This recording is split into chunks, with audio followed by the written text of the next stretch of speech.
Bastards. Boomer. Else. All right. Okay, so let me do that again. Welcome, everyone. Welcome all you Jortlandian bigots. This is called Mid Take Monday. Probably a theme I'm going to keep going with, where we look out into the interwebs and find the worst takes available. We're going to look at some Indian guru guy who was on PBD. We'll look at Pete Holmes on George Janko. Now, keep in mind, I could only review like one George Janko podcast per 5 months.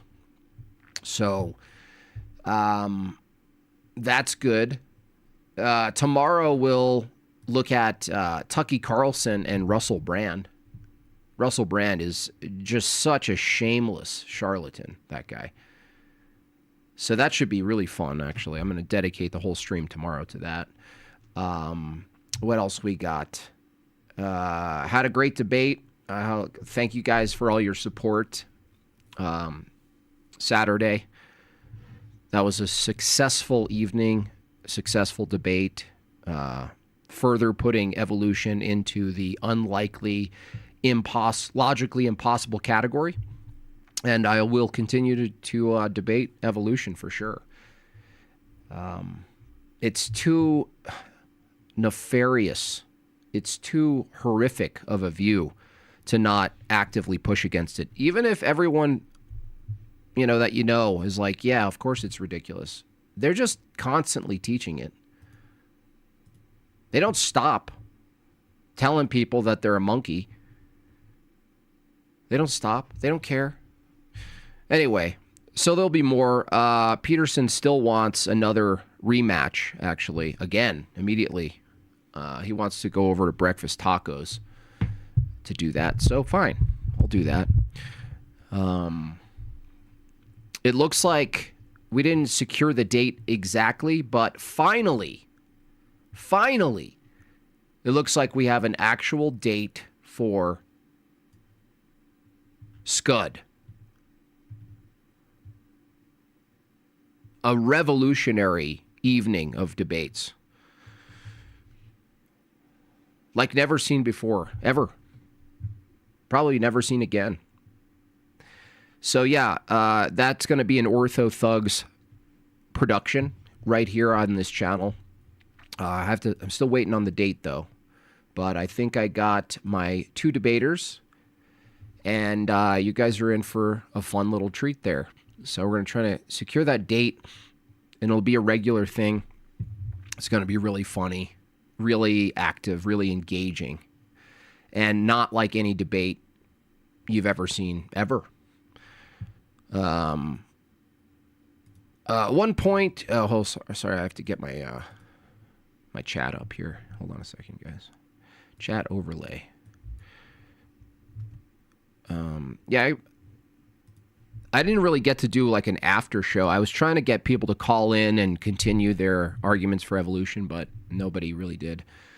At one point, you could have pushed more back on the fossil record. The whole dating method is flawed. Yeah, I understood that. It's just that it gets into dating methods, but even if you granted dating methods in an evolution debate, it doesn't explain evolution what it is. That's why I'm really sort of like, there were a couple of red herrings there that I could have chased, that some people were like, hey, why didn't you correct him there or do this? It's because that's giving him an out, actually. The time it takes for us to talk about dating methods, you look at that and you measure it against the time that you need to press him in the corner about the mechanism. Dating method is not a mechanism. So it doesn't even in a sense, it doesn't matter, the dating method. I could do that next debate a little bit. And my angle is margin of error. They don't have access to it. But in the end, it's like you saw when you ask them a question like, how does random mutation, a thing that's happening nominally, by the way, random mutations happening nominally in an individual, how does that produce a factory system, first of all, that builds an object, like the vestibular system. I didn't even think of this until after. I asked them, how does random mutation build the thing itself? It's actually worse than that. Random mutation has to actually build the thing that builds the thing.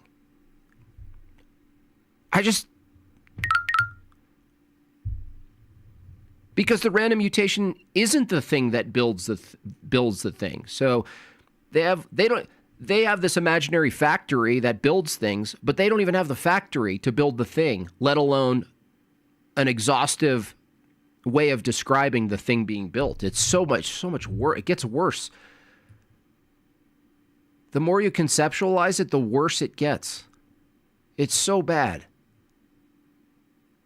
It's just bad. Anyway. Support Jortlandia, you filthy nubs.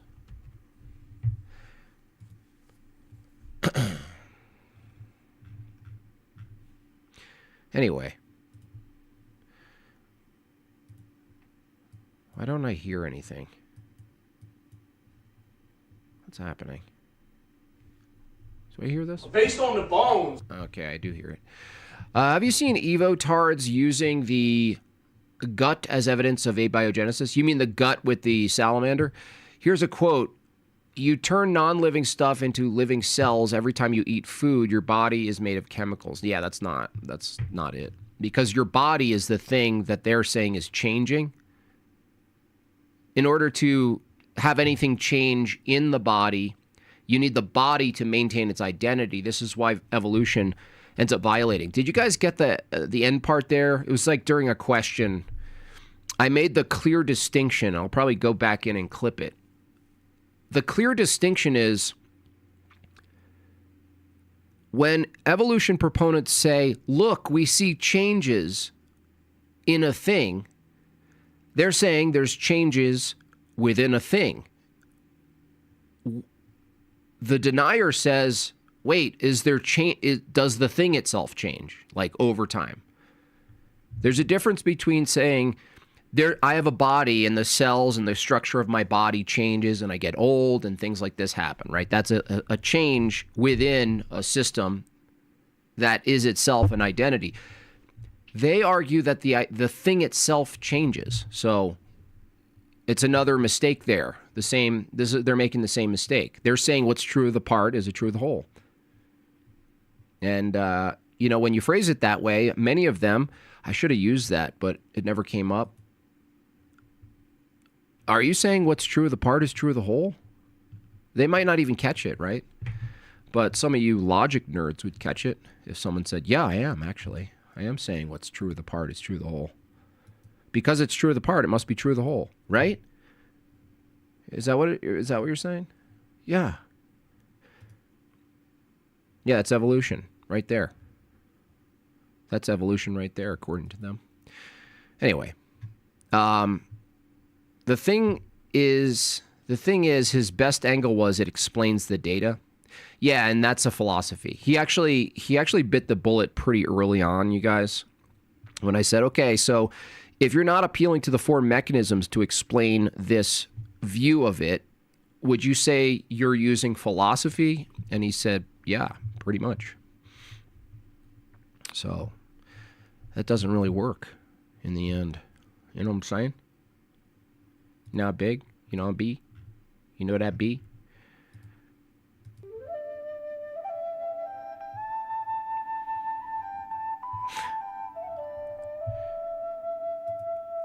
The margin of error? Sure. The margin of error question is if they say, we picked up a bone and we determine it's 70 million years old. And you go, interesting. And you go, what's the margin of error on that? And then they come up with a number, and we go, how would you determine that that's the margin of error? You'd have to know how you got it right or wrong, right? To get a margin of error, to know the margin of error, you have to have access to it hitting and missing. So like in a factory, you have a margin of error because you have between a 2% and a 5% quality control failure. So something's wrong with the product. It doesn't come out right. There's some margin of error. You could measure that against how many positives you have, but you don't have that with this deep time philosophy around dating. All you can do is extrapolate this concept of decay rate, but you can't verify it. You can't verify it in any way. It's impossible because of the time, so you can't do it. So it's just an extrapolation, and you're like, all right, how do you know how accurate your extrapolation is? And they go, well, we use this other dating technique that extrapolates. Okay, all right, okay. I used to be a Sadhguru follower. I even had 2 spiritual experiences when I did his practices and took part in their big Shiva celebration. Lord of mercy. Looking back, this dude spits so much gibberish. Yeah, and you're going to see, should we start with him or Pete Holmes? Maybe we should start with him. He's just visually, you can tell he's such a faker. You could tell he's a materialist. You know what I mean? You'll see. Obligatory. Thank you for your obligatory donations. Yes, it is obligatory. All right. So yeah, I didn't feel the need to do a whole stream recapping the debate. You guys saw it. Everyone saw it. Evolution's silly. It can't be defended. It's never defended. It's just asserted, and, that's all they can do. All right, look at this guy. I mean, are you kidding? He got his, steampunk high-end glasses. He's particularly fresh and clean. He's got a brand new custom hat. Even his shawl is it's got a sort of aesthetic design element to it where it's I'm the guy, bro. You know why he hides his eyes? Because you can't hide your lying eyes. Because if you saw his eyes, you'd be like, oh, you are making this up. More stupid Jim Bob crap. Cool argument, Leon. Cool argument. What would you say if I told you I was mentally retarded? What does the Bible say about the Earth's shape? It doesn't actually determine its shape. The term circle itself is referenced, but that's not really getting into geometry necessarily, the actual form of something. But as far as it behaves, some interpretation is that it's not moving. It's static and firm in its place. For the non-gold dot poops on your driveway. Thank you. Thank you so much. So this guy, he's been sort of lambasted. And honestly, I don't even know what PBD is really thinking other than, we need some more people on the podcast, so this guy's kind of interesting. Some nut job charlatan. He's interesting, so it doesn't. Yeah, exactly, Giovanni. The Bible is a liturgical document. It's not a truther folder. It's not it's not a Gnostic document. Christianity is about participation, not just going around describing things. Most people, I think, should take the position that anything that they can't really fully exhaust in explanation or description, insofar as the scale of things, the heavens, the earth, things we don't have access to really, that you just maintain the wonder of his creation. There's nothing else you need to really do. You know what I mean? The look is so rad, though. Yeah, he's a real bohemian. He looks like he runs and jumps on those trains, right, to get to the next location. It happened when the Baha'i people, mostly Baha'i people, were all studying in India, like Thousands of them. My sister married a Baha'i guy. Yeah, Baha'is, they believe you can get to heaven from 8 different prophets or 8 different ways, and it's a very interesting community.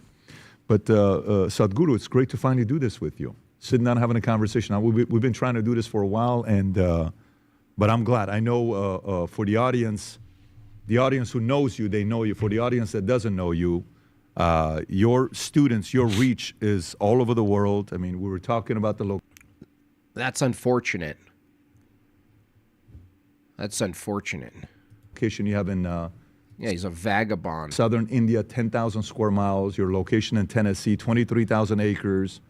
You guys have that beautiful statue of 112 feet in India, which we were just talking about a minute ago. Knock it down. Which people visit. You get billions. Yeah, I think Indians should be pretty much caged off from the rest of the world. You know, to leave and to enter another country, it should be so rigid. Because even if you abandon the silly theology that they have, the culture itself is still, you're not bringing in a better culture. You're not bringing in a culture that enhances your current culture. You're not even bringing in a culture that you can sort of lowercase baptize into a Western view. It's like, to me, it's like totally incompatible. Of views. A lot of people call you rebellious. I don't care if you buy Levi jeans. You know what I'm saying? You think I care? I don't care if you dress up like a Westerner.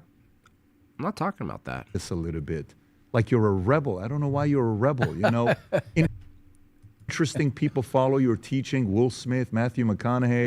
Wow, Will Smith and Matthew McConaughey. Wow. Talk about name dropping. Talk about people you want representing your philosophy. Logan Paul and others, but it's great to finally have you here with us. So Mark Twain of the 21st century. I'm just waiting for you to have any arguments at all, Leon. So I got a simple question for you, okay? I'm 47 years old. We just celebrated my dad's 84th birthday, okay? And we know how life is. Life goes by fairly quickly, okay? I feel like just yesterday I was 23 years old, like an hourglass, right? If life goes as quickly as we know it does, what is the most important thing in life, in your opinion? You must have. Oh, great. Look at this guy. Look at that watch. Are you kidding me? I could tell right off the, look at it. I could tell by the face. This guy. Have you seen the video of the homos laughing at the baby? Yeah, it's horrific. It's horrific. Dude, I like stillborn watching that. I was like, I can't. That gets me closer and closer to just being on a list. You know, the Fed posting that went through my brain when I saw something like that. Like, I'm so, I'm no accelerationist, but hypothetically, a civil war would end all the nonsense because these are all perks. All this stuff we're seeing that's completely upside down and demonic, you know, it's a perk of modernity. It's not possible without modernity. It's not possible. And really, you got to look at the women, right? Feminism, like the fact that women rent their wombs out to produce children, to give their own children away to gay dudes. They just like, yeah, here's a child. That's technically my offspring. Here you go. It's crazy. And what's funny is like the feminists are like, I'm not just a baby making machine. That they're always saying that to the traditionalists. And the inversion of it all is that the gay guys actually see them as baby making machines. Like even in a more sterile, broken, godless, baseless way. Like you're just an object that produces a baby. Whereas from a Christian traditionalist view, you're not actually just an object that produces a baby. You're the mother. And the mother has a distinction. And the marriage has a metaphysical structure behind it. These relations, the hierarchy has a structure that it's reflecting. It's reflective of the church. And it's just so sad to watch these materialists turn babies into essentially Versace bags. You know, it's disgusting. And it's, you know, voting will only get you so far. Sadupupu, word slurry coming. Yeah, curry slurry coming. Indians are extremely materialist by law. Yeah, he's a materialist. Look at him. Pretending he's not. Giovanni, he needs to bring up the real heavy hitters like Ruslan, Johnny Chang, real theologians. Yeah. Do you have a booger whistle impression? I don't. It's very hard to do. Jay has that one, like, sharply down. I don't know anyone who can compete with that booger whistle. I could barely whistle on my own. The more pertinent question PBD should ask is something we need to know his opinion on. Does a guy redeem or not? Does this guy redeem or not? Please, sir. You know what? PBD could just ask, how do you know that? Have a vehicle like that. Say that again? You must have a vehicle like that. Yes. To move. What? If life goes as quickly as we know it does, what is the most important thing in life? Rubs hands. Rubs hands. JB, after you listen to my beloved compatriot here, you should check out the Hoover Institution's interview they just posted with John Lennox and James Stewart on the origin of life. Stewart's debate with Professor Dave comes up and they also discuss AAVO. I do Nice. you the link on X. Cool. God bless. Thank you so much. I'll put that further in the queue for this week. Life, in your opinion. You must have a vehicle like that. What? Say that again? You must have a vehicle like that. Yes. To move fast enough. Yes. Well, that one doesn't have an engine. I need an engine know in that that. one to go fast. You must have a vehicle to go fast for that. But I'm saying you must be F1. Do you really believe that? To move fast? If you value your life, because for what potential a human being carries, What the hell is that shot? Who did that, guys? What guys? Hey, PBD over there, what did Marlboro have to pay you for that? Is that what's going on? Weird shot. I'm gonna do one of those. I'm gonna fake a room, make up my own room like that. Imagine the horror you'd experience waking up in this guy's tent at Burning Man. Yeah, not remembering, like if you were like a chick, you don't remember what happened, and he's just looking at you, rubbing his hands with his weird goggles. He looks like one of the creatures from Mad Max, who's like sort of chained to the front of one of those vehicles. The bizarre inversion is that the feminists will claim that men objectify women, while the objectification is only possible from their view. They can't grasp their own entailments. Yeah, they're truly, it's not intellectual. God forgive me patience. The baby factory stuff makes my skin crawl. I'm feeling fed post-rise. Yeah, it's hard. It's really difficult. I actually have to concentrate on like prayer. I have to concentrate to move my mind away from where it goes when I see that stuff. even if you live for 100, it's just not enough for the potential. If you want to explore the potential of being human, if you live in a limited way, 100 years may be too much. But if you explore the full depth and dimension of what it means to be human, 100 years is just nothing. So… Yeah, notice how you didn't answer the question, guy. He asked you what's the most important thing in life. There's not enough time to fully know what it is to be human. you need to be like an F1 machine. Really? So for you, it's like the most important thing is to seek what your biggest potential is, like what your capacity is? Get close to it?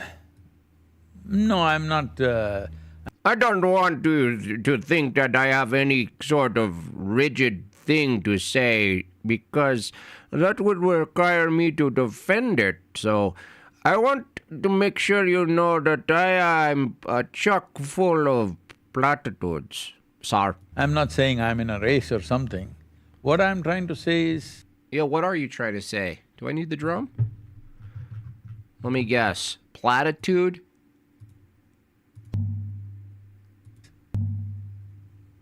If you're conscious that you're mortal, which I think everybody should be, unfortunately, they're surprised, always. Surprise means so foolishly surprised. The most obvious thing in our lives is we are mortal, we will die one day. But most people believe that other people die. They never think they will die, the other people die, they're dying people. No, you and me will die. So, PBD, what are you, some sort of retard? The guru says you're gonna die?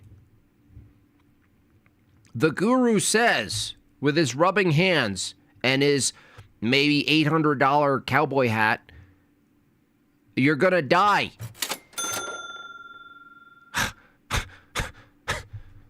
I heard you wanted an order of the slurry curry. Let me get some trash water from the holy river, and I'll get right on that. Thank you. FYI, I am not washing hands. It's a cultural thing. Most people believe that other people die. Very insightful stuff. Is PBD laughing because it's so utterly stupid? they're like… they always think… Why is he co-signing? He's just… I think a lot of these podcasters don't have enough people to come on their shows, honestly. I think that's where it's at. Where it's like everything got like sort of diluted and saturated, where it's like we're running out of people with like interesting enough takes, I think, which I think is a good thing. Not to go into a meta-analysis, but I think what's going on is the importance of people as like figures. People see through their thing so fast, and they're looking for something that's foundational. They're looking for the church. I'll just say it. They're looking for the church. And everyone is selling a type of a church, and that's where we're at now. It's like fully exposed. And now what can you do? You have to have people on that represent some sort of model of reality, and you go, oh, that's really interesting. But it's been it's the clothes are off, right? The philosophical emperor is nude. We see through it all. So, but they're running out. Like, who do you put up? Who do you put up? You got to have someone else who has a view. Well, it's just a whittling down of views, but we've already been through all these views. It's over. This guy's such a… Gosh, look at how… He's so little and grubby, too. You know he has designer shawls and stuff. Totally. Crazy to think how 3 or 4 years ago I actually listened to this guy, but yesterday I finally went to liturgy. Oh, glory to God, Tengu. It's awesome. It'll never happen to… Yeah, it's pretty much like that, Wolf. Yeah. It's all business, and it's like, well, who do you get on with eyes? And, let's see what we can do here. That's it. It's just a business. I'll never get sick. I'll never get… I can't take insults. I insult myself all the time, guy. People who have good insults, it's hilarious, okay? I love being insulted. When it's clever. So he asked for an argument in his 200,000 argument. You don't have an argument. You don't even know the structure of an argument. You don't even know the constituents of an argument. You don't even know what a formal argument is, Leon. You don't know what you're talking about. Cancer. It's the other guy that's going to happen to, but not to me. I get it.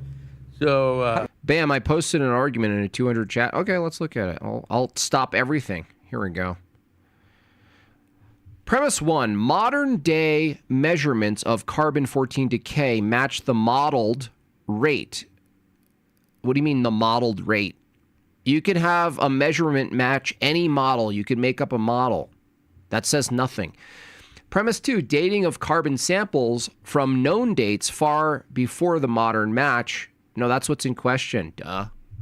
The question is, how do you have access? How do you affirm the known dates of really old things that you're saying you're comparing to, dummy?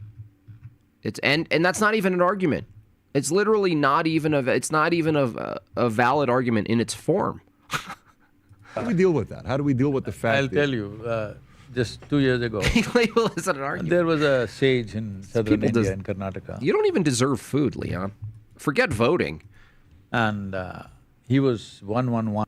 I think water should be withheld from you.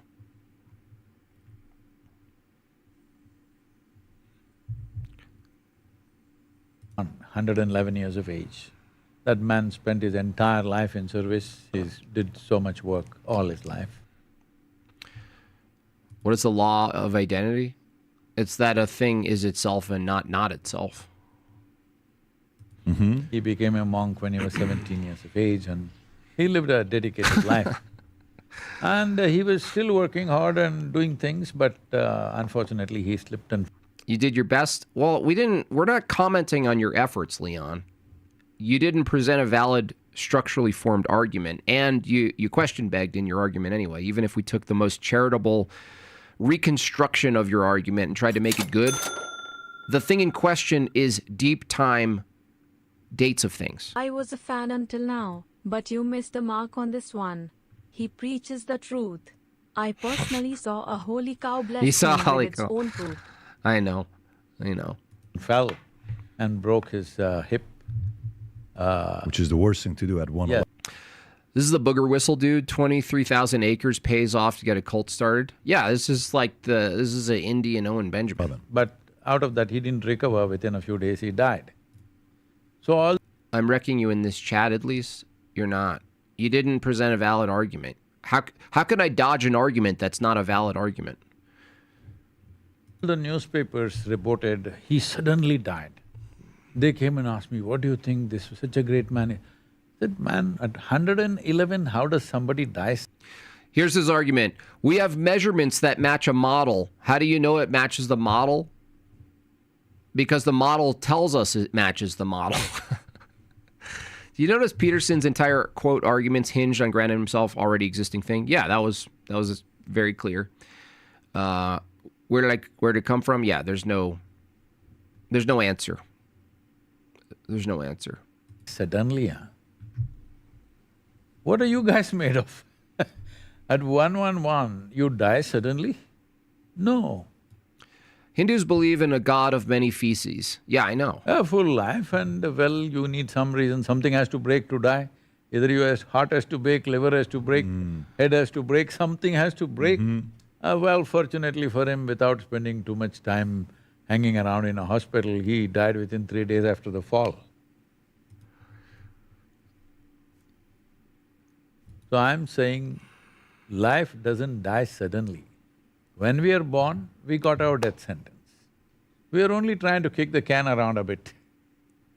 So when it's such a brief life, for the intelligence invested in us, for the potential invested in us, See, if I was the king of America, these people would be actually shooed outside of the gates. Like, no, you can't be here. You can't be doing this. if you want to explore something, then you have to move fast. Wow. Wow, bro!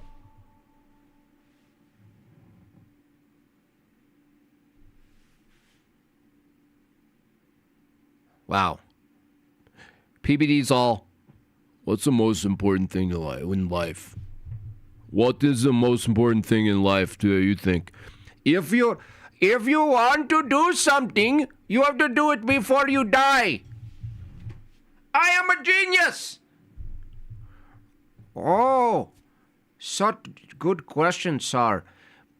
My wisdom says if you want to do stuff in your life, you have to do it before you die, because if you die, you cannot do things. Got it. So you're about… There's two mindsets, okay? And I'm having a conversation with one of my friends. His name is John. And we're talking about the statement about, time is running Just out. We don't have a remarkable. lot of time left. Just And he says, remarkable. Elon Musk told me something. Hidden knowledge. He says, Elon told me time is running out, but we also have a lot of time left. Which one do you believe in? Is this like Sesame Street? I feel like this is Sesame Street. I don't believe anything. The fact is… You don't believe anything? Oh my gosh. I do not believe in anything. Time is running quickly. Oh gosh. This is so horrifically bad. Really a shame on PBD here. What is with the fluffing, everybody? What happened to the hard-hitting people on these podcasts who are like, what are you talking about, dude? Isn't this a scam? What are you actually selling? What are we doing here? Does that make sense? He's like, oh, tell me about it. All right, tell me what. Give us some advice. This is like Good Morning America. Like the Today Show, all of those crappy fluff shows where they have a guest on, they literally just fluff them and glaze them. What are you doing, dude? What are you doing? You're supposed to be pressing on him. You're supposed to be skeptical of him. Tell us what you think. It depends on what… Tell us what you think. All Jim Bob can do is run away. Would you like to debate me one-on-one, sir? Would you like to schedule a debate on my channel this week on your topic of evolution if you want? Is that running? Here, watch. Hey, Leon, let's debate one-on-one this week on my channel. Let's see who runs. I'm giving you my entire platform to show me how I run. Is that a yes, Leon? What you want to do with your life. If you want to do little things, there's lots of time. If you want to do something big, there's not enough time. Wow. Wow. And what's the difference? Because in not enough time, the big things require more diligence, the more focus. Why do you say that? Well, it needs more effort and time. Holy shit, PBD. What is this? Difficult things that require a lot of work take more time. A bigger house you want to build, it takes more time to build a bigger house. Buy my book. It's like this. Shall I tell you my sob story? Please. Oh, great. This happened when I was 25. One afternoon, I'm sitting somewhere and I'm fine. By that day's standards, I'm extremely successful. I've started about half a dozen businesses in about 5 years and all of them doing well, everybody clapping their hands. When everything that you're doing is working well and you're young and everybody clapping their hands, slowly you're beginning to think the planets are going around you, not around the sun. I would drag Jim Bob behind my pickup truck. So is that a yes, you'll debate me or not? So I'm saying I'm not arrogant, but I'm a bit cocky and there. I think Mike Tyson, definitely. What's this guy talking about? This motherfucker talking about all sorts of things in his head, but he doesn't hit hard reality. You can say all those platitudes and splatitudes all you want, but when you get punched in the face, that's when reality is, you motherfucker.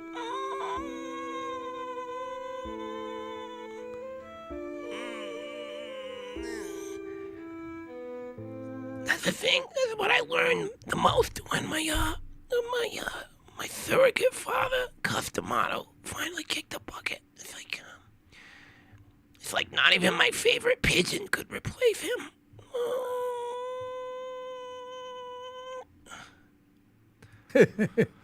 Enjoying everything that's happening around me.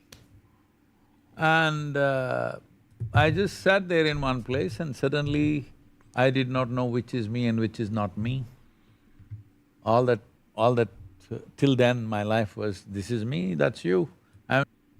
Incoherent gibberish. Why are you in our country? We shouldn't allow these people here. No issues with you, but that's you, this is me. Yeah, that follows. That makes sense. Oh, thank you for being on my podcast. That makes sense. You are you and I'm me. And if I wasn't me, if I was you, I wouldn't be me. Huh? Okay. As an American Orthodox Christian, never listen to anyone unless they are American. Even Americans who live outside of the country, don't listen to them. They are out of touch. And honestly, it's even harder to trust people who are American at this point. I hate to say it.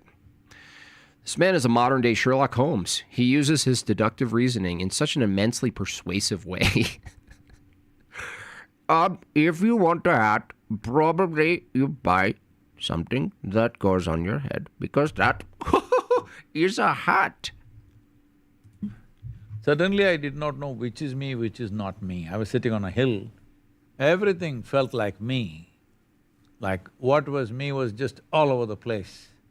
I thought this lasted for 10-15 minutes, but… Lose the debate? So is that a yes? Is that a yes, Leon? I'll set it up right now. Any place, anytime. Okay, let's do it right now. Get up on Discord and let's debate right now. You said it. Right now. Come on. Get in the Discord.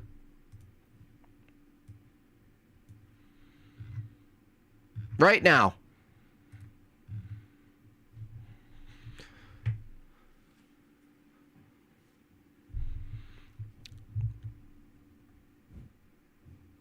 Come on.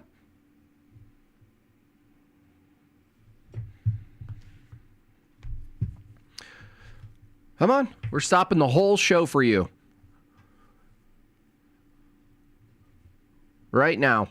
Get over the VC text, VC. Okay? Come on. Atheism and Evolution Room. Right now, Discord. Atheism Evolution Room. Come on.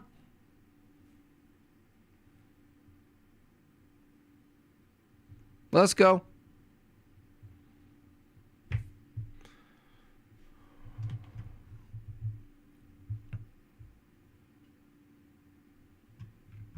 Someone get him a link.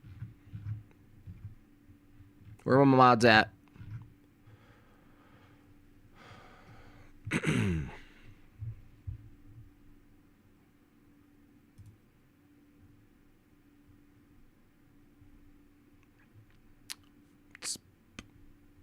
Do we even have any mods anymore?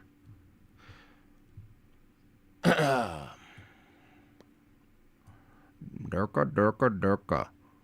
But when I came back to my normal consciousness, about 4.5 hours had passed. I didn't realize the time. For the first time in my adult life, tears were coming. Me and tears were impossible. But here I was, and then every cell in my body was dripping with ecstasy. Can you get back on Discord? No, you're a total waste of time. Ryan, you really shouldn't even be in my chat. You're actually worse than Marilyn, and that's saying a lot. Like, your philosophy is so rotten that it's actually worse than Marilyn. Ecstasy. I was a super skeptical person. I'm skeptical about everything. And when I… Yeah, we need mods. I'm gonna fire my mods. Not a single mod today. Bro, what?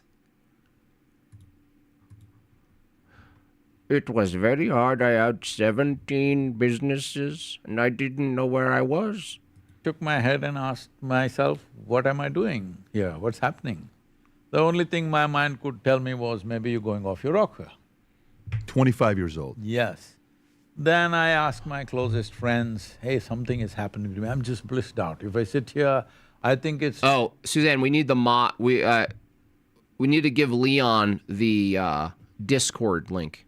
2 minutes, 6-7 hours are gone. I'm just completely, smashed out within myself. I said, hey, come on, what did you drink? Did you find mushrooms in the hill? This is the kind of thing, I knew there was no context for me. So I experimented with this. Then I discovered If I simply sit here, if I remove my hands off my psychological process, every cell in my body bursts out with ecstasy. Today we have proven this in the laboratories. Ever heard of an Orthodox tradition that Alexander the Great heard what's going on in India and Nepal? He prayed to God to isolate them from the world. Really? Based. Seriously. Like, honestly, Islam is a threat, a creeping threat, for sure.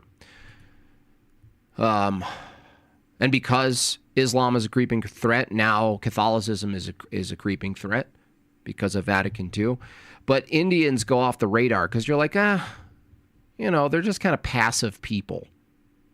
They're just sort of passive. So it's like, what? They kind of just do their thing, and, you don't really see, like, you're not under the impression of, like, this aggressive, violent culture that's doing stuff. They could barely organize their society. They don't even have toilets. So you're like, But their philosophy is definitely already infiltrated. I mean, the entire 60s movement, the entire funded 60s movement, inspired by this kind of thinking, pair it with some LSD, and suddenly you have an entire counterculture against traditionalism, under the guise of liberation, spiritual liberation, sexual liberation, liberation. And this is what you get, and it's still going. It's awful. It's still with us. Because it's like a silent killer. There's nothing passive about E. coli. Fair enough. That's true. Some of the top scientific laboratories in this country, we have proven this, that if you do this, that the bliss factor is up in a huge way. The endocannabinoids… The bliss factor. In the brain are up by 70% in a matter of 6 weeks of practice. Bliss So, factor. when I realized there's nothing to be done if you… Dude, your entire philosophy is a Kuhn barometer. just simply sit here without touching your physiological process or your psychological process, every cell in the body bursts out with ecstasy. What a creeper. What an absolute creeper. What a nonsense machine. I don't know what you mean by that. What's ecstasy? Are you aware, guy? Are you aware that there are people whose entire bodies burst in ecstasy from, I don't know, there's a FedEx driver who recently probably had bursts of ecstasy from picking up a 6-year-old girl and doing some horrific things there, Captain.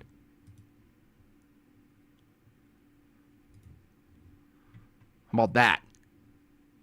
Chemistry itself becomes ecstatic. Where's Leon? Today we have substantial scientific evidence for this. Leon the Then unprofessional. I thought, who wouldn't want to be blissful? Free. No drug, no alcohol, no nothing, you don't have to go to heaven, sitting here, you are ecstatic. Who doesn't want it? Oh, do you want to heaven now? That's literally what Jesse Lee Peterson asked Jay. If you could have it now, would you? So I was 25 and I sat down and made a I think Leon is in the Discord chat. Well, it's not Hassler OG. I don't think Hassler OG is Leon, from what I recall. I kind of remember Hassler OG. Is Hassler OG you? Is that Leon? Found vegans crazy dude. Okay, hold on. Let me just check. Hassler, are you Leon? Oh, you are Leon? I mean, sorry, you're Leon? Oh, okay, sorry, I didn't know you were Leon. 1 second. All right. 1 second.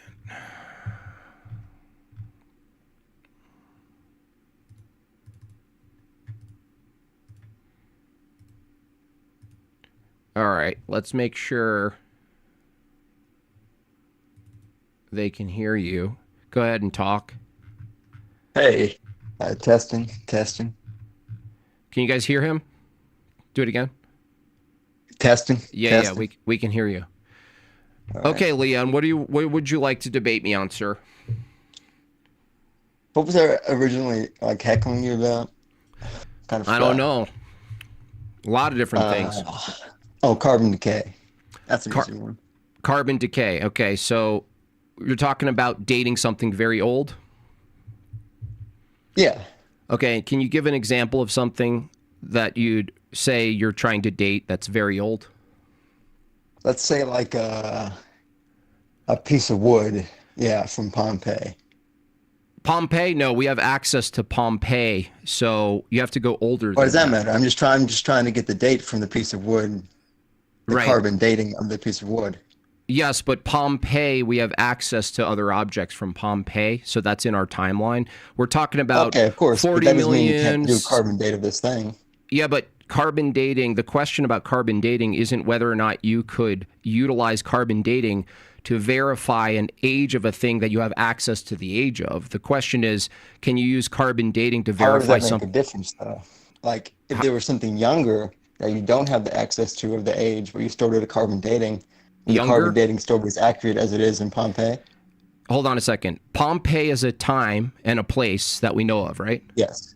And let's say there's some place in the medieval times, like 600 years ago. Hold on, let me just get the question. Exactly let me get the question out.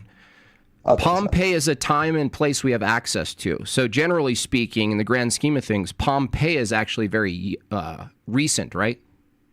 Yes. Okay.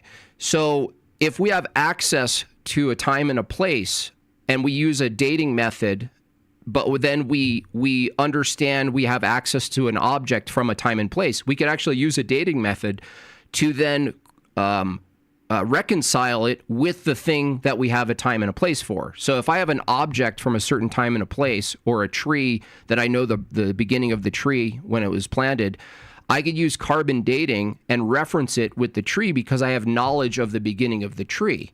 However, the question is, when someone says something is 70 million years old, what I'm asking is, how do you verify against something that you don't actually have access to the beginning of? Verify. There's no other way than to take the carbon dating of it. So the carbon dating is what you would have to rely on. Yeah, exactly.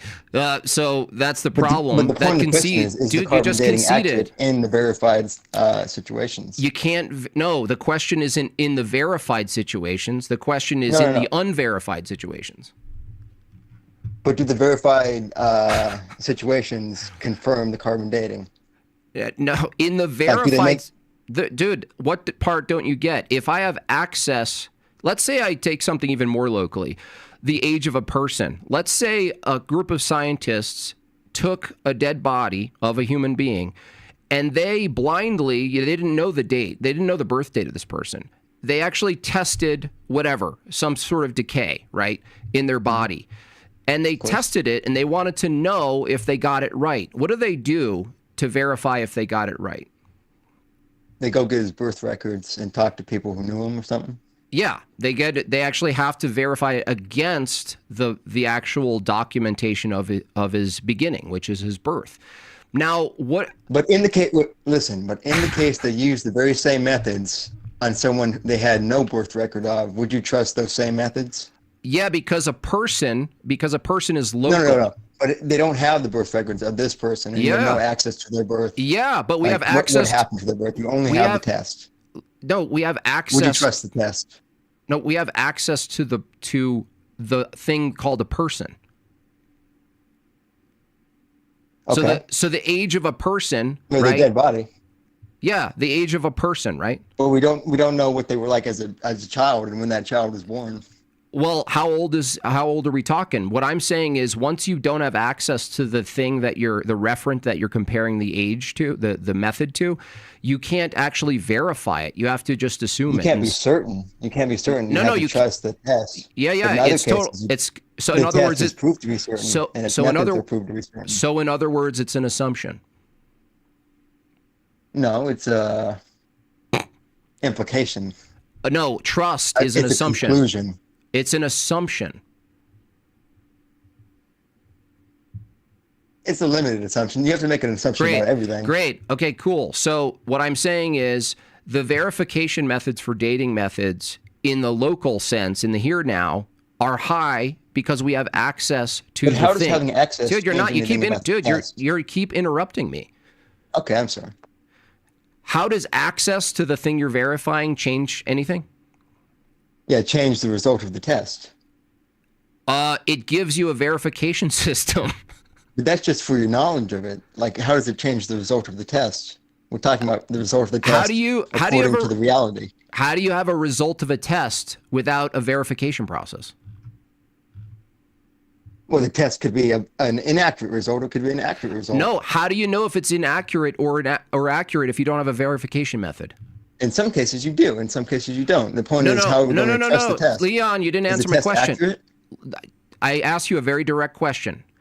How do you determine the accuracy of a test if you don't have a verification method? You can't be certain of it. Great. That's all I needed from you. Anything else? No. You're misunderstanding the... No, I don't misunderstand it at all. I literally gave you your steel man back to you. Yeah, I did. You are steel man. You still don't understand the argument. I literally just explained and demonstrated the difference between a test where you do have a verification method and a test where you don't. But how does that change the method of the test? We're testing the method of the test, and you're testing the method of the test. Cool. How do you test the method? How do you test the veracity of the method of a test? Compare the results of the test to verified dates. Yeah. Do you need access to the thing you're verifying? In order to verify it, yes. Great. So now you have a limit. To test it. Yeah. Now you have a limitation on deep time assumptions about ages of things. For instance, the age of the Earth. Do you think that you can use your methods to actually come to a conclusion about the age of the Earth? Well, here's the question. Why can we use it for like oh my gosh, dude, ago, answer my question. Answer my question. Do you think you can use the current dating methodology to determine the age of the Earth? Carbon dating? Yeah. You could use it to determine it like 15,000 years ago. And beyond that, it's not like really possible. So is that a no? You can determine it to be at least 15,000 years. So you can, kind of, I guess. So you can't know the age of the Earth from this. You can't know the beginning of the Earth with carbon dating, but you can with other dating systems. Okay, and so the verification goes up the more local the subject that you're trying to date, right? Verification being comparing it against a historical record? Yeah, the thing is, if I want to date an object... Is that your definition of verification? Like, what other verification would you accept? My definition of verification is I use a dating method on an object, and the only way I could reconcile my method and the conclusion of the date is to measure it against the known date of it. Known what method? Like, socially, historically? Like the method is the method you're using scientifically. How do you know the date of Pompeii, for instance? The date of Pompeii? Yeah, Pompeii you would actually have access to documents, objects, basically frozen in time. I've actually been there, so you can actually witness it yourself. So you can go, oh, this is documented. Well, you're not in the historical Pompeii where the event of Pompeii happened. But you have but you have access. You don't have access to the event. I know when it happened. I know. You just have access to the thing that it caused. No. You have access to the time and the time, right? You have access to the place. So you have access to the place. Do you have access to 79 AD right now? No, you have access to the place, right? And through documentation, right, historical documentation, you have access to. How is that verification? That could be wrong as well. That could be, but that's the problem with this. Doesn't put you in a better position as far as dating things, though. So it actually puts you in a worse position. So no, I'm just saying there's no way to verify anything in the past. Truly, certainly, if you're doing your method. Well, yeah, that's why empiricism is flawed. You have to make certain assumptions. That's right. Some assumptions are better than others. That's right. That's why empiricism is flawed. Do you agree? Limited. That's why looking into the past is a little bit flawed, but I mean, Well, the past, you yeah, can the never be past. certain of anything. That's right. You can't verify. You don't have access to the past. You have to make assumptions about the past. But the thing is, the level of certainty or the level at which gives you a justified belief in certain things in the past increase the more local they are, the closer they are to you, right? The further you get away from the present, the more assumptions you're going to have to make about the past. In what manner? Like, how is that any different than speculating about yesterday? You don't have access to yesterday, truly. You don't have access to the thing called yesterday, right? You don't have access, but Yeah, you to have the event of yesterday. right. But you have access to recollections of yesterday. You could document yesterday with a camera. You can document it with other but people. you just have your memories are today. I understand. I just said your memories of the recollection. past. I just said a recollection. I didn't say the recollection is identical. I just said you have access to recollections. That's the only way we do induction anyway. So are you okay. leaning to epistemic nihilism now as a way to No. Okay. So I'm just saying, ultimately, you do have to accept ultimately you everything can't is, yes, you have no faith-based. true access to the past and the way you're Everything talking is about. faith-based. I don't know what faith means in that Faith context. means you're putting your assumption into something that you cannot prove empirically with evidence. All knowledge is theory You laden. can empirically prove it. You just can't certainly prove it. Yeah, you can come to some You just can't likely. deductively prove it. Thank you. So it's based on But you faith. can imperatively prove it. Well, no, even empiricism is based on faith. In what way?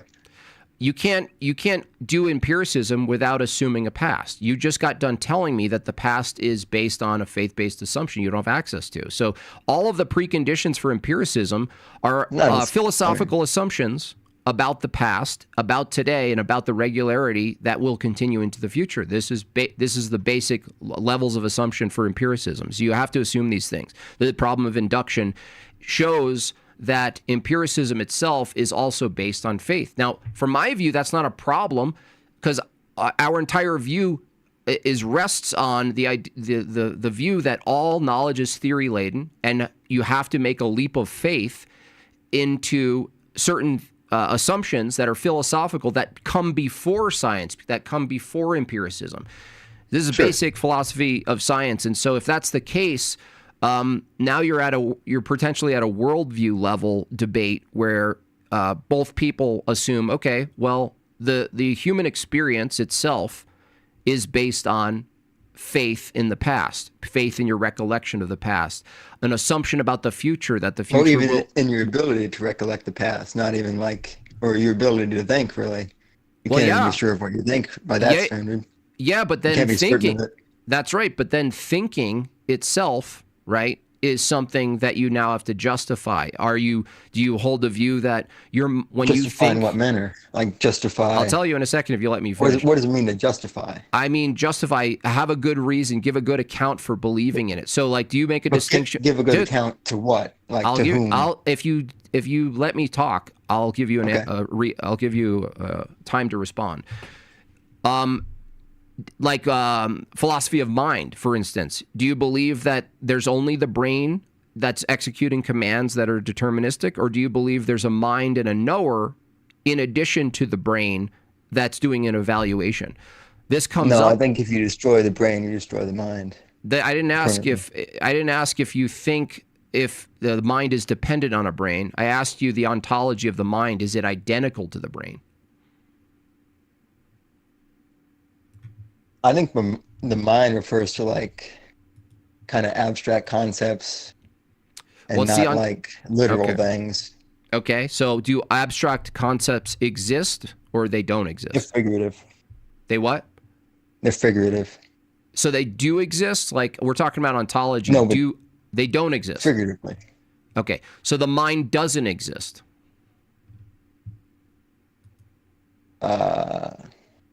Does Homer Simpson exist? I mean, it's a concept. Okay, again, do concepts exist? No, they figuratively exist. The mind is a concept. It doesn't exist. Yes. So it doesn't exist. It figuratively exists, I mean. So does your mind exist or not? In what manner? I mean, in any way that you try to make it exist from your view. I just said figuratively. So is that actually? Sure, in a certain way, yeah. So God exists figuratively? Yeah, he's a figurative concept. So he actually exists. Yeah, and so does Allah, and so does Moloch, and so does whatever. Okay, so you just granted that everything that can be conceived of does exist. Yeah, conceptually. Okay, and so how do you know it actually exists? Well, actually meaning like being present in reality. I would expect like physically wait a second. observed. Isn't reality a concept? It's a concept descriptive of like that. You can only communicate in concepts. Every word you say I didn't is a ask for a concept. story about a concept. I asked. No. I'm just saying what a concept Leon, is. Like I didn't ask what a every word I would concept have to is. say is a concept. Listen, There's nothing Leon, that's focus. Focus. I could say a house. I could say glass. Everything is related to a concept. Silence. Okay. Is reality a concept was the question. Is reality yes. Okay, so reality doesn't actually exist. Okay, but the things it refers to do. Well, no, references are concepts too, so they don't exist. Reference to thing. References. A reference like is a in concept. The action of referring, or as in the thing itself. A reference itself is a concept. Or the form, a reference. Like the form it is. No, a reference is a concept. A reference itself. Yeah, is a to concept. refer to something is a concept. So if references don't exist. They exist conceptually. No, you just got done telling us that conceptual, look, now you have to justify the difference between the ontology of concepts. Justify in what manner? If you let me fucking just get through my sentence. If you're trying to have a deep philosophical discussion, I'm just trying to ask what you're trying to interrupt me then. Like if you're going to interrupt me, shut up, dude. You're going to have to distinguish ontologically between a concept and something called hard reality, abstract and concrete. When I asked you what exists, you're essentially saying the concrete exists. And all of the things that are abstract don't really exist, but they exist conceptually. So do they exist or not? Conceptual things exist in like communication. Conceptual things exist in communication. Is communication conceptual? The word or like? The action. Sure, that is that's an actual thing. Oh, communication is concrete? Yeah, the action which inspired the word communication. If action is concrete, can you tell me what material and the action of communication is made of if it's concrete? Why does it have to be made of something to be concrete? Do you know what concrete means? Is a tennis game concrete? What? Is an entire tennis game concrete? Is that a concrete thing or a conceptual thing? A tennis game?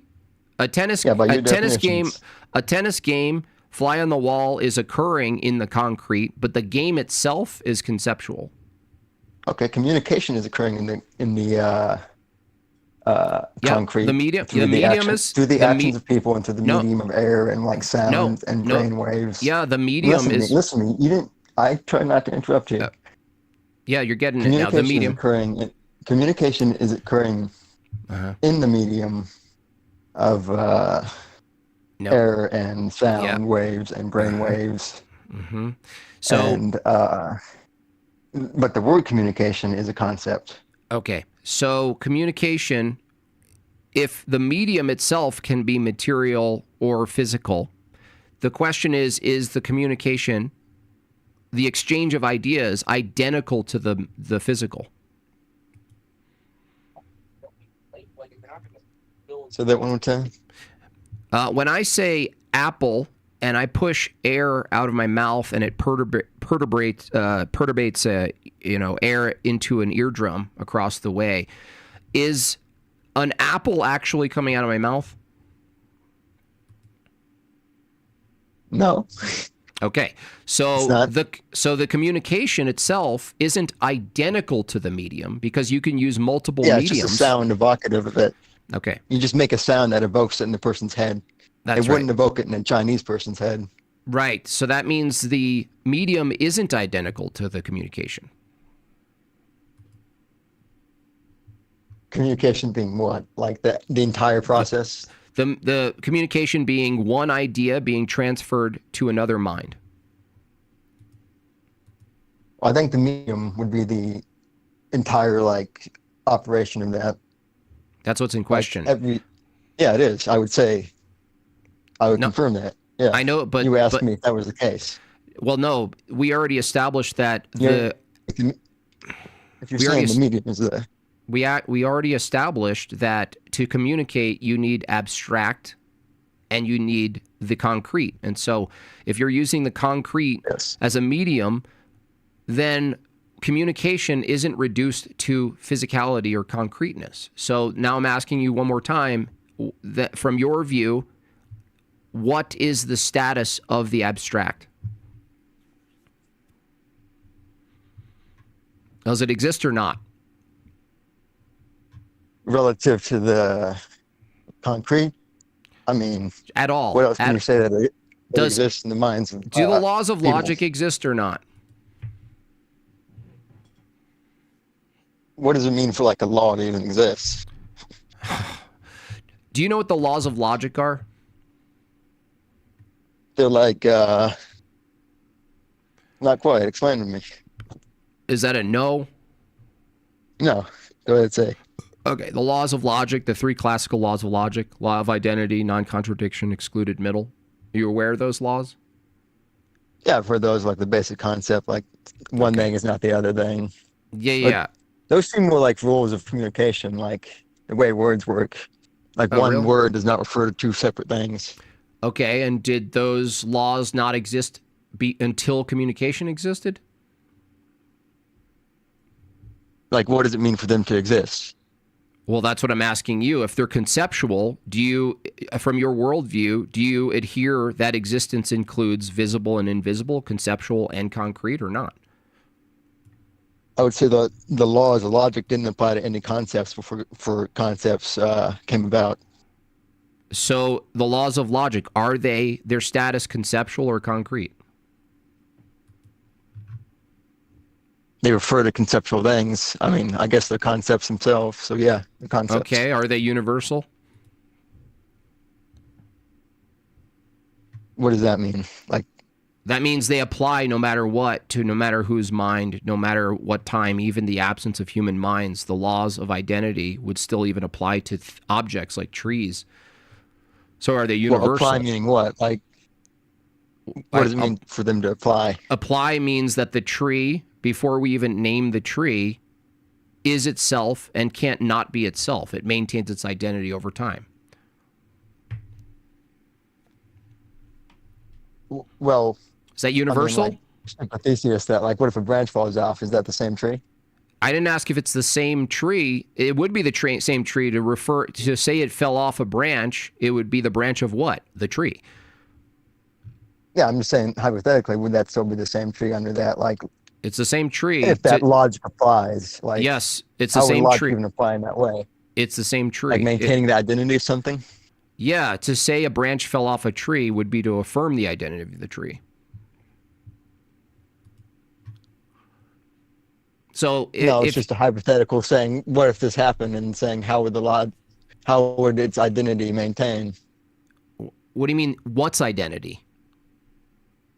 The tree you're talking about. Yeah, the thing you keep affirming, right? So it's impossible. You use the word tree. You use the word tree.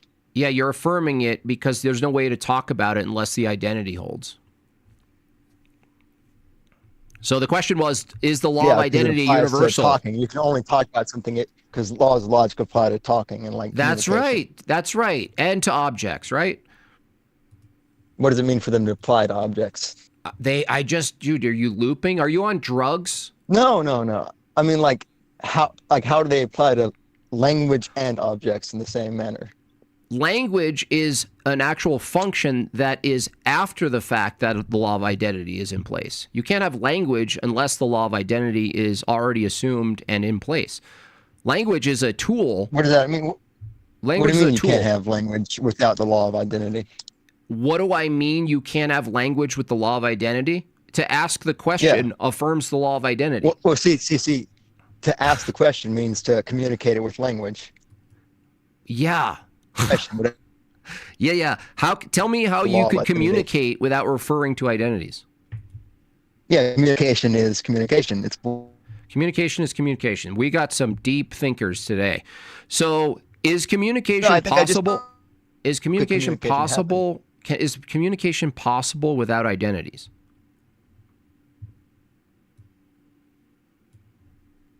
Yeah, it depends on identities, like concepts. So communication is possible without identities? No, it depends on identities. Okay, so communication is secondary to identity. You have to have identities before you can communicate about identities. Lord have mercy. Yeah, of course.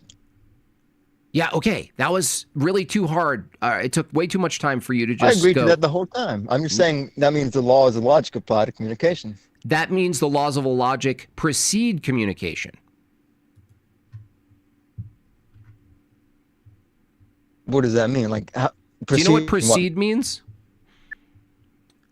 By cause, like, no, or by chronology, or like.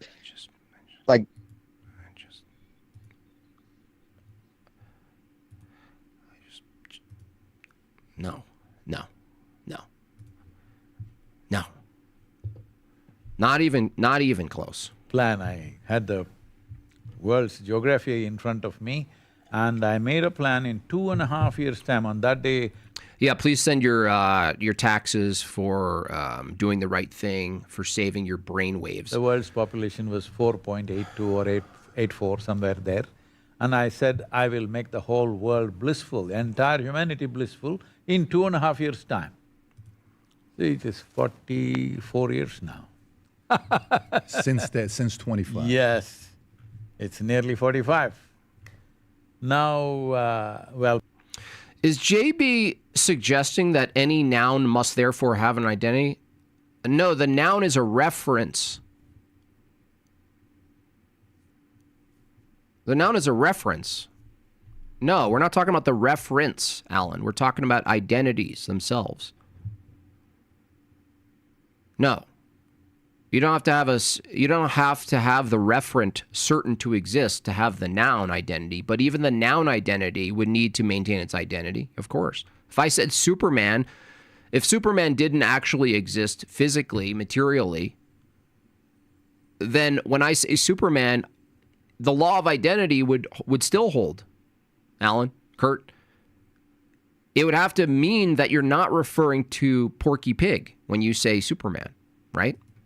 This is the sophistry that we're at with the denial of God, is that we're finally at the phase of like true mental Dadaism, right? It's like, I don't know, maybe there's just no identity at all of anything. Okay, why are you talking to me then? Maybe we just don't, maybe everything's just nominal, that there's never an ongoing identity of anything. People say I've touched over 2 billion people. That's not my idea of the world. 8.4 billion, they've increased. The population almost doubled since then. Well, I know I will die a failure. He was a mega sophist. No matter what he doesn't I do. care. I mean, he sounds like he's burned out, you know. God bless him, Leon. You sound like a complete burnout. Your brain actually reads like the way your energy is and the way you think. It's like you did so much bad drugs against your brain. That's what it reads like, unfortunately. But I will die a blissful failure. So I'm saying a whole lot of people are setting up petty goals for themselves, and then I say, I did it like this.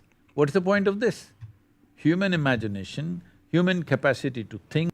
This guy sucks too. Let's move over to this. At least this guy will talk about something we can tackle that's not just platitudes. You know what I mean? So Superman is also Clark Kent. Are those nouns the same thing? So the person, yeah, we have knowledge that Superman, the office holder, is also the person Clark Kent. Both nouns that don't actually exist in reality. They're not real people, but they do hold their identity. Otherwise, you couldn't read a Superman comic. You couldn't even reference them. By the way, Alan, in the chat, both Clark Kent and Superman, right? You wouldn't use those terms unless you already assumed their identity. You know what I'm saying? Like, I don't understand what you're actually trying to get to other than waste everyone's mind energy. More open to hearing new ideas. I took mushrooms and... Of course. It wasn't really what Why I experienced, not? like what I... Here we go. Here we go with the mushroom god. What is it with comedians? I blame Joe Rogan. Try some mushrooms, man. You can meet God as an elf. Bro, I was in a tent with God. Oh, really? Was it Christ? No. It was an elf with a mushroom hat and high galoshes. And he had a deer tail. And he did like a hop run. We can be certain something is 99 billion years old, but not certain identities exist. So, dude, thank you so much. You just communicated why I was feeling something, Mr. Westford. Yeah, no, we can definitely be certain of the object's age. That's 199 billion, 4,000 million years old and 99 cents. But the identity of it, we don't know if it actually maintains over time. Saw when I took mushrooms, it's that I saw that you are seeing with something. That's what I'm talking about when I talk about awareness. In the Upanishads, it says not what the eye can see, but that whereby the eye can see. That's what we're talking about. So right now you're listening to me. That's beautiful. So you're listening. But it's not what you're hearing. It's the listening. It's the hearing that is the miracle. It's the knowing. The Sood signal, yeah. It's like a Sood. It's like a broken brain, like Batman signal, but it's like a broken brain in the sky. Thing is known. You're seeing me, you're knowing it, you're hearing me, you're knowing it. When you take psychedelics... Why is it that so many people almost ignore the law of identity even though they use it always? I think it's spiritual, honestly, Zach. My weakness is assuming it's intellectual. I'm like, why are you so intellectually dumb? But no, it's spiritual. You know what it is, Zach, I think? This is my take. Is that I think if you affirm individual and identity and you're a person, like you're affirming personhood. And if you affirm personhood as an entailment of identity, you actually affirm some sort of responsibility. You might actually have to face up to the fact that your actions mean something in the world. That what you say, what you think, what you do means something in the world. They have an effect. And then what? Oh, then you're responsible. Nobody wants responsibility. The atheist loves the idea that they're an animal, so that all the things they do in the dark are justified post hoc. Yeah, but I'm just an animal. Nothing really means anything. There's no God. There's no justice. There's no anything. Don't take away my stuff.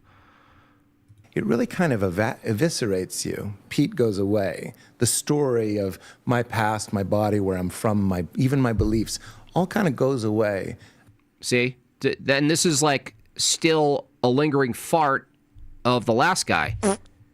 When you try to hold to this view where you are going to defeat your ego, your identity, and everything just goes away and your nothingness, right?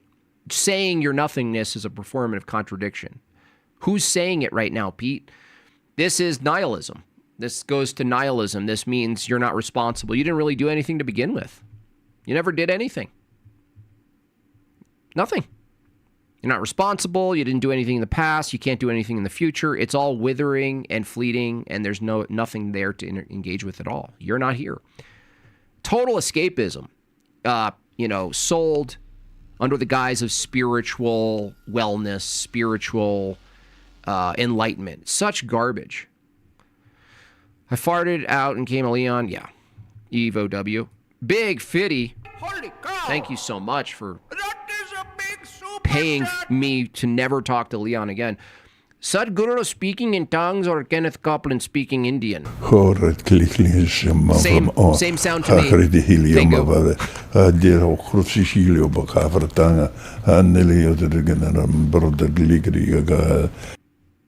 A galiggity indeed. Genuinely curious, what is the justification for theocratic morals? I wouldn't accept there's a thing called theocratic morals, but if what you mean by that is a society taking its theology and implementing them in law, the justification is that you couldn't implement law without it being informed by some ethical view anyway.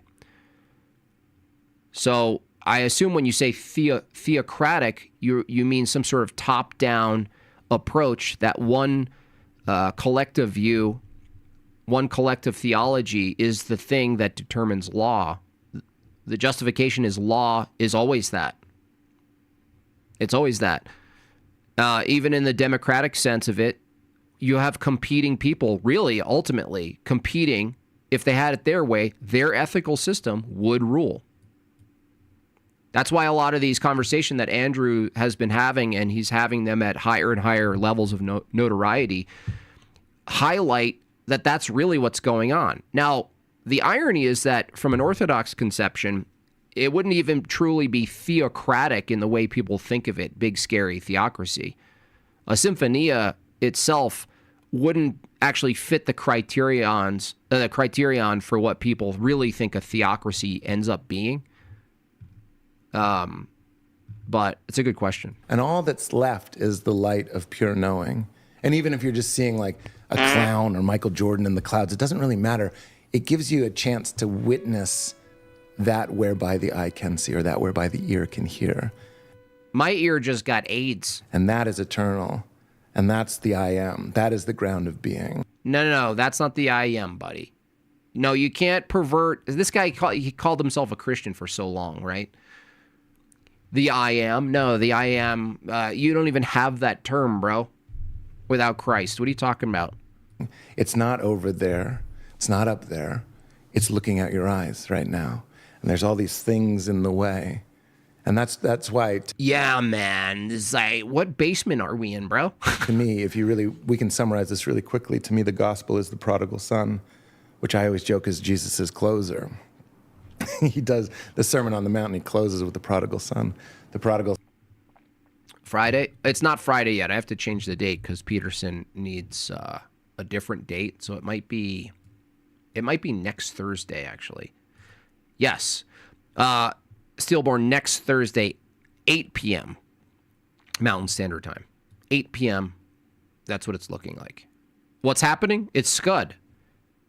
You're having a debate, Steelborn, like you normally would. I'm going to be moderating it like you'd normally have a debate.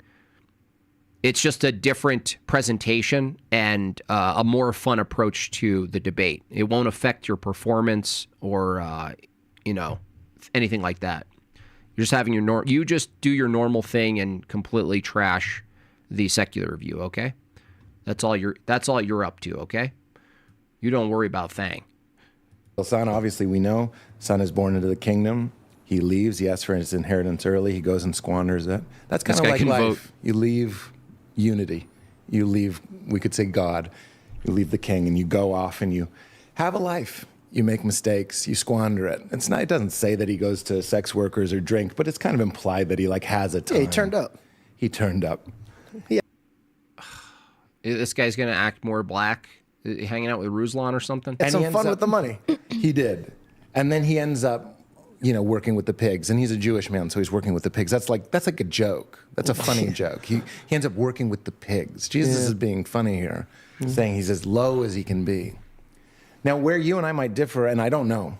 I'm sorry, Pete. Why are you even appealing to Christianity if you hold that Christ consciousness is really something way beyond the person of Christ, but it's everybody? Yeah, I mean, you could just, if you held that position, you could just be like, Islam is true. This is where like perennialism and syncretism get you. And really, it's a cultural phenomenon. Obviously, there's a spiritual element there, because if there's a rigid true view, if there's a true religion, if there's a true God and he's knowable, then suddenly you have a responsibility and culpability in the world through that lens, not through your own lens. But people like Pete Holmes want to take their own lens. So they move to a syncretist or perennialist view where they try to include a buffet of things. And that way, culturally, you're not ostracized. Then you can go anywhere you want. You can be a performer at any stadium and everybody's included. And it's just such, coincidentally, pig shit. It's such trash. It's such a weak position. You're a weak man if you hold this position. I really don't know. Maybe we're the same. What Christianity has become is atonement theory, is the idea that Jesus died to change God's mind about us. But if you look... No, what? Oh my gosh, you suck. Look at the story of the prodigal son. The son remembers... No, it's the fulfillment. What are you talking... This is how perverse this is. This is how perverse the West has become insofar as Christianity is concerned. Did you just hear that? He just said it. And George Janko's like, dude, I love that you're on here. He doesn't even say anything. Wait, hold on a second, Pete. What do you mean by that? That's the correct answer, George. You queef.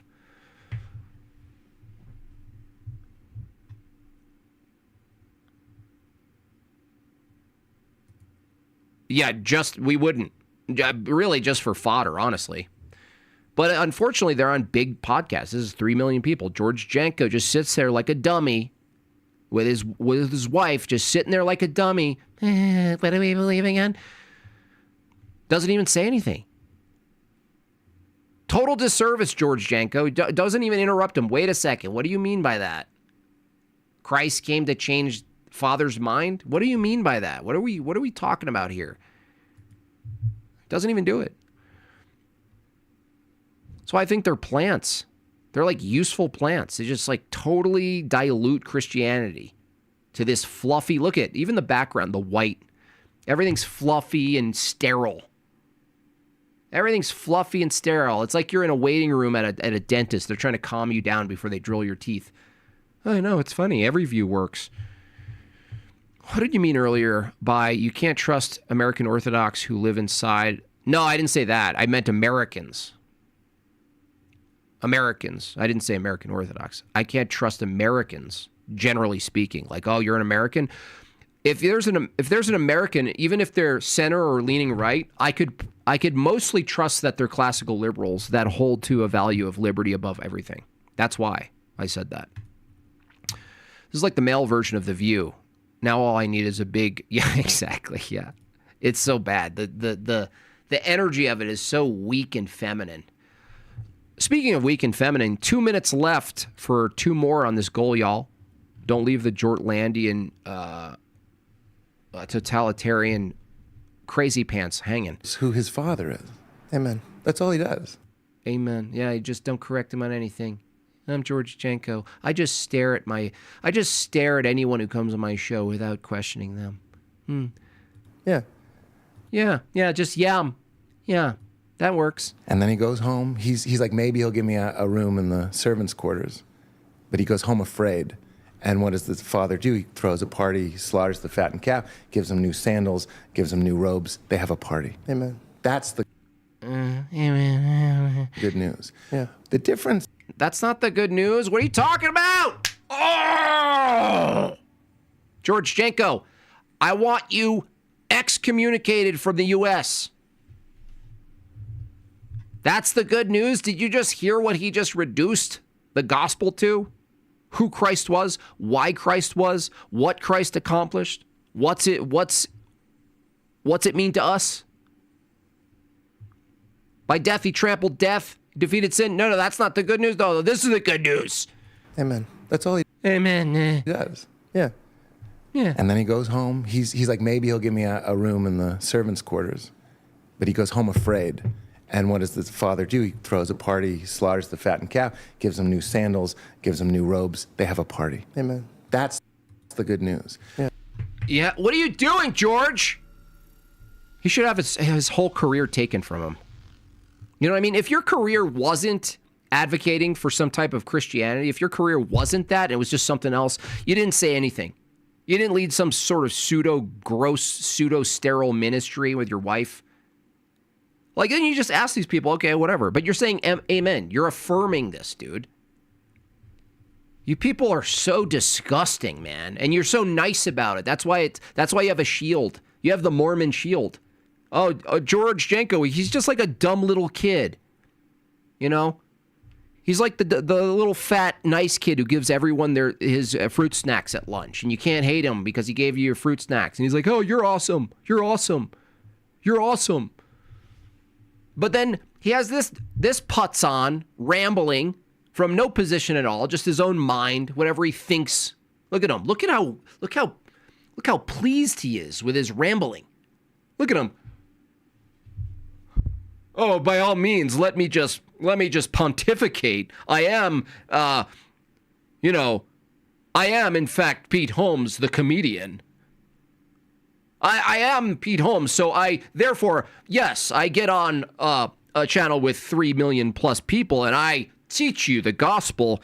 And George Janko's like, yeah, totally, yeah, that makes sense. Disgusting. I'm telling you, we got to be harder. They used to be based with heretics. You'd be able to slap a heretic. You'd be able to make their life miserable. You'd have some social leverage like they did with us during COVID. Everyone thinks that was so horrific. The reason that was horrific is because it was on a false premise. That's why. Don't get it wrong. The leverage, the social leverage that human beings have isn't itself bad or disgusting. It's misused. And we don't use it enough. We don't use it enough. These people, I mean, yeah. The difference, and I've said this a million times, but I really love saying it as often as it comes up. Pause, King. Atonement theory, there's no Jesus character as we know him in that story. You know what I'm saying? No, I don't know what you're saying. I don't know. You're absolutely 100% right. He needs a job treatment. Yeah.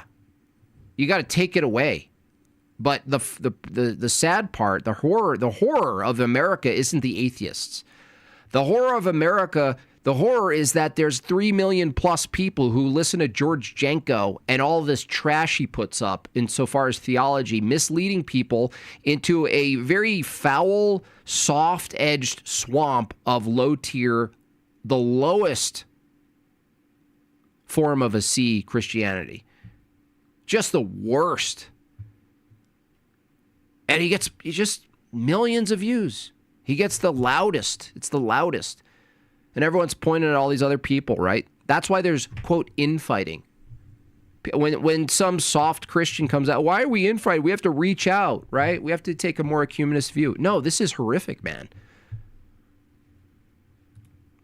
Yeah, there'd be some pushback. Some. None.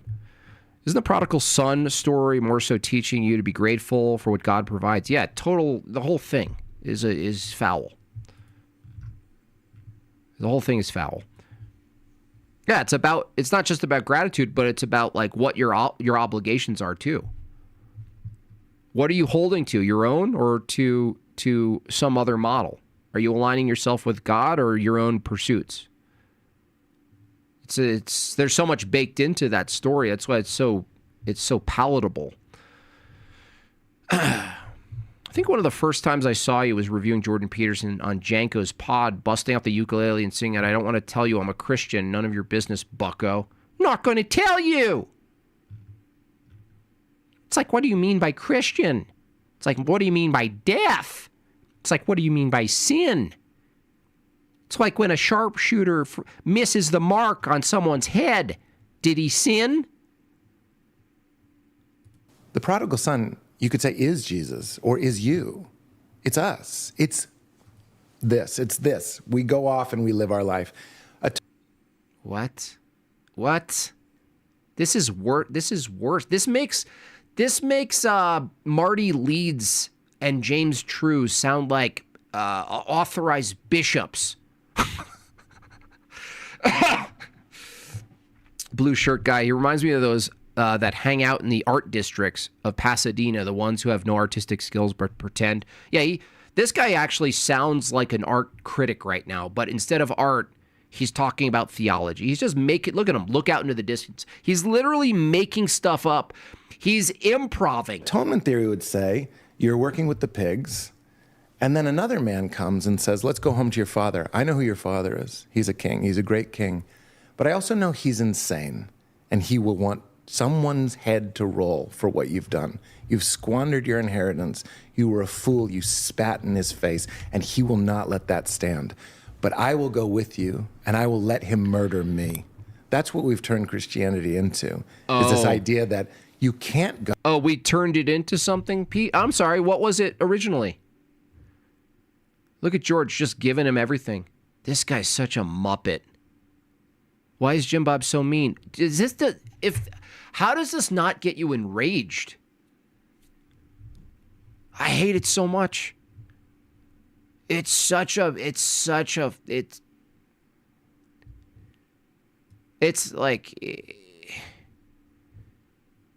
the scarecrow is the shepherd. It's so bad. He's oh yeah, no, I love that Pete Holmes is on. Go to God. You can't remember who your father is. You need someone to go with you so that God can whip and torture and crucify and bleed out this person because that's what you deserve. But if you look at the story, it really is right there. Our job, the gospel, is remember who your father is and go home. Wow, Pete. Just wow. Yeah, there it is. That's all it is. That's all it is. We don't know what that means. We have no idea what you mean by come home. Does home mean come back to the church? Does it mean baptize yourself in the name of the Father, and the Son, and the Holy Spirit? What does it mean? What are you talking about? Lord have mercy. Never trust a gay straight. Yeah, that's all it is. It's. How about you tell some jokes, bro? How about talk about comedy? Look at him. I think I have Gushers in my lunchbox. Wait, do I have Gushers in my lunchbox? I love fruit roll-ups. I know I'm really old for this, but just something I still love about fruit roll-ups.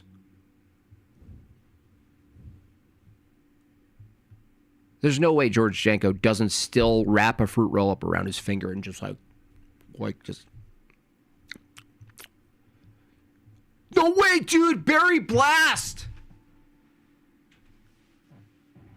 Oh my gosh, my wife got me Berry Blast. Honey. I want a spiritual shower. It's just, I feel the same way.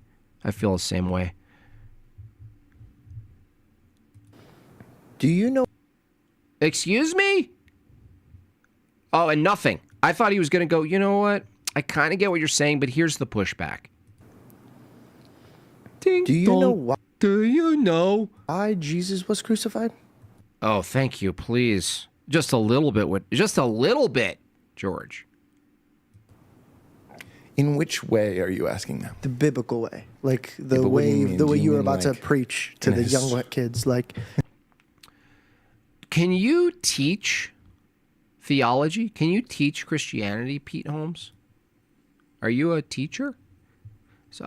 As is often the case when comedians wax philosophical, the whole statement falls flat because they don't know what they're talking. They don't.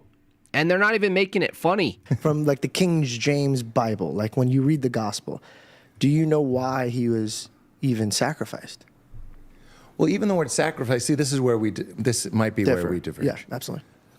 The idea of a sacrifice, this is a framing of something that happened. I believe that Jesus died on the cross to say, I am with you. Look, I know who I am, and I can even face death unafraid. No, it's not facing death. That's a part of it. He willingly walked up on the cross. He willingly, against even people who said, don't go, he went. Okay? Oh, he just wanted to show us to just get over his fears. Disney Jesus. Yeah. And he was saying, I'm also involved in your suffering. Jesus on the cross is the big me too. I'm with you. Oh, man. Did you just call Jesus a Me Too movement? Oh, you didn't. When you're suffering, I'm suffering with you. I'm not on a cloud. I'm here in the dirt and the mud, and I'm bleeding. and my mother is crying. I'm in this with you. Yeah, it's called, what's the sacrifice for? You're describing the sacrifice. What is it? What is it? To quote Richard Rohr, Jesus... See, he doesn't. He just describes the thing again. So George goes, do you know why all of these things happen? And he goes, yeah, these things happened. A deep, profound comedian. Yeah, gravy. Gravy. Didn't die. This is my theology. Jesus didn't Gnostic idiot. Die to change God's mind about us. Like, yeah. Whose is that? What? To change his mind? Oh, I changed God's mind. Yeah, clearly. A lamb. Like that was our idea. We'll kill a lamb because God hates us. We'll kill something we love to change his mind. That's what we... No, it's not to change a mind, dude. Superimposed on the story of Jesus. I don't think... No, it's not for God. Like, oh, man, this is rough. That's what happened. I think that's what got added to the story. And that's why I keep the gospel to what Jesus... Pete must be related to Neil. Shut up, Neil. Said, not to how it was interpreted after the fact. Fair. When from a very guilt and fearful place, people were like, yeah, he died, but he died because we're bad. When you look at the gospel, what I consider the gospel, Jesus' words, we're looking at Matthew, Mark, Luke. That's such a terribly lazy, he died because we're bad. What do you think he's fulfilling, Pete Holmes? John, Jesus' words, he says, the prodigal son remembered who his father was and he went home. And I think that's all. Yeah, that means home would be, he is seated at the right hand of the Father, right? Yeah. And then what? And then what, Pete? Is he gonna judge the living and the dead, Pete, or no? He just went home and that's it. We go home. Hey, I'm gonna go home now. Hey guys, I had a great comedy show tonight. I hope you guys liked it. I'm gonna go home. I'm a Christian now because I went home. That's all we need to do. No pushback. None. Zero. For saving purposes. I believe Jesus Christ is God. So that's my first differ where we might differ. Well, I believe Jesus Christ is God. So, but I believe it's not Jesus. Oh, what a creep. Look at that face. You believe Jesus Christ is God, but you also believe you're God, and so are you? Unbelievable. This is where this is why I banned Maryland. Convincing God. Look at him, dude. George, what are you doing? He just gave you everything. George, you're not listening, dude. He just told you he thinks he's God. That's where you stop. That's where the record player stops. George? God himself that... Did you just hear what he said, George? And I think that's all we need to do for saving purposes. This is getting me mad. It's getting me so mad. I believe Jesus Christ is God. So that's my first differ where we might differ. Well, I believe Jesus Christ is God. So, but I believe it's not Jesus. What are you doing, George? He literally just gave it to you. You start there. I believe Christ is God. This only makes sense if Christ is God.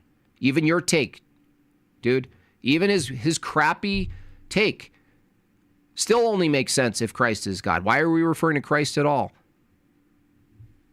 George just skips it. Saying something. I need to just say this thing. Dude, you had him right there, bro. Convincing God himself that these people are bad. If Jesus is God, who are you? Right now, I was a sinner who was saved by Christ. That's a story. I would say that's a story. Oh, and you being God isn't a story? This is why people like this, you don't rest on philosophy, right? Philosophy can get you to some places. It can get you into bad places. It can get you into good places, right? Ultimately, the practice, you're going to have to find the practice of orthodoxy in the end because you're going to lead to an experiential aspect, not just a propositional aspect of Christianity. But people who completely lack the philosophy, this is what you get, where you don't even start with the creator distinction. You go with your theology. He starts preaching, I'm a sinner and I was saved by Christ. Yeah. Hold on a second. Forget that for a second, George. This is why philosophy could really help you, but you never have people on to learn from. You could say, let's start with the nature. Let's start with nature first, not the story of what happened. And in some ways, Pete is right. He's told a story instead of establishing the what, the nature, and the who. This is why what and who is so important. This is why essence, energy is so important, because George here is skipping a few steps. Yeah, it's a good story. When you're in deep sleep and all the thoughts. See, he didn't even push back. Even the idea, I am George Janko, I am married, I have a house in Arizona, I have a podcast, I almost went to the inauguration. All of that goes away. Who are you in that naked moment when all of it is gone? Deep sleep. That's I am. That's being. Why are you umming him? This is what happens. You can't hang out with your wife too much. That's all this chick does.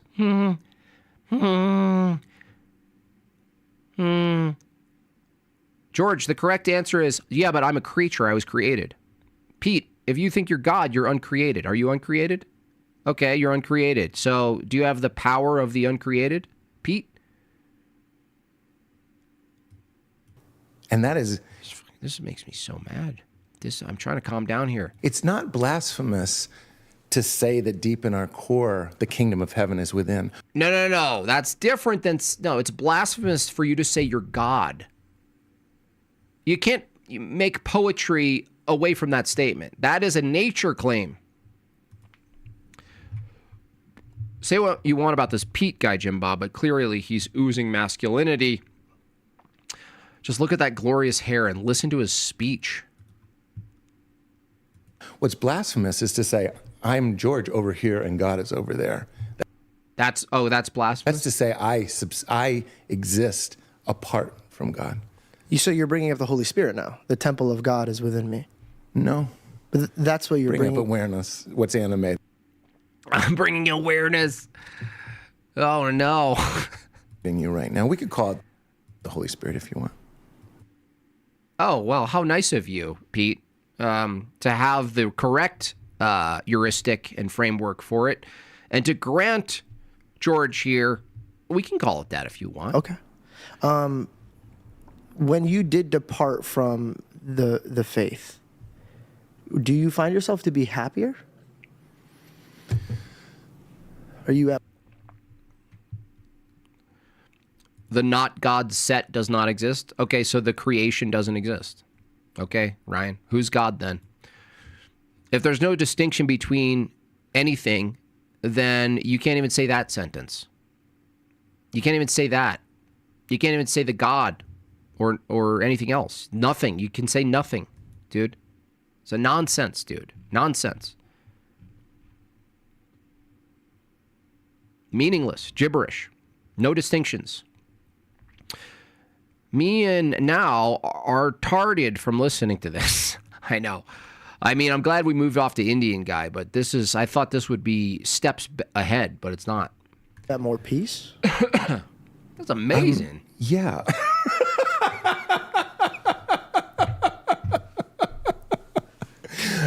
I laugh because, of course. Could you grab my Celsius, please? More Celsius. Can you grab some tequila, please? This guy's turning me up. I'm gonna need more energy. So yeah, you're happier. You're more at peace. I don't think an ego can be at peace. Oh.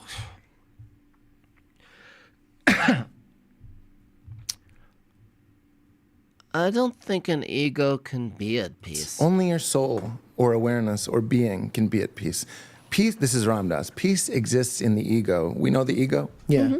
Peace exists Can I talk? in the ego for the most fleeting moment. You drink that Celsius, you get what you wanted. I drink my coffee, I get what I wanted. We have a good podcast, we got what we wanted. You went on that trip, you had the beautiful wedding. These are all little, and then it goes. You eat a cookie, you want a glass of milk. You want coffee, now you have too much energy. You eat something to come down, then you're tired, then you sleep, then you wake up, you gotta pee. Oh my God, blah, blah, blah, blah, blah, blah, blah. then you pee, then you got to eat, then you got to eat, then you got to do something. That's the ego. That's chasing these micro hits. You do everything you're saying is biblical. You still talking about me? Okay, sin. This is called sins are a misunderstanding. Well, then who saved you from your sins?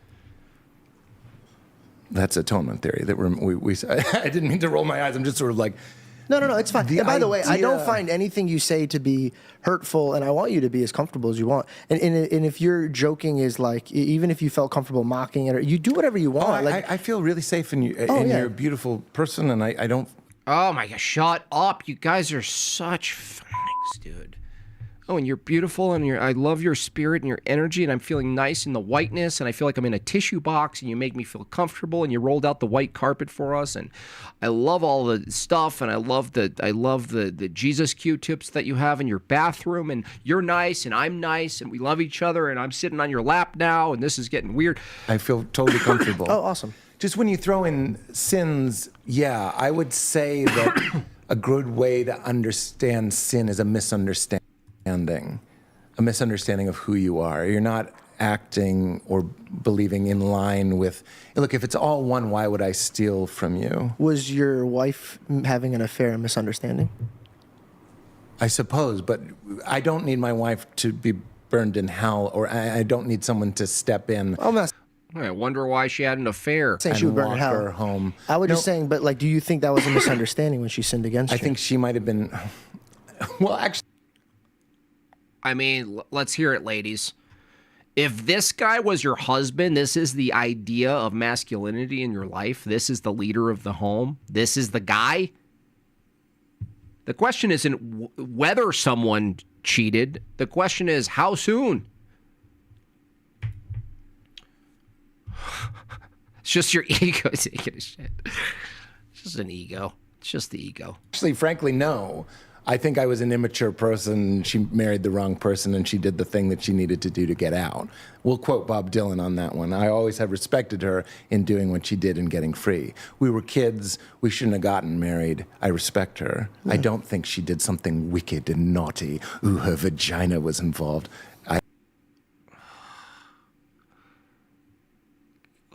This guy.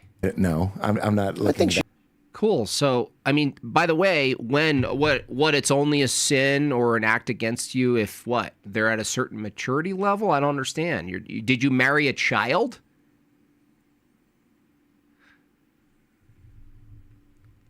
Is he saying he married what's equivalent to someone who is prepubescent? Like, what are you saying, Pete? No, you can't do anything wrong. Well, how developed do you need to be then to do something wrong? Why don't you swap out an affair with someone who, I don't know, maybe some migrant that's currently holding down a white chick, in France. How about that? Are they just, they're just confused. It's just a confusion. It's just some confusion around it. Oh, he's just confused, He came to France too early. My wife married me too early, and that guy came to France too early. She sinned against you? I think she hurt you. I'm not you, so I can't speak for you, but I think that if you promise to be forever and always with somebody, your partner, and she decided to lay with another man, I think that would hurt me a lot. with another man. I think it would. He's so uncomfortable. You knew him in the... So uncomfortable. George used the term, so he doesn't get gross, laid with another man. That's what happened. That's a biblical term. Obviously they did more than just lay there, Pete. He's trying to be nice to you, not give you some imagery and memories you don't want in your brain. Biblical sense? Yes. She broke your promise, Shut up! It's kind of like, when something really bad happens Here's the take we need. Here's the take. In your life, and in the moment, it's so incredibly hard to deal with it, right? And it's awful, and your world is falling down. But would you say that through those terrible hurdles that we have to overcome, there's always like such a big learning curve from it? Exactly. Oh, it's so good. What was that movie a long time ago with a high school, and there's like a teacher in like a black school, and they're trying to they're learning through things and struggling, and they talk about it. I think Lauryn Hill was in it. That's like the vibe this is. It's just like this struggle session where you're like, yeah, you know when you do that and then you got kicked off at cheerleading, but you realized it was for the best. And like Tanya was mean, but you actually realized that Tanya was being mean to you was actually adding to your callous, and like it's like you were built up. You know, what's that saying, honey? That which doesn't kill you makes you stronger. And then you're so much. How do we reach the? I don't know. Better for it now. All I get, like, look, I wish I had more. I wish I had more in my toolbox. But currently, I see a lot of this stuff, and the only tool that shows up, aside from a wood chipper, is a pick, an axe. Break it down, cut it down. I'm trying, like, it's hard for me to see anything to build up. Absolutely. Right? It's with the pigs. Would he have thought, who is my father, if he wasn't broken to the point of working with the pigs? So my wife leaving me was me working with the pigs. Well, leaving is really soft. Why don't you say what it was? Finally, a woman speaks up. Why don't you say what it actually was? And I was broken, and when I say humiliated, the word it's from human, the prefix hum. It's also from human. Humble, right? Humiliation is a good thing. It's a No. Humility and humiliation are not the same thing, you cuck. This is Hollywood at its best, right? I'm glad he said this, because I covered this maybe a year ago. Not in depth, but I did realize that the inversion of humility is contrived humiliation. Humiliation rituals. A type of voluntary lowering of yourself, but in a perverse way. Not the same as humility. Not the same as lowering yourself. Not the same as fasting. Not the same as any of this. Humiliation conflated with humility. This is the essence of the culture we live in, and certainly the essence of the culture of Hollywood. No, humiliation's really good. No, it's really good, humiliation. We should humiliate ourselves. We should cuck. We should cuck ourselves. That's humility. That's what Christ wanted. Humbling, it's a humaning, and it also comes from the word for the soil. It gets you low. So I was low with the pigs in the dirt, and that did lead me to where I am. And to your generous question earlier, so much happier. No, he's just conflating all this. A humiliating experience and being humble are two different things. You can't. He just basically argued for all of the weird, inverted, counterfeit, disgusting humiliation practices that go on. Right? He just justified it all, and they believe this. Like, there are circles who actually actively do this stuff, where they actually, with a concerted effort, intentionally do rituals that are humiliating, with this idea that you're going to transmute it into something like a technology, like the flux capacitor. You put garbage in and you skip ahead to the future, right? Marty, put this ball gag on, Marty. Where we're going, we don't need ball gags. No. Condemnation. I was going to say there's no comparing them. To me, spirituality can be measured by things like spaciousness and ease and gentleness and real junkie. Joy for no reason. A lot of us can be joyful because we go to the Super Bowl and we get tickets right next to Taylor Swift. That's bullshit. I've done a lot of stuff like that. It's bullshit. The only joy, going back to the only peace, you asked me if I'm more peaceful now, and that's conversion. I like this. Where do you get your doctrines from? Like, where do you learn? Who's your, like, mentor? Yeah. Good question, actually. Now you're starting to get how it is we, as Orthodox, can get on the screen with you and go, where do you get your doctrines from, George? Where do you get your doctrines from? Now, what's interesting is that him asking this, if he pressed them, he won't. But if he pressed them on ecclesiology, what is the church? What is the structure of the church? How do you learn, right? Like, what's your pedagogical system? What are you drawing from? You keep referencing Christ. Don't you have to trust the story of Christ to begin with? Just like Mormons, don't you have to trust that you've been given some true account of this person and what they've done? And you have to say, yeah, right? But the reason George can't press him on this is because the same reason if you pressed it back, he couldn't actually give you a sufficient answer either.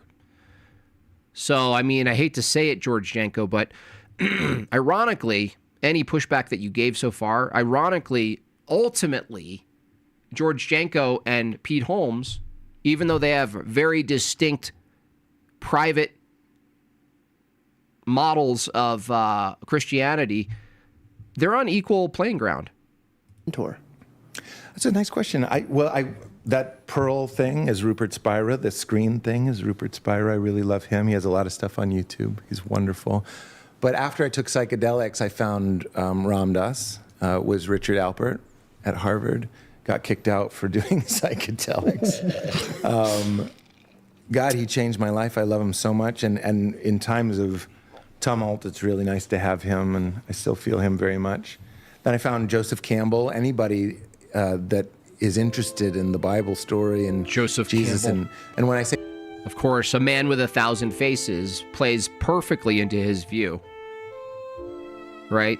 Just archetypes. Everything's just an archetype, and you're the archetype, and everyone's you, and I'm you, and we're all Ryan Remembers, but Ryan Remembers is actually Marilyn, and Marilyn's actually Jay Dyer, and you know. Honestly, you could see how people could take this view to protect themselves from maybe the real raw feelings of if your wife actually cheated on you. What does it mean? What does it actually mean? Is it a transgression at all? Do you have to face the facts about that? Well, no, if everyone's won, then you cheated on you. There's no such thing as cheating. You can't steal someone's money. Hey, we're both the same person. Give me our wallet. I made a meme once of that. Hey, we're all one, man. Give me our wallet. Okay. There can't be a transgression because you can't act against another person. And if you can't act against another person, you actually truly can't act against God. And yet he holds that you're all God. Okay, then you can't act against God. I've got to give it to Pete. He definitely played a role in my not deleting myself when I was sojourning through existentialism. Yeah, he could be used for good. None of us would say that's impossible. But that's distinct from what he's saying is true. Clearly, if he made you laugh, that's the role. God gave him the ability to use words, act outs, premises, some level of philosophy to do comedy, but he's now moving over into another field, and he's actually misleading people. Say myth, I don't mean things that aren't true. I mean things that are so true they can only be told with lies, with things that aren't necessarily literally true. You get that from Joseph Campbell, The Power of Myth. It's a series on PBS. Then attack is always born in not knowing God. No, if everyone's God, you already know, because God knows all. There's no such thing as not knowing God, dude. I hope you don't drive and think at the same time, because if I were you and I drove and I was thinking, I would crash. Yes, it's unbelievable. Will absolutely change everything. So I found him and Ram Dass and then Rupert Spira later. But Richard Rohr, especially if you want to keep Pete's hold on issues to with the Bible. Christ everything, I think that's dangerous. I also think it's dangerous to say this Bible is what God said and these other things aren't what God said. I'm over here saying this is all God's dream and everything everybody says is what God is saying. I don't mean that's true. What? I don't think that's really what we're doing. Yeah, but one has his story. Excuse me? historical evidence and actual backed artifacts. And holy cow! Holy cow, indeed. That is a big super chat. Holy bovine. Thank you so much. A big 50 comes in. Always fun to watch. Hope you're doing well, brother. Stay true to you. Thank you so much. Really appreciate that, sir. Big W's. Give that guy a like. Really appreciate that. That really helps out Jortlandia. And one is really just tricky, man. That's not tricky really at all. But tricky. if we walked hand in hand to see all the things and all the places that Christ walked, touched, saw, there's cities that are explored because of the gospel. I don't want to take that away from you. I couldn't, to be honest. That's arrogant for me to say. I don't want to take that away from you. Oh, now it's arrogant. The things you're saying, that's where you draw the line, Pete. Saying you're God, not arrogant. Declaring to millions of people that you're God, not arrogant. Trying to change his view is arrogant, though. I mean, you don't want to do that. You don't want to step over a line there, Pete. Oh, no. Oh, by the way, I'm God. I am the I am. I am the Alpha and Omega. I'm God. I am. I am before Abraham. I am. I would never assume something so arrogant as to maybe prod you away from your beliefs. Never.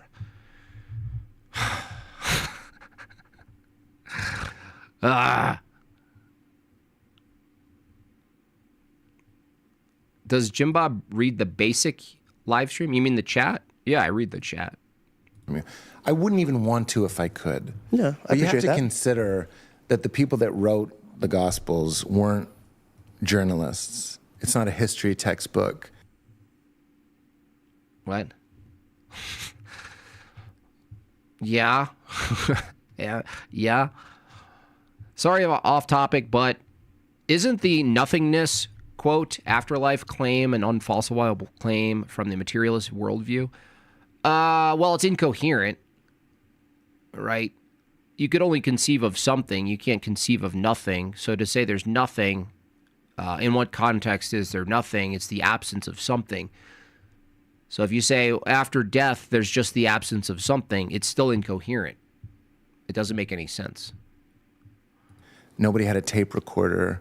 In fact, the stories of Christ weren't written down for 150 years until after he died. Hello. 150 years. That would be like if Hello, you John. or I decided to do an oral history of the Civil War today, and no one had written anything down. I would not have got him. So when we talk about literal truth, and we talk about places where Jesus went, when we talk about this stuff from a I don't know, at this point B-list comedian, when we talk about this stuff, it's deeply profound and connected to 2,000 years of holy tradition, church father commentary, councils, wars, heresies. When we talk about this, I'm just going to flippantly talk about it from the perspective of a Hollywood douchebag. You know what I mean? I just want to say this stuff on a massive platform, you know? I just want to give my one-off take. You know, when we talk, and by the way, I'm going to preference it with the framework, which is authoritative, which is when we talk about this stuff. His ex is a spiritual genius. What did she push him into godhood? Yeah, why did she push him into godhood? And finding the Pharaoh's armor in the Red Sea, which it wasn't the Red Sea, it was probably the Sea of Reeds. And hinging our faith to that sort of conquering. Look, we found it. Okay, we found the cross. And if you touch it, you speak in tongues. We have it. What? George, hello? George! I want to smack you!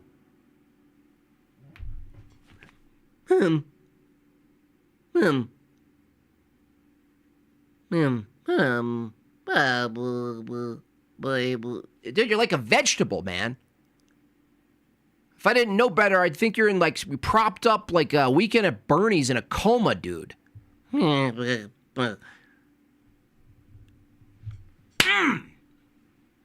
Wake up! That's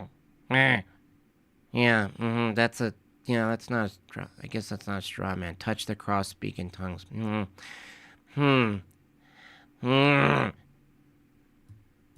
So you're saying regardless it needs faith? No, I'm saying that's beside the point. Not what you know, that with which you know it. Finding and having a firm foundation, being like, we know this is real, is so beyond the point. That's a contradiction.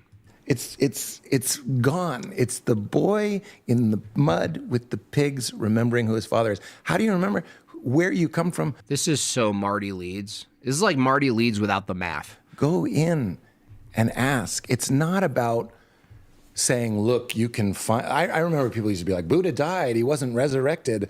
Like, what is this? It's tribalism. Yeah, you don't like it's in, out, it's us, them. Yeah. It makes you feel good. But remember when you said the Shrek thing? When you look at a picture of Shrek and it's wrong, but you know it's wrong? Yeah. Do you not feel that the things that God said was wrong biblically? You don't feel in your heart it is wrong? I just think we're looking at this differently. You're saying if it's in the Bible, it's real, it's God's word. Yeah. I'm saying... John chapter 1 says that the word became flesh. I'm aware what... Yep. So that's why I believe it so hardly. I don't think that's what John meant. John... Oh, yeah. By all means, Pete. By all means. We don't want, I don't know, the Episcopal take on it. We don't want to get closest to the church at the time and ask, what did they hold it to mean liturgically? I mean, what are we talking about, Pete? Well, I just think they didn't mean it like that. You know, here I am 2,000 years later, Burbank, California. I recently, just nailed a job with, Spotify. Let me tell you what I think. Listen, JB, it took them 150 years before they wrote it down. It's like us talking about the Civil War. Now, 2,000 years later, I can do it. Yeah, I can do it. Right? I got a good shot at this. Give me a shot. George, I'm so glad you're giving me a shot. John had no idea there was going to be a collection of letters and essays called the Bible. Neither did Jesus. Well, yeah, the gospel says that the word is forever. I don't think the person who wrote that knew that... See what I'm saying? See how messed up this is?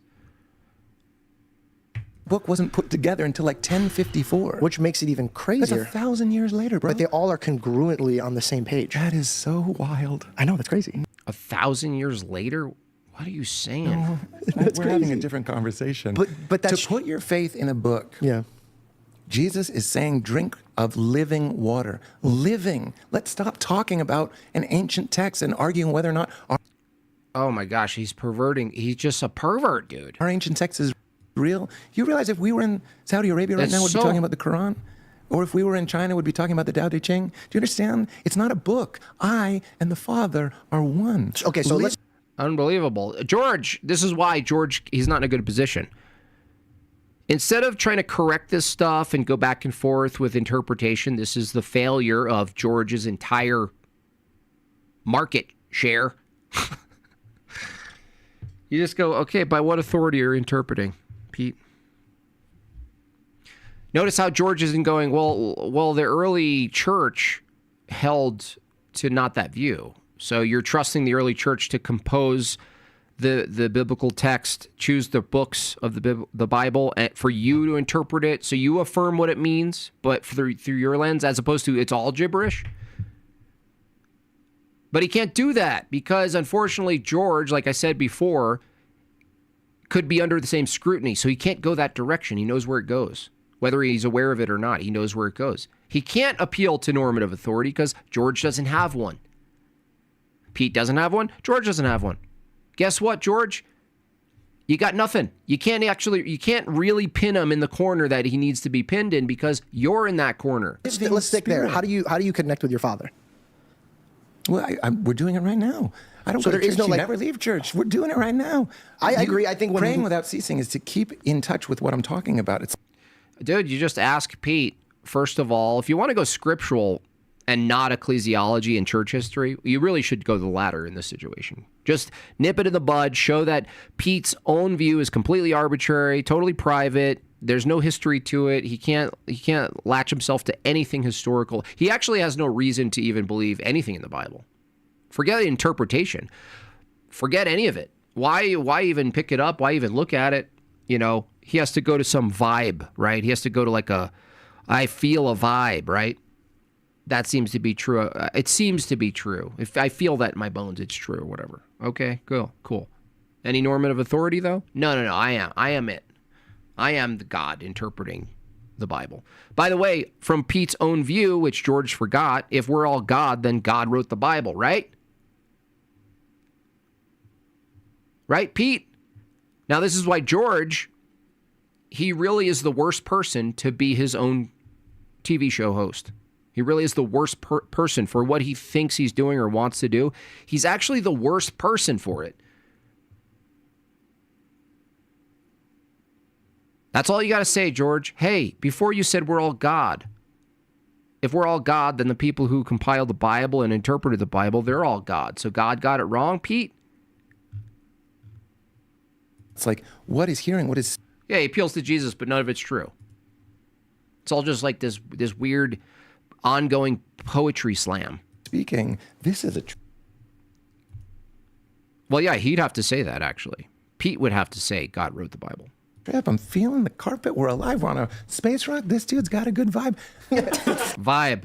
Now I know you're lying. No, I like him. Is that your kids on your shirt? It's getting and staying in your inner room. When you pray, go in your inner room and close the door. That, I think, is a metaphor. Go into your inner room and close the door. Stop thinking about God as an object and be consciousness without an object. And ask yourself, that's a contradiction. How could this naked being be any different from the naked being that you are and you are a pig as Christ was? It's here and now. And talking about a book and looking for historical... Yeah, I'm a weak little man. Yeah. Me and my wife just sit here and go, yeah,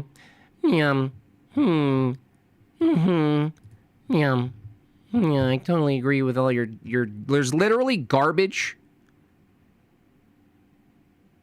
If you put a black light in this room, you just see it just spilling forth. We need, like, demonic black lights. Well, dude, look, I respect it. That's why I went to Israel. Hippie nonsense. I wanted to see it. Yeah. I wanted to touch the stone. Yeah. You get there, guess what? 150 years Oh, you wanted to kiss the wall. What a surprise. between Christ's death and basically them declaring Christianity What do you mean? How do you know Christ died? Why would you believe that, Pete? the official faith. Nobody knows. Oh, nobody knows, but you know. That's a heartbreak. Church of the Holy Sepulchre is where he was crucified. No, it's over here. This is where he was buried. No, this is where he was buried. Nobody knows. It's like going to Six Flags. It's a disappointment. Speaking of our sponsor. What a fucktard you are, George. He's literally laughing and mocking at your entire theology, and you're giggling about it. Right to sponsors. What a surprise. Perfect timing, by the way. Telling you don't even know. There's no... It's a joke. The whole thing's a joke, George. Oh, I'm seeing red. I'm seeing red. Hate to say it, he has a point. Unfortunately, it's backed by nonsense. Yeah, there's nothing behind any of it. No, I'm kidding. Thank you so much, Darth. Really appreciate that. Go! That is a big super chat! Such coward, such a clown. Guy comes out Okay, cool. Well, dude, first of all, I love conversations like this. And to be honest, what we're doing right now is something I pray that our legitimate country keeps doing. Like, the fact that me and you do have a very, very different opinions, but I so much respect you, and I can tell by the way you talk to me that you respect me. I do respect you. And I really do appreciate your time. Can I ask you is recognizing what we share. Yeah. Oh, here we go. Another one. Yeah, teach us more, Pete. I don't know. Do you have a rubber band? Maybe you could put your hair up in a bun?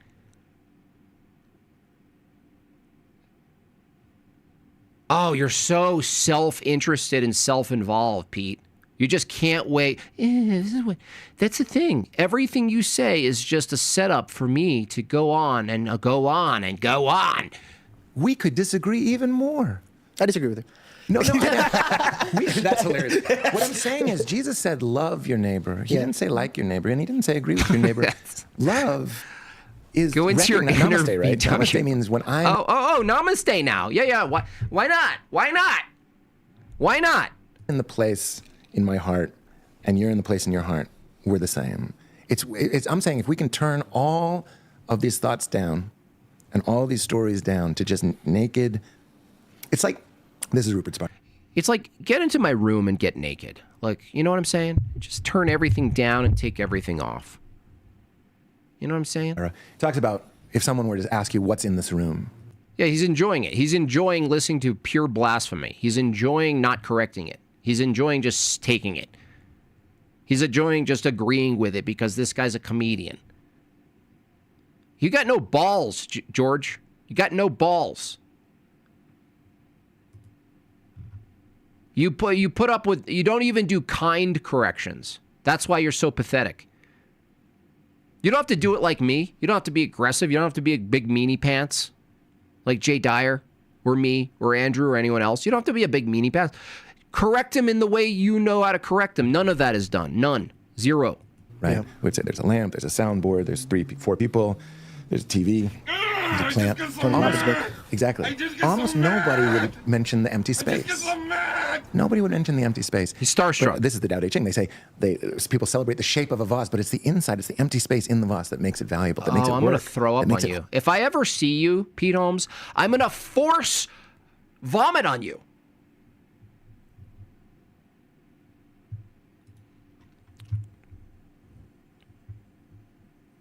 How does he know anything Jesus said is written 150 years later? Yeah, he refuted himself. Yeah, and George didn't catch it. Oh, wait, hold on a second, Pete. You just said we don't actually know anything's going on. It's the Bible. It's been documented so many years later. It's like 1,000 years later, he said. So why are you appealing to it? Why are you doing interpretations of Jesus Christ if you could say from your view that the entire thing is fabricated, no different than Harry Potter? Why aren't you referencing any other fictional document? Hold water. Jews do that? I know. It's just feel like we incorporated a little bit of it. That's us. We're getting lost with the content. Not one funny thing. Not one funny thing. Of the room. Oh, well, I have the Bible, or you have the Bible, and I don't have the Bible, let's say. And I have this, and I have that, and I have these pants, and I have these beliefs, and I'm in this tribe, and you're in that tribe. It's the empty space that we share.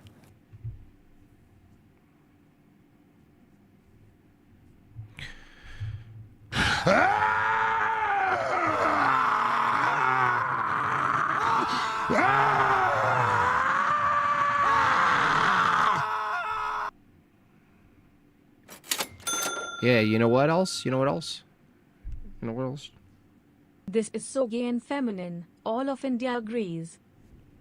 Thanks, Vijay. You know what else? The French revolutionists, they shared a space. They also shared a space with other people. And they knew it. They're like, oh, look, I share space. Hey, look, we all agree on that, Pete. We share a space. What are you willing to share space with? That's the question, Pete. Everything? You fake guru? You charlatan wizard? Empty space behind your eyes, exactly. He's saying nothing. He's saying nothing. In the middle of the night, I'm going back to deep sleep. When you are deep, deep asleep, and I'm deep, deep, deep asleep, that naked being, I'm saying that's both of us tasting what we essentially are. Oh, really? And guess what? And people break into houses while you're sleeping. And people do all sorts of gang grape cereal when you're sleeping. So while you're tasting that you're all one, you know what else you're also one with? You know what the other version of you is doing? Because we're all God, right, Pete? We're all the same person. You know what's happening in the other countries? Yeah, you don't know because you live in a castle. Yeah, try to bring your stupid philosophy to a French native who has to watch their fellow countrymen be gang attacked by 18 migrants and tell me we're all one, Pete. These people are so detached that they have the time. They have the money and the time. Everything's no object to them. So all they're left with is their own thinking. Everything's covered. Oh, you covered that? Oh, my assistant got me my flight. Oh, I got my sandwich. Oh, I drink water. Oh, I do this. I do that. Everything's covered. So what do? I sit with my own thoughts. And I construct my own philosophy called Pete Holmes Philosophy on Everything. And I just get invited and just yap it up and spill it on the floor. And George Jenko will be there to celebrate in it and to play with it like I just gave him a big pit from Chuck E. Cheese of balls to play in. And George is so interesting. And it's the same. So the love that I feel for you guys isn't just, oh, what a nice house, you offered me a Celsius, That's what I think Jesus means. I spend so much of my time as a Christian. Oh, really? Why did he turn the tables if that's what he means? Why does he call people to repentance, Pete? If he means don't worry about it, we're all the same. In India, we all share one bath for bathing. It's our communal space that we share. That's what I think Jesus means. That's what I think. I think stuff. I'm Pete Holmes, and I think things. And I say things that I think, and I don't really think about what I'm saying, but I say them as I'm thinking them. And so that's what I think Jesus really meant. I think what he meant is just you do as thou wilt. I'm pretty sure that's what the law is that Jesus fulfilled. Do as thou wilt.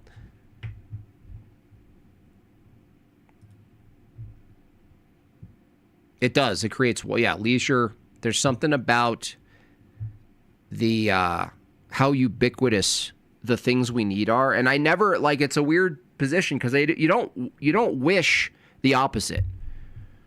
You're grateful to God for everything you have, and you pray for people who don't have, or you give to people who don't, if you have the correct line to do it. So you don't want to accelerate the opposition to leisure just to get the result of destruction, so people are left back at true humility without. But it's so hard to look at and be like, can I just hit a button, please? Careful what you wish for, kind of thing. Going love your neighbor. Okay, I love your Nike shoes. Even, let's say I hate you and you're an asshole and I really can't stand you. I'd be like, he's got great hair though. I try to find, and that's where you get. Yeah. Find that in Stalin, right? Find that in Jeffrey Dahmer. That churchy phoniness where people. What I'm trying to go is look, some people aren't for me. Some people, you don't have to have lunch with everybody. Yeah. But don't kick anyone out of your heart. I have problems with people in my family, we just don't get along. Deep down in their essence, meaning what's essential to them, meaning what can't be taken away from them, which isn't a thought, a belief, a feeling. What's essential to them is what's essential to me. Namaste. It's the same. That's when I see that. Because you are unbelievable from his image. I am. I see this. These labels. It's like talking to hashtags. It is. Is it good hashtags or bad hashtags? We're having this conversation about the I can't give you my thoughts. Room. It would be pointless to give you my thoughts. But it would be pointless because it's not worth anything. Yes, it is. No, it's not. Because So he said made in God's image. He used the image bearer's descriptor, and Pete freaked out. Obviously, he had a reaction to it. Oy vey. Oy vey indeed. Cool it with the anti-Semitic remarks.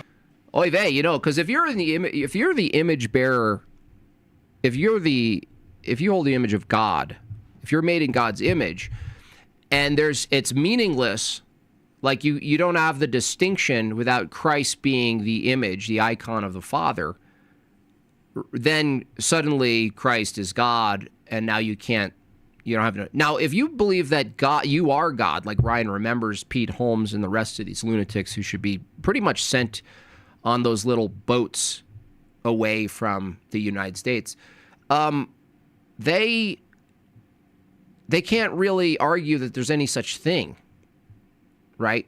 Thank you, Jason Cassell. They can't really argue there's such a thing because they skip to we are God. If you are God, there's no image bearer creation of God. There's no reflection of you. There's just you everywhere. It's just monism.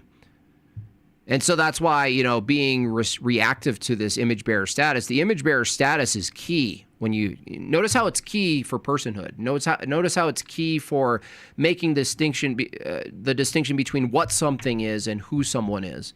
Notice how it's key in arguments against veganism, let's say, the philosophy, not the diet, but the philosophy that animals have some or share, overlap some equal status to human beings. From the image bearer status, you can act against yourself. I bet Pete you can't possibly argue you're God and you can act against yourself or others, particularly yourself, though. What is it you're actually acting against when you act against yourself if you're not a reflection of God as the standard? You're acting against God. You act against yourself, you act against God. That doesn't mean you're God, but under his view, it means he's God. It's impossible to act against yourself. You can't do it. Words are greater than mine. Because my words would push you away. The same way that every Christian man pushed you away. I'm saying we're looking at light. Yes. It's like an overhead projector. Remember those? You're old enough to remember an overhead projector? Yeah. Oh, no. See, I wish George had some philosophical acumen here. No, Pete, you said you were the light. You said you were the light. George, he's not a thinker. He doesn't think. He's in another world. He doesn't listen. He doesn't take in what people are saying and plant it in his mind so that you can use it as a framework for your conversation. He's just in another world. He doesn't even remember Pete said he was God. He was talking over him. Thank you so much, Jason. This can be used against him so easily. All George has to say is, whoa. You're looking at light. I thought you were the light. What are you looking at? There is no light. You're the light, bro. That doesn't make sense, Pete. Oh, yeah. So good to have you on. Thank you so much, Jason. W's in the chat for Jason. Actually, and every time we talk about this, and I feel like we're grooving, yeah, you then put a transparent piece of paper with all of these words like... Got it. This is the best way I could put why. Say, God forbid, something happened to you. Because even saying like... What can I get to this point? But you do, I want to talk about something you already said. You were like, you walked away from the biblical truth. That is so presumptuous that you have it. But before I said that, I'm just bringing this up, not to be disrespectful. I'm Thank you, giving Jason. Like a hypothesis. Solo goal. Everybody, solo go from Jason. Solo go. Don't you see how you're trying to own the... Bro's doing a solo go. Birthright of everything that is and saying, you No, I'm just defending my point of view. I'm not... This is the best. Saying that, I'm not trying to be disrespectful. Which Christianity is the real Christianity? I believe the gospel is. There's a lot of Greek Orthodox that would disagree with you. Oh yeah. Oh, so he knows about Greek Orthodox. Okay. Yeah. If you were, dude, Pete, if someone else was on there instead of his little mousy wife going every once in a while, if you had someone else to counter you, you would have been demolished by now. But unfortunately, George, he doesn't take the position, so he can't refute. This is perfect. This is exactly what I telegraphed, is that George can't push back on the biblical truth because he doesn't hold it to be a true liturgical document of the Orthodox Church from its compilation. He doesn't hold that. Thank you so much, Jason. Solo goaling. Unbelievable. Shout out to Jason Cassell. Really appreciate you. W's in the chat. We need to take a pause. We need to acknowledge the giving here from Jason Cassell. Everybody, W, please. Especially if you didn't super chat. Okay? Now, you don't rely on Jason, okay? You don't rely on him. But you acknowledge when he donates when you don't. For this island. Just a little floaty island, guys. Tiny little island. Look what I'm up against. 3 million people, these people. Famous, super famous. You got to keep it afloat, guys. Thank you so much, Jason.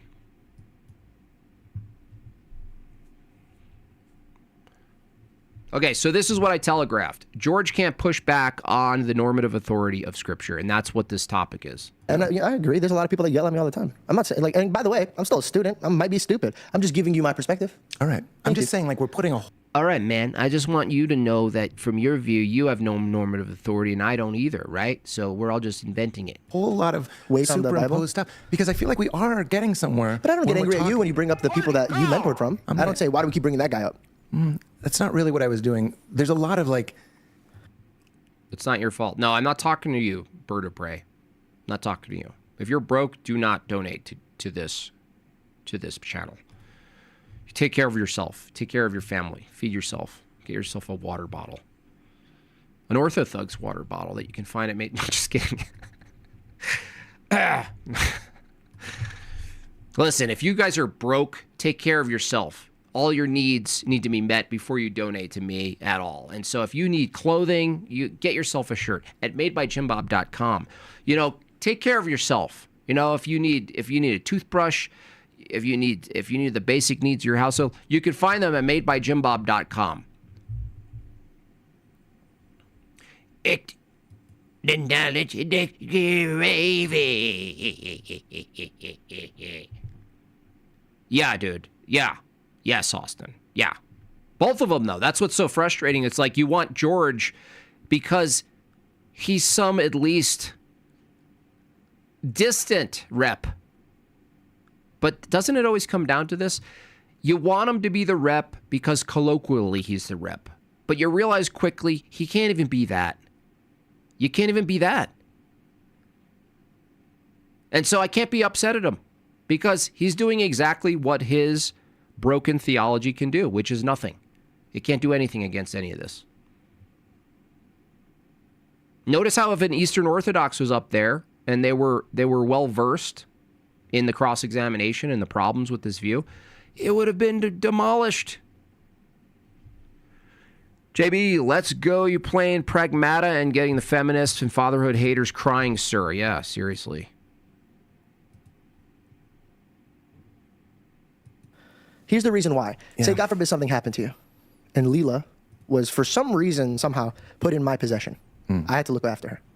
But before, God forbid, something happened to you, you gave me a book. A prosperity rant. I should actually do one, though, honestly. I should. Do you guys hear the music? I can't hear it. Here, hold on. I need a better intro. Hold on.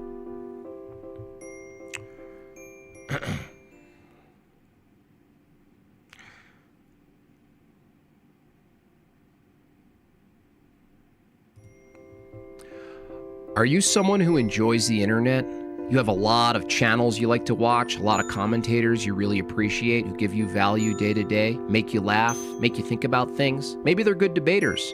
Maybe they play music or make art. Maybe they're just wild and you're just like, that guy gets it. Tired of not being able to donate because your own needs aren't met at home? Well, we have a solution for you. If you go to the website of the person that you really like, they are now offering your basic needs the same way Amazon Prime is trying to do it. Need a toothbrush? Still feeling like you can't donate to your favorite streamer, but you need something?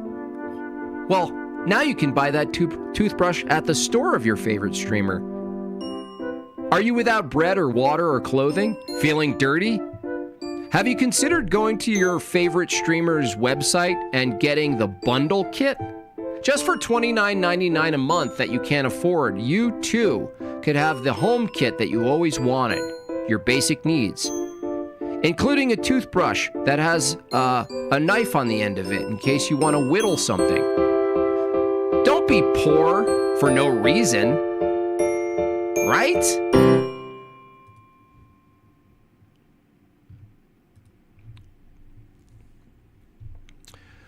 Imposing your Bible on me, bruh. Have you considered getting a job? Like, hey, I need you to give this to Leela. These are my words it's to her. Everybody's poops. It's everybody's poops. Sorry, my wife keeps texting me. Okay, keep going. So, would it be yes, honey, I'm done. Honey, please don't cheat on me, honey. wrong of me if you gave me that book and I just kept telling her my perspective of the book? Or would I just read her your words? Because I think that would be the right thing to do. You wrote her a letter. Mm-hmm. So that's the only reason why I do that. It's not to disrespect you or to... Well, now we're back to the idea that... See, dude, you did nothing, dude. All you just said is, well, look, we got to go back to the scripture and read what the letters say. I'm not going to diss you and say your interpretation is wrong, but I'm kind of saying that. But at the same time, how do we figure it out? George Jenko's a genius. You know what he figured out, guys?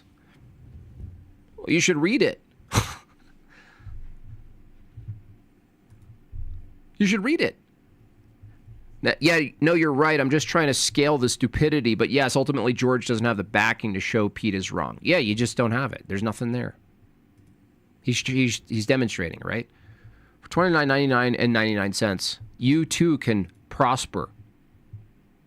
He's just sitting there texting. God wrote the Bible. But that's the perspective I'm coming from, right? So it might be worth scratching that one. It might be worth digging a little bit deeper on that one before you live your entire life. I prospered pretty well from it. Even that, so it's transactional, it works? Well, I think you can't be in the light and not have the sunshine in your face. Oh my God. No, dude. What are you even talking? That's not even biblically true. You may be materially blessed by God. You may be. You may not. You may not. You might not get anything. You might follow through with a life in Christ, right? In good standing, and not have anything. You might not have anything at all. Unbelievable, man. Oh, these people. Yeah, that's exactly. This is the first freeze frame I actually agree with Pete Holmes. It's over, dude. It's over, George. You just lost the entire thing, dude. Well, yeah, no, I am totally rich. I have a huge channel, and I clearly have really white walls and a white couch. Well, how gross. You can't be in the light without all of the sunshine. It's like, dude, you just equated the light of God, the uncreative light of God, with stuff. Sick bastard. You're a sick, sick, sick, foolish man. Is Wes Watson going to give a nice ad after that? I should just make a Wes Watson ad from jail. All right. All right. But you get what I'm saying? Just give it a... How do you lose your theology? How do you lose a theology debate with the guy who's literally admitting he's inventing it? Little dig. Oh, I am. I'm hearing your perspective. I'm just giving you my perspective. The Bible didn't fall from the heavens on a parachute. It was written by people in a time with a perspective. It's history overlain with Semitic storytelling. I don't know if you've ever met a Semitic storyteller. They're not super interested in the literal truth in the way that you're really going like, this is it. Cool it with the anti-Semitic remarks. Have you ever met a Semitic storyteller? They're not really interested with the truth.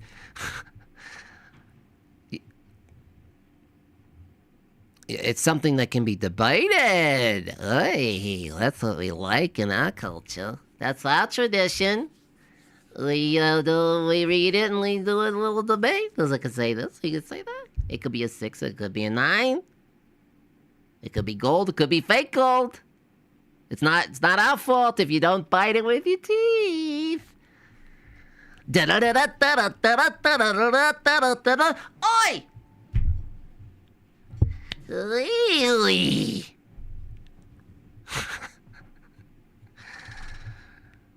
This is it. If a Semitic person wants to tell you a story, it's about the feeling, not the fact. So if I'm talking to a poor person, I'll say I lost $10. If I'm talking to a rich person, I'll say I lost $100 million. It's a really shaky place to be like, this is it, we got it, we found it. And if it was... Did he just admit he's going to lie for feelings?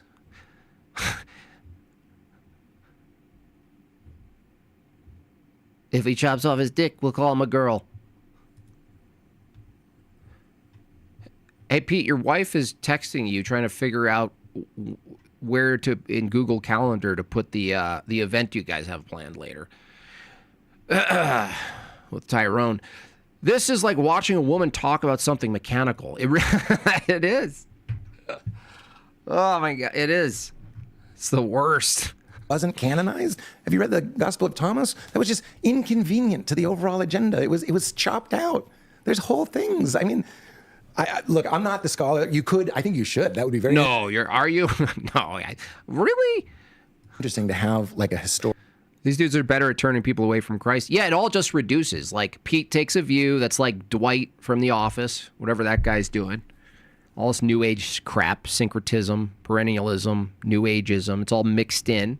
They have no reason to appeal to the Bible other than they have a vibe. That's it.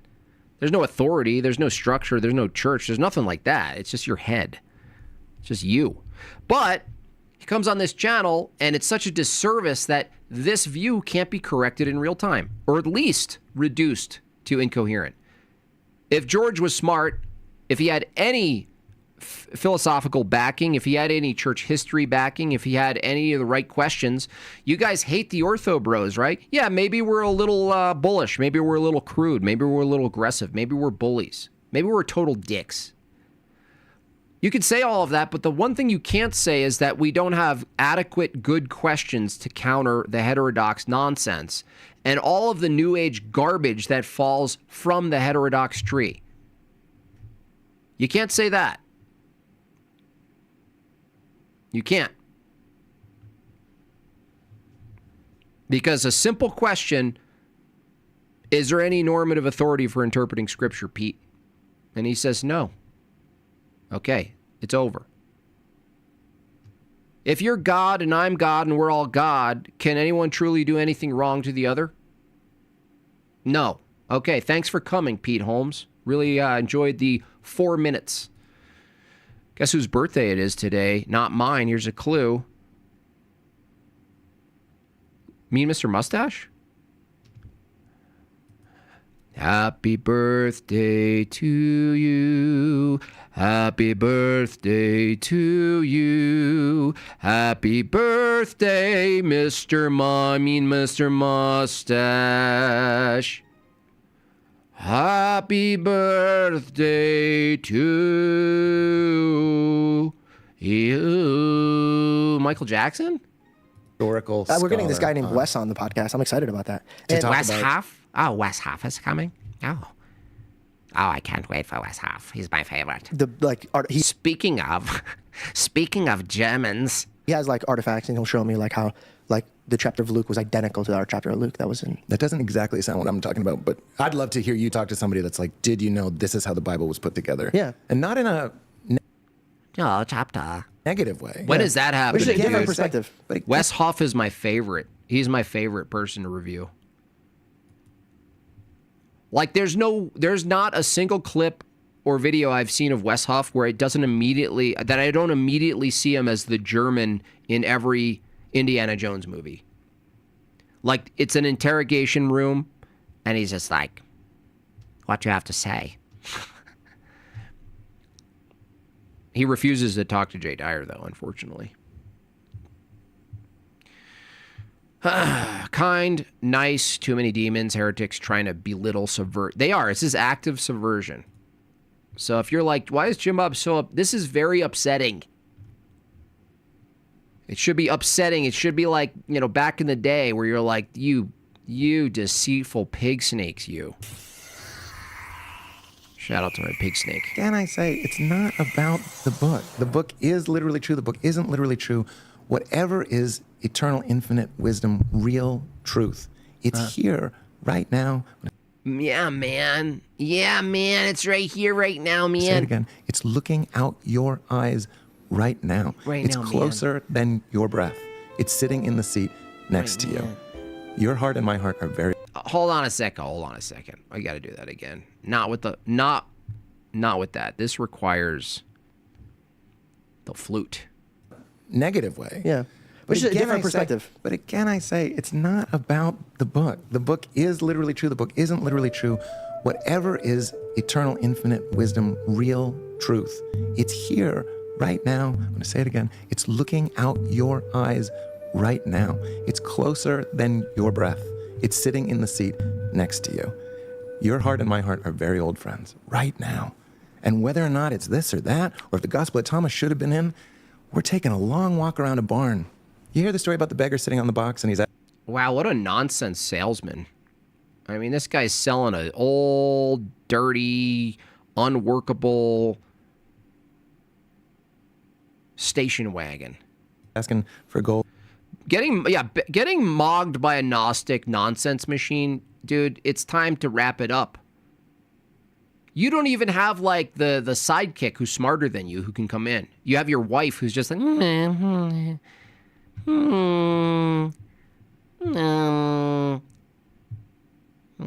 Gold. Nobody gives him anything till somebody says, "What's in the box you're sitting on?" And he looks, it's filled with gold. This is it. We get lost in this. I get lost in it. You got me pretty animated. We get lost in it. It's just so pathetic. Soft Pete, yeah, exactly. They're like cucking each other. It's just like, yeah, no, you walk on me, I walk on you. Don't push back. I'll be back on the show if you don't push back. Enjoy it. Please come back. I want to be really nice to you and not... Fucking stop. Remember who your father is. I'm trained. Look, how do I have the patience to listen to so much moronic nonsense? How? I was with myself for 40 years. You know, I listened to my own thoughts for this for much longer. Everything that's what I tried to do with the gospel. I don't understand what else is commentary, and it's taking us away from it. Is that commentary, Pete? You see what I'm saying? This is why it pays to be a philo bro, a philosophy bro, an ortho bro. He just says one stupid thing after another, right? If George had any brains, listen to what this guy's saying. I get lost in it. You got me pretty animated. We get lost in it. Oh, yeah. Fucking stop. Remember who your father is. Everything that's what I tried to do with the gospel. I don't understand what else is commentary, and that's not commentary. Why remember who your father is? Why not appeal to Islam? Islam doesn't believe in a father, dude. Why are you? This is what George isn't getting. Pete, why are you referring to Christianity at all? Why aren't you a Muslim? Why is there a father? Why is there a father distinction? And it's taking us away from it. Right. Yes. Yeah, absolutely. Are you kidding me? I used to say stuff like what Pete's saying. I used to say stuff like that. Here. Okay, one other question. Sure. I think I understand what you're saying. Just to kind of touch your shoulder gently in a brotherly way. I give you no consent. Well, I didn't do it. Well, even in your mind, you pictured it? Mind consent. Yeah, don't do it. Even though it's yours, and even me in your mind is you, don't do it. You've been... let's take the gospel out. I think you want to take the gospel out, so let's just take the gospel out. I want to take the gospel out? You looked at me and you're like, don't. Take that gospel out. I love the gospel. I just think... Go on. Okay, the Bible. We're just going to put it aside for now. And let's just go to the consciousness that you think is within you and God, and I believe it is the Holy Spirit. Have you ever... where does the Holy Spirit end in God? Even that is just what? Consciousness would be a temporal thing. The consciousness. Like, this is like a mental, psychological distinction. The consciousness. The consciousness. But even from an Orthodox perspective, if you referred to the nous, you wouldn't say the nous is the Holy Spirit, right? These people think they're being possessed by the Holy Spirit. That's the other weird part about the counter to the atheism. When you point at someone, you're like, you're demonically possessed. You know? Oh, this is demonic possession, right? And yet the opposite view often that you hear is like, you know, you're possessed. You're possessed. God begin. Where's the boundary? Yeah. What do you mean? Like how separated? Well, like, what are you talking about? He just literally said, like, this is why it's so frustrating. It's like you laugh and you cry and you scream about Pete's horrific, broken, incoherent rambling, trying to piece together some account that you could call Christian or whatever. Just a joke. Absolute mockery, honestly. And it gets just laid out. It doesn't get completely cut to shreds by George. It just gets laid out in a nice blanket. It's like a picnic for terrible heresy. A heresy picnic. George, oh, you like watermelon? I got soda. I love soda. Try this Praise Energy drink. Would you like a napkin? And Pete Holmes is like, thank you. I love a blasphemy heresy picnic. Thanks for laying out the whole carpet for me. I'll just do it, right?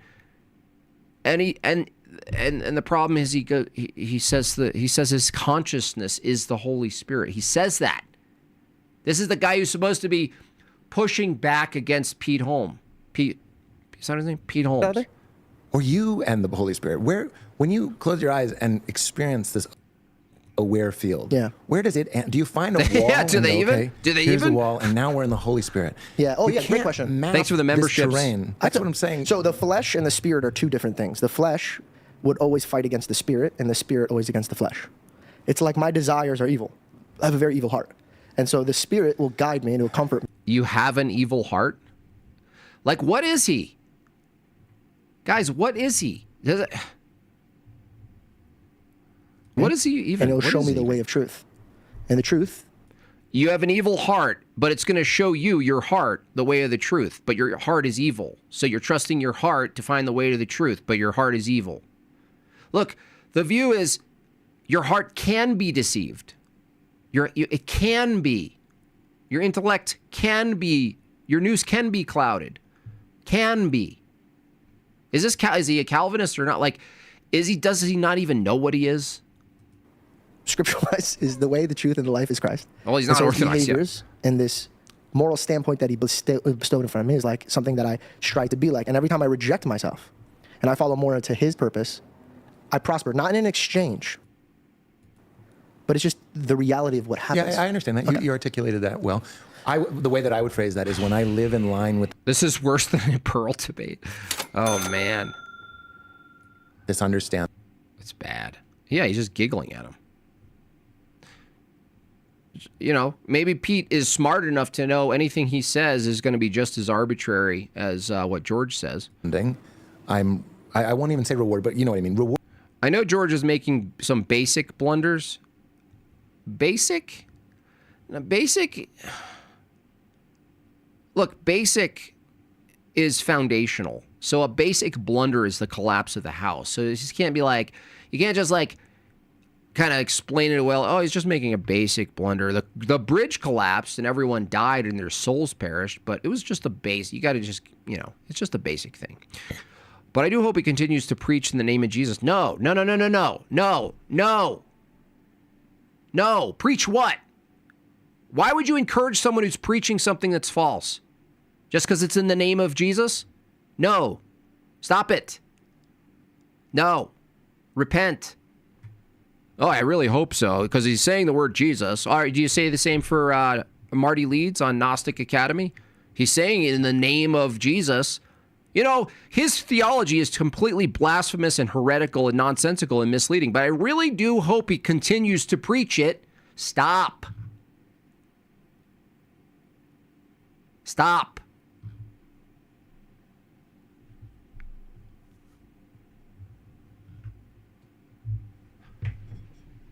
You know, he's building a house on sand. I really hope he continues to build it. That way, when people walk in, it collapses and kills them. You know, because he really wants to build a house. No. Preach in the name of Jesus. Do you know people say in the name of Jesus many, many things that are false? Come on, man. Just trying to be... Stop it.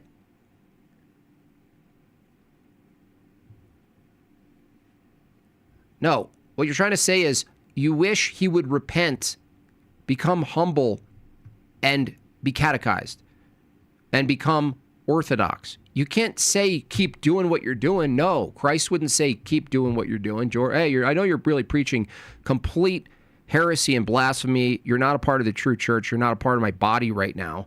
But at least you're saying my name. That's good. That's a good start. No, don't encourage him to keep preaching.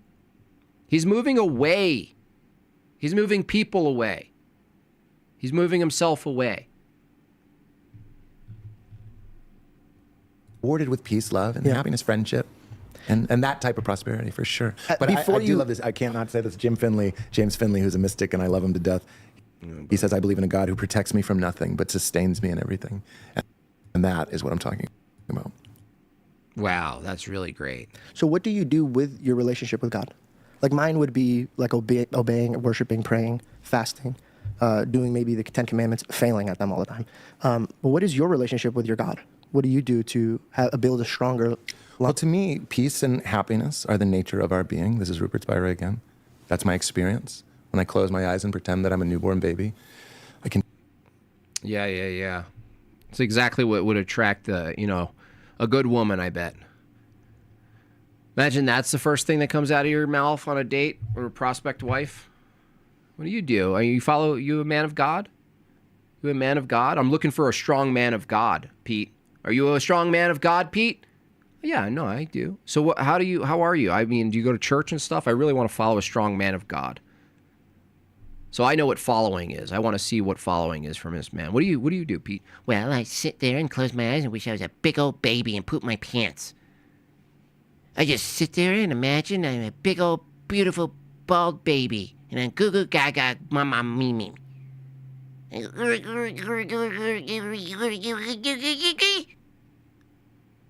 You sick creep. You know this guy wears a diaper sometimes. You know this guy has his wife hold him as a baby with bottles at home. I just want to be little baby again.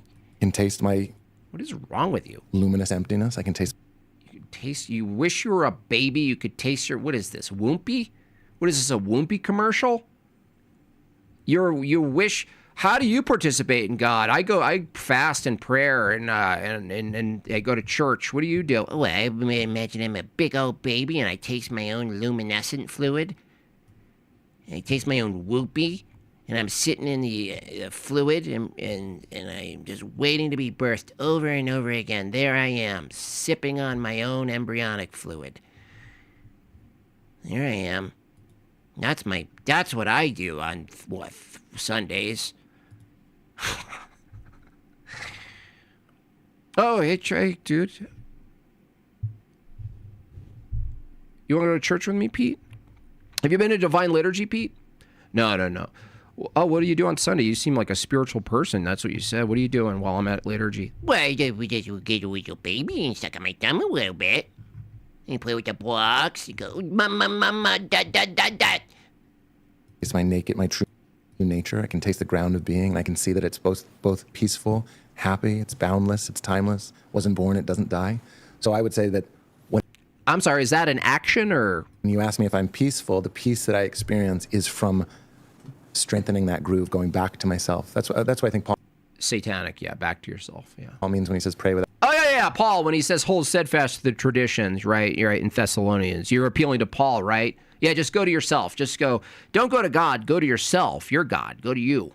I think that's what Paul means. Is he meant, you could see in his early writings, he meant act like a giant big baby who poopied his pants. That's what he was clearly talking about. Shut up, Pete. Without ceasing. Keep going back. In the midst of this conversation. Yeah, that's helping a lot of people. Everyone who's lost, go to yourself. The person who's lost yourself, go to yourself. You know, you're looking for a shepherd, go to yourself. If you're lost, go to yourself. Because the sheep, you are the shepherd. You're both, right? Oh, man. Yeah, exactly. Well, I mean, how do you keep a woman around with this, dude? Oh, there goes Pete again at the dinner party talking about being a baby again. Bro, Vagine didn't recognize a brother with a $5 chat earlier, so here goes another. Thank you so much. Sorry, Vagine doesn't always talk properly. Can you blame her? I pretend to be in the placenta and totally merge with my own twin by evil means. Yeah, I become one with my evil twin in the placenta. Conversation. And then I just guzzle all the placenta juice. Not saying a prayer, but staying in touch with the ground of being. And wow, that's really deep, Pete. Meaningless gibberish. And that is happiness. See, George, you're just a weak man. You're just as weak. Now, you could say the word Christ, you can say the church, you can say the Bible, you can say all these things, but when it comes to spiritual battle, you're just hiding in the trench. You're just shivering. Just so afraid to battle, to use the weapons. Yeah, no, totally, no. He doesn't have the courage to say that, you know what, being honest with you, I mean this, you know, what you're saying is complete gibberish right now. This is gibberish. And this used to be the go-to with like famous people who just say stuff. It used to be the go-to. You take them out. You go, no, this is nonsense. It sounds like, imagine you were David Letterman right now. David Letterman right now would be a better apologist for Christianity by slamming down the opposition right now than George Jenko.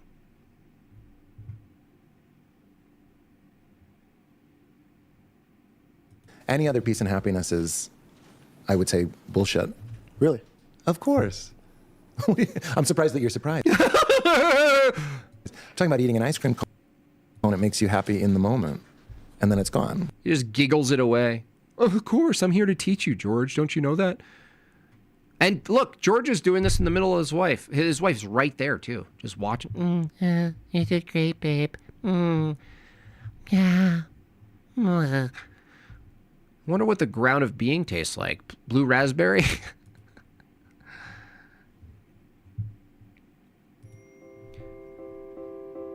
Tired of sitting around Indian style wondering what the ground of being tastes like? Wondering, trying to compare it to all your favorite fruit roll-ups and all soda flavors? Trying to imagine all the different types of gushers you've ever eaten in your lifetime? Skittles? Nerds? Ice cream flavors? Well, for $29.99 and 99 cents, just 2 payments a month, you will be delivered a small kit of the ground of being in all of the flavors that you ever imagined. Remember Willy Wonka? Remember the Gobstopper? Remember the variety of flavors that it went through endlessly, endlessly, endlessly? What if that was the ground of being? Well, now we have it, an offering, a limited edition, groundbreaking, grounding, everlasting Gobstopper. You want to taste the ground of being Gobstopper? You could have it yourself with your name engraved onto it for an extra $9.99 and 39 cents. What are you waiting for? What are you, scared to taste new things? Ha! If you have one lick of this Gobstopper, it's over, bucko. Yeah. And again, spirituality is the pursuit of yes, these things that don't go away. And when shark we ask if I'm more peaceful or happy, I started to say that Ram Dass says that an ego can't be happy for more than a moment. But even as we're talking right now, trying to keep an anchor in my... It's difficult because I reject the Christianity that Pete rejects. He's rejecting the artificial Christianity of the real thing. Yeah, this is all false. The whole thing is false. It's a false dialectic. And honestly, I'm starting to question. This might be just a feature of modernity. In other words, it's not funded by anyone particular, but I wouldn't be surprised if it was indirectly like, oh, I like this. I like this saturated Christianity that George Jenko presses. I like the fact that his saturated, broken Christianity can't even work against Pete's. I like that. We need more of that. Oy vey. My being in the spring of living water, that's my engagement with God. Coming down here. Is it the spring of living water? Where'd you get that term? Listening to music. I'll drive away from here, probably listen to some music, and just kind of do you pray? Settle. It's just feeling good, man. Yeah, that's all it is. It's just sitting in a hammock, bro. You know, that's participation in God is, just sitting in the hammock, bro. Well, that hammock theology would be, to me, I call it hammock theosis. The truest prayer is trying to stay in touch with my being. What about like the Father though? Like do you believe in the Father or no? I think there's one God thing. But does he listen? He's a monist, dude. If you studied any of this, George, you would have already got to the fact that he's a monist. And if you knew that, you'd actually know the entailments and you'd be able to rip it apart. George? It's like someone refusing to accept the tools to fight off falsities. What kind of person signs up for fighting off falsities, and when they sign up, they're given the tools and they go, no, I'm going to use the tools. Sign up for this thing where you fight against broken views and lies. Thank you so much for letting me sign up.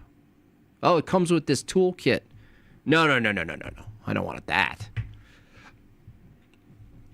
Wait, could I fight? Can I fight falsities with my own false toolkit? Could I do that? No, you can't do that. It doesn't work.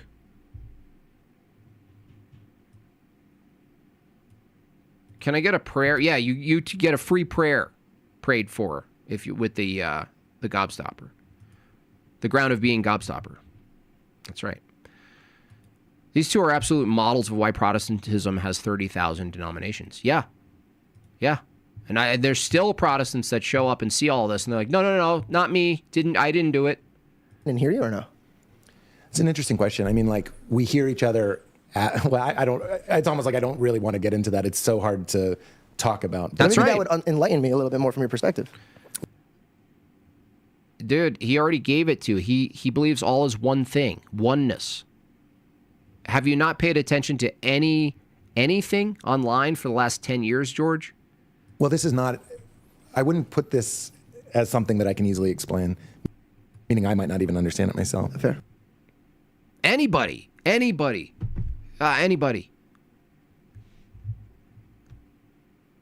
A catechumen, a 10th grade catechumen with any basics in philosophy could go, wait, you're God, everyone's God. So God actually compiled the Bible that you're rejecting. So that's true. So everything's true. This is trivialism. That's what it is, trivialism. Where every proposition is true. And by the way, that's me with the Bible. But if God is one, that ultimate oneness knows only itself. It's aware of itself, like the sun shines on itself. And oneness has no... Look at him closing his eyes. Like, he really believes where the weird broken roller coaster that he thinks is a smooth ride is just clickety-clackening up the hill, you know? He thinks he's on some ride, but the reality is zoomed out. We're just like, what? No. Direct relationship to two-ness. So if it's one, it can't split George off. That ruins its oneness. So you are God. No, God is God. All it is this one being. And we are, it's like a... Tentacles. Screen, a TV screen. Yeah. And we're on the screen. And the screen is God? The screen is God. Got it. Okay, so it's kind of like a dream, and the dream is God. Exactly. Kind of like that song from Kanye. Oh, I hate you so much. I really hate this guy. I want to lock him up. And it's not because he's dumb. It's because he's harmful. He's like a Jim Henson has an unreleased puppet that was like heterodox Christian. And like somehow it escaped from Jim Henson's like little like home pad where, you know, he has like all the cool puppets that nobody ever sees.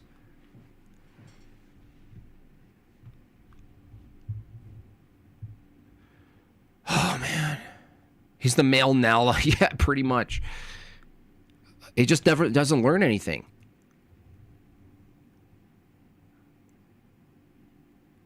One of her boyfriends is staying over.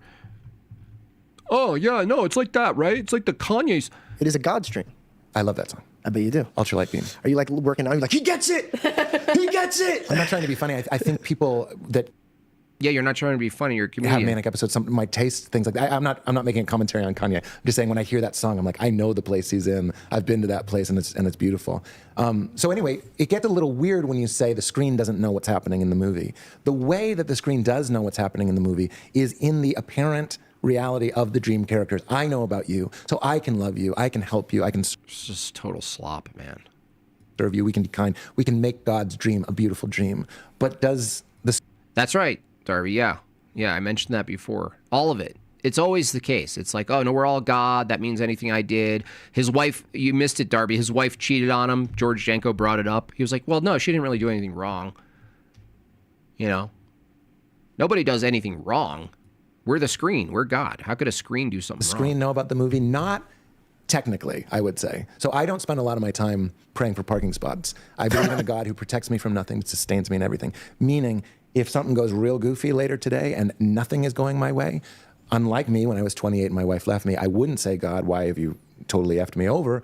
I would go in and go, even in this, I am sustained.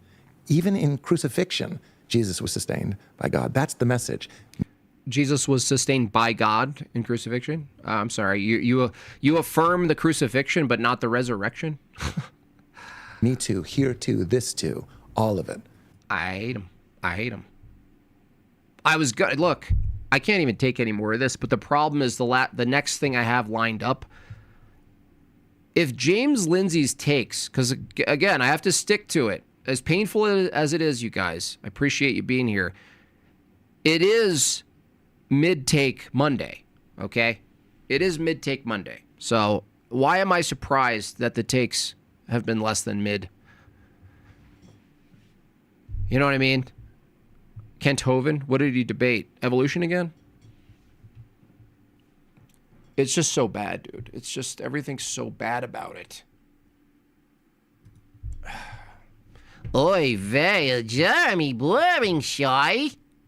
Oy. Cool it with the anti-Semitic remarks. Oy. Masochistic Monday. We love you, no worries. It's rough. But I gotta see it. I gotta see it. Masochistic mid-take Mondays. Masochistic mid-take Mondays. Mondays.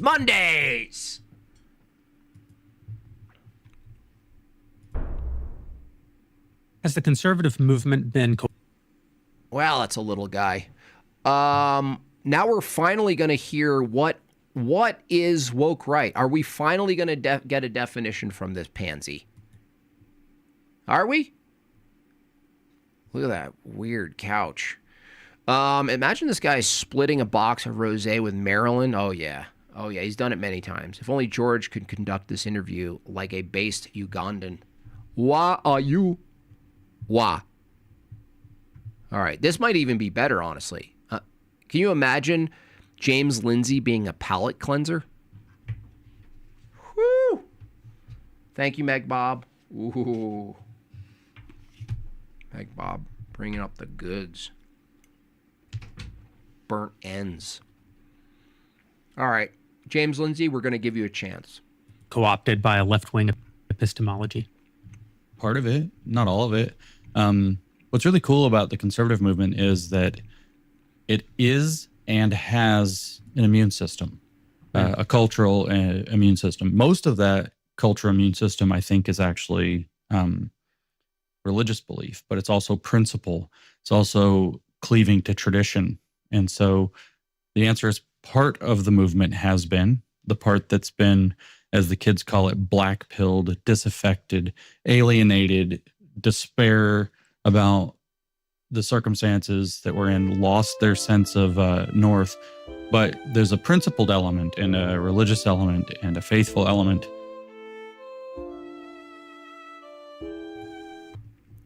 Such a little pudgy little turtle. Such a little mole. He looks like he's always talking out of a tiny hole in the yard, peeking his little mole head up.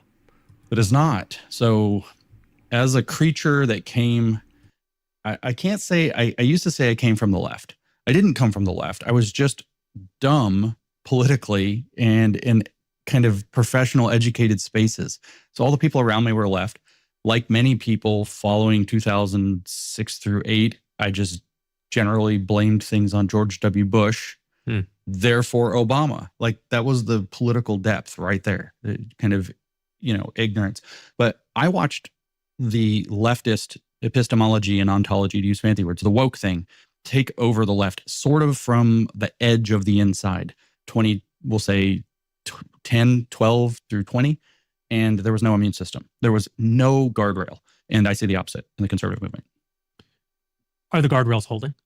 As a matter of fact, it not only looks like the guardrails are holding, it looks like to me that they are rapidly fortifying, that they are becoming, we're at this moment of change where it looks like they're becoming the dominant force in the movement again. It's this old saying, I think it goes back to the world wars, maybe it precedes the world wars, that America shows up late, but when it does, it shows up right. And what it's really referring to is kind of the American conservative, if you want, immune system. And it's been a little slow to recognize the problem within its own ranks, but it's showing up and has been showing up.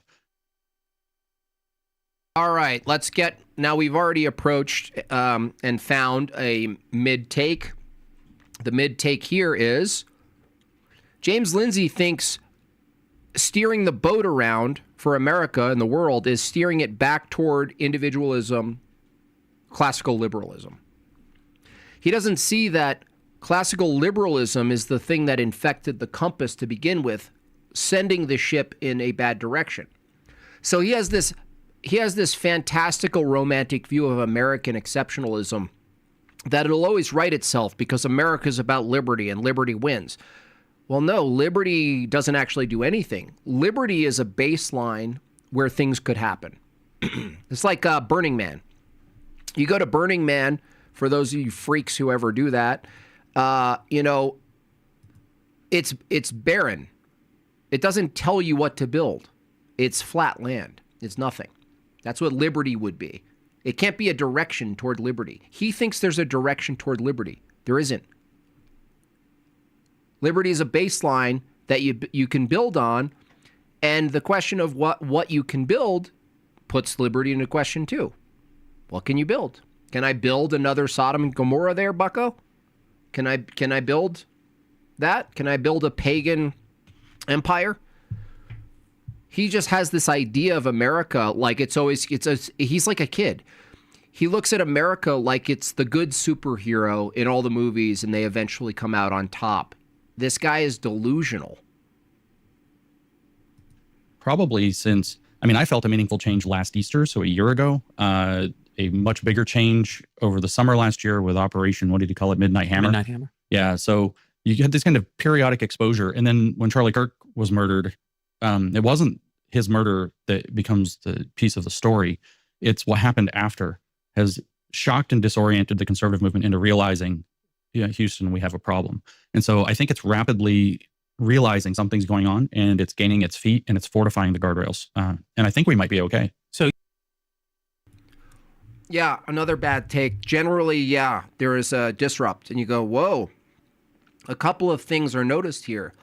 We're up against enemies who will kill us, generally speaking. But you know what else was realized there that you kind of left out there, James Lindsay? Is whether or not you think Israel had anything to do with Charlie Kirk. Obviously, that's a whole other topic. But even if you didn't think that, or it was true or it wasn't true, what is true is that since Charlie Kirk's assassination, focus on the relationship between America and Israel has been elevated in so far as topics, regardless of what you think happened with Charlie Kirk or who was involved. The reality is that topic, that problem, that's being elevated and people are talking about it. You can't deny that. It doesn't matter the reason people are talking about it. The reality is we all saw something horrific and we all have different ways of looking at it and going, well, what does this really highlight here? And this guy doesn't want to highlight ever because he went and kissed the wall. He never wants to highlight that there is some bizarre tension between political commentators who call themselves right-wing and this pressure, like wearing the mask, wear the star. Put your star on. Remember? Put your mask on. Well, put the Israeli flag on is what we're experiencing. It's like another COVID mental weird freaking Black Mirror crap going on. We're like, if you don't swear to Israel and wear the star, you're anti-Christian, you're anti-God, you're anti-country. So you were, a voice crying out in the wilderness, for the last several years, but particularly 18 months ago, about this idea of the woke right, as you call it. Tell us what it is. I mean, it's people that claim to be on the right that act like woke people. How do woke people act? Well, identity politics, cancel culture, punitive behavior with no regard for truth.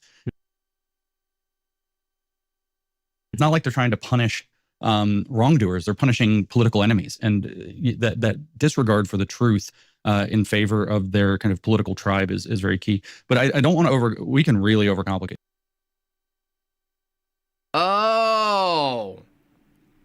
Oh, how convenient, Pudgy.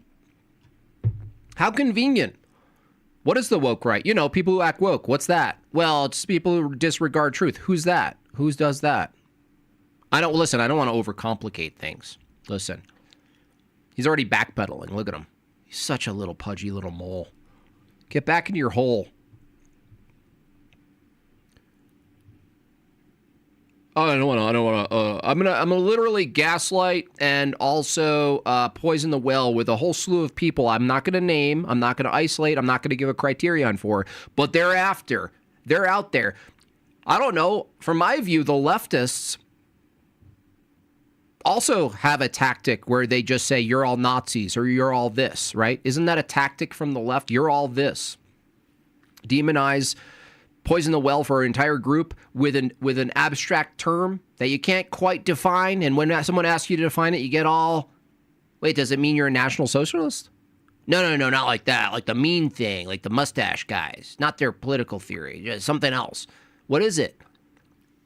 This guy, you pudgy little mole.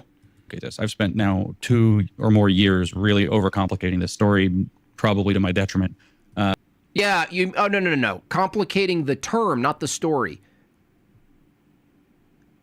He doesn't even own up to it, this guy. Such a slippery little mole weasel.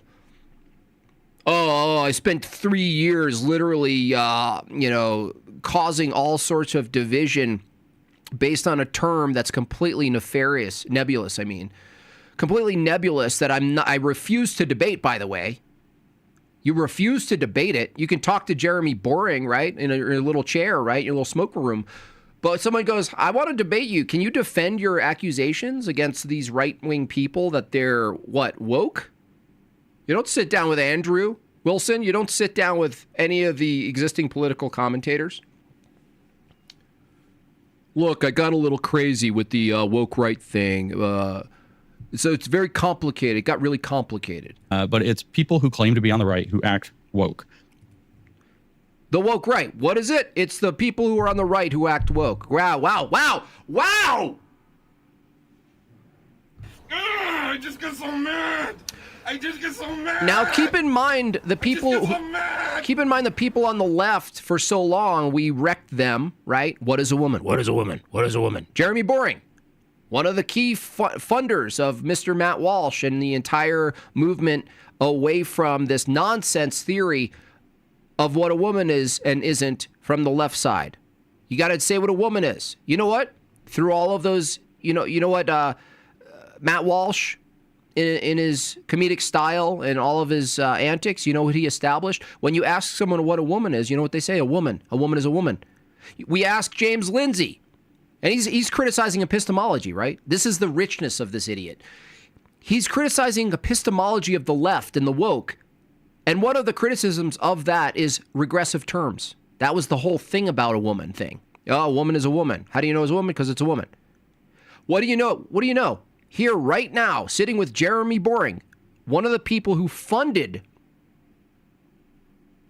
the counter campaign against this regressive nonsense definition of a woman, listens to James Lindsay say, what is woke right? It's woke right.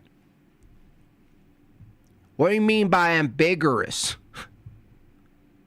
To me, let's get a little more complicated. This is a smart people show. You're smart people. I only play smart people on TV. Well, you convince the audience. That's what matters. So woke kind of has three pieces to it in some sense. We could just say it's having a critical consciousness, which is enough, but it has a way of thinking about the world. It has a methodology, and it has kind of an approach.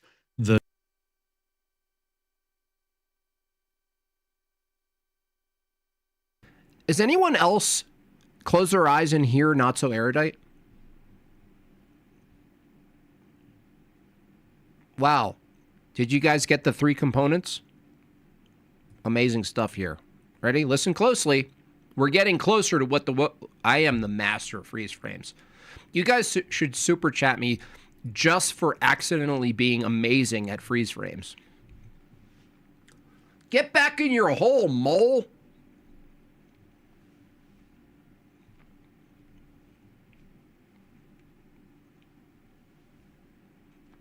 All right.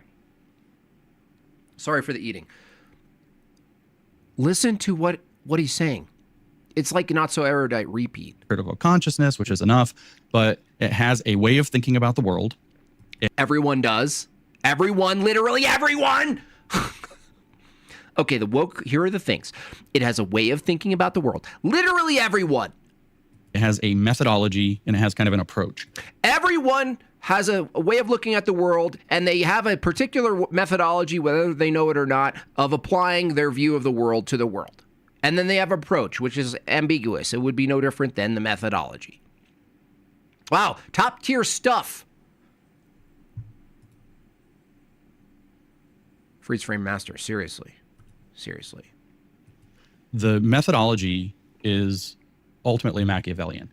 It's willingness to lie and distort, to play bad, to be the fox in order to gain power, because at the end of the day, power is all that matters. It's, So every political movement, has a way of looking at the world, a methodology, and an approach.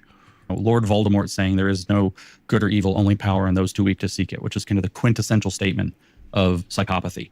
I believe J.K. Rowling is a greater student of the concept of psychopathy than anybody's ever given her credit for, and that the Harry Potter allegory is actually a long testament to normalcy versus psychopathy. But so you have the Machiavellian methodology. You have an approach that's kind of the friend-enemy distinction that plays with that. It's a tribalism equipped with an enemy. So there's this idea that you are a political tribe. It's not necessarily clear who that tribe is, but there's definitely an enemy. You can definitely pick out who the enemy is, and you're going to go after that enemy. Are you picking out woke right as the enemy, and are you going after the enemy? You.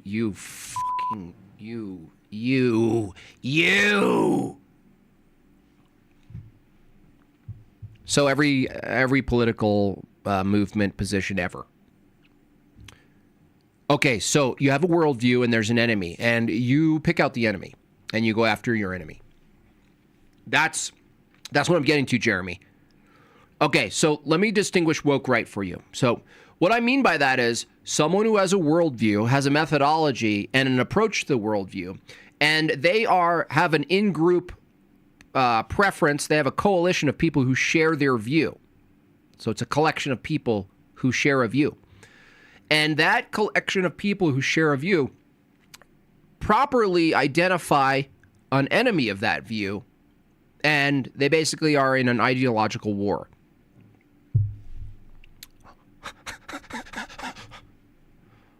So woke means anything that's not stance independent. Got it. We're all woke. Yes. Yeah. That's why I would love to see him debate. It'll never happen. Unless you guys raise money. Like, what would it take? Would it take 50 grand to get this guy to debate Andrew on the woke right? That can be done. That can be done in a day. Give him a break, Jim Bob. He's too highly educated and is having trouble saying things without using 4-syllable words. I mean, this is so insightful. And anybody who doesn't join in going after the enemy, this is the key, declares themselves also among the enemy. So the friends of the friend-enemy distinction are those who will fight the enemy once the enemy has been identified and declared. Wow, this is riveting. With the woke right, that enemy is neocons. It's the post-war liberal consensus and those who uphold it. It's Jews. It's the woke left in some sense, but it's also conservative moderates who are not going to go radical. A conservative moderate is no longer even a coherent term. It's very clear to us, James Lindsay, that you can't conserve anything as a moderate. So saying conservative moderate is nonsensical. It's nearly a close contradiction. Oh, I'm a moderate. I'm conserving moderately things. I just conserve moderately. Just a moderate. Radical right wing with them. With the woke left, it depends. Pick your favorite theory. It's critical race theory. It was obviously that the enemies were going to be white people and whiteness itself, whatever that means as a cultural force. With the queer theorist, it was going to be normalcy. With the communist, it was going to be the bourgeoisie and capitalists. But the mechanism's the same. So there's a declared enemy. Everybody's against the enemy. Everybody who fights the enemy is the friend. And anybody who refuses to fight the enemy declares themselves complicit with the enemy, therefore part of the enemy. So that logic or methodology or approach is key. But then there's the deepest part is the way of thinking, which is this suspicion that the world has been rigged up to work the way that it does by secret and hidden forces and powers that are interested, even unconsciously, often unconsciously, in their own continuance of power over. Well, it's not that secret, buddy. So let me get this straight. If someone assumes that there are groups of people, maybe even competing with each other, to rig the world or nations or a combination of nations or economies, that if they have the capacity to do it, they would. We thinking that exists is woke, right? I'm sorry. I'm pretty sure that the true history of one Federal Reserve includes the meeting of very powerful people on a very small island who deliberately, knowingly made an effort to organize a certain aspect of reality in their favor, unfairly. And guess what, you dopey mole? If I existed at the time when that was, and I heard some rumors about it, and if I got caught wind that was actually the case, and I started saying it, you at the same time would call me a woke person. You'd gaslight me.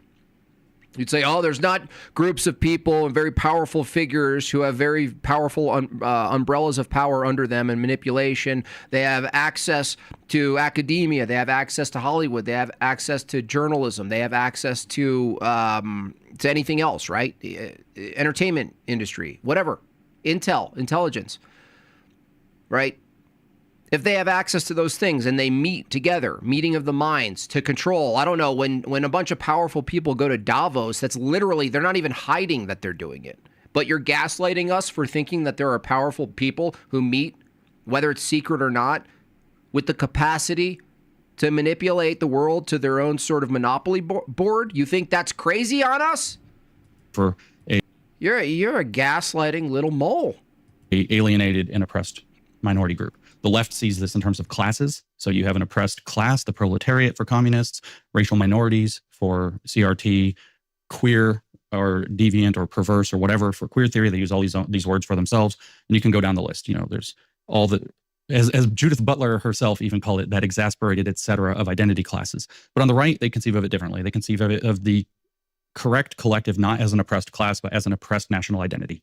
There's a righteous nation that has a mythology, that has a history, that has an inheritance, and we are not receiving that inheritance. We've been alienated from our own heritage because we've been too tolerant. We've let in polluting elements. We let the women vote or something like this. And therefore, what we need is a massive purge back to the pure expression of the national collective. But it's the same mentality.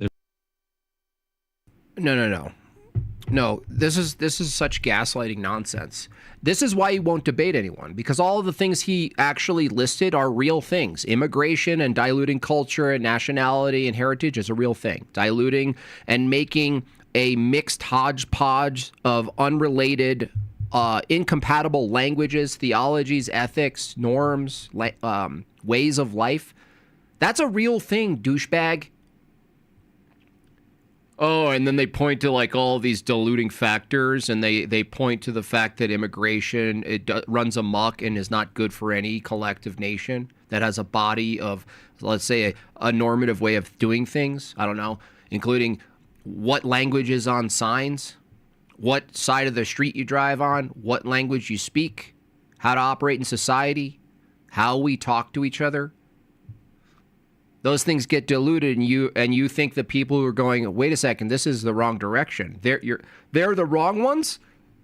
Oh, those terrible tactics. Calling out feminism, calling out the insanely bad outcomes that are produced from the female vote. That says nothing about what you think about females insofar as their value. That's why you won't debate anybody, dude. Because you think it's like some sort of otherism or some sort of like diminishing of women. No, it's a misplacement of the power of women. Women have a type of power. It's not the same power men have. It's not a hard power.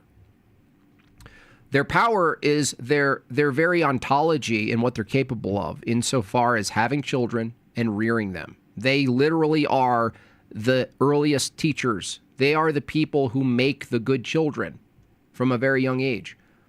And we're placing them into Nike and at MTV and at Amazon and giving them the promise of being men, essentially. In place, we're telling them that that's better than being a mother. That's what we're telling them. They're completely lost. They've been lied to, and we're trying to turn the ship around, and you're pressing up against the ship being turned around. Why? Why? Who pays you, dude? Who pays you? There's a collectivity of people that is oppressed by some structural force in society that has been erected by the people who benefit from it, and those people maintain it, even in ignorance, to keep it going. I read, this would have probably been in 2006, 2007. I read The ABCs of Anarcho-Communism. And at that time, Howard Zinn, I think is who it was, had brought it back into publication because he thought it was like one of the great pieces of American political. If this was your boss, how could you possibly like listen to him? Thought. And one of my takeaways from it is obviously it's more of a tract than a book. It's a super simple piece, but he sort of goes through all of the sundry political movements of the early 20th century. And he talks about all of them as being of the left. And I'd never encountered the idea, for example, that libertarianism was a left-wing idea. I have some libertarian sympathies myself, but my takeaway from Bergman's book is that almost every left-wing political movement is premised around an idea of original sin, that there's something that's gone wrong in the human experience. Some moment, I've talked about this a lot lately, some moment when people had agency. Since that moment, we've lacked agency because we can't get back to that original sin. And then a utopianist vision that if we could overcome that original sin, we'd arrive at some sort of Edenic new reality. And as you say, for the Marxist, it's class. For the libertarian, it's coercion, et cetera. But they all sort of have this idea that if we could overcome that original sin, we'd arrive at the world that we're supposed to live in. And in that sense, there's a sort of religious quality to all of these ideologies, that they do come, they are accompanied by the promise of heaven, a heaven. No, see, he's not, the Jew here, being a Jew, isn't being clear. It's not just religious. It's reflective and subverting and counterfeit to a Christian fabric of reality, a Christian hierarchical structure of reality. Say it, Jeremy. Say it. Christ is king.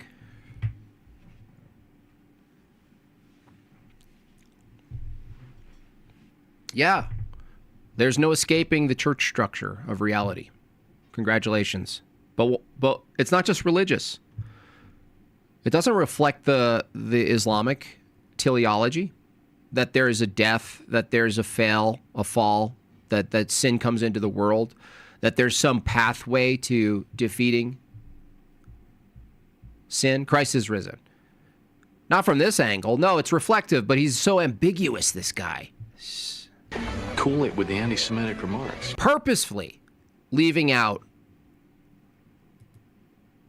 I don't trust him. That doesn't count. Still doesn't count. Kind of heaven on earth if we could just get to them. Honestly, you might as well be Jew. Yeah. For the woke right, as you call them, the piece that's missing between my understanding of them and what you just described is, what is that affirmative vision? He has a key around his neck instead of a cross. Is that? Oy vey. What's the key to the safe deposit box? Say that there's like a nation, an inheritance. What's ambiguous? That's been denied us.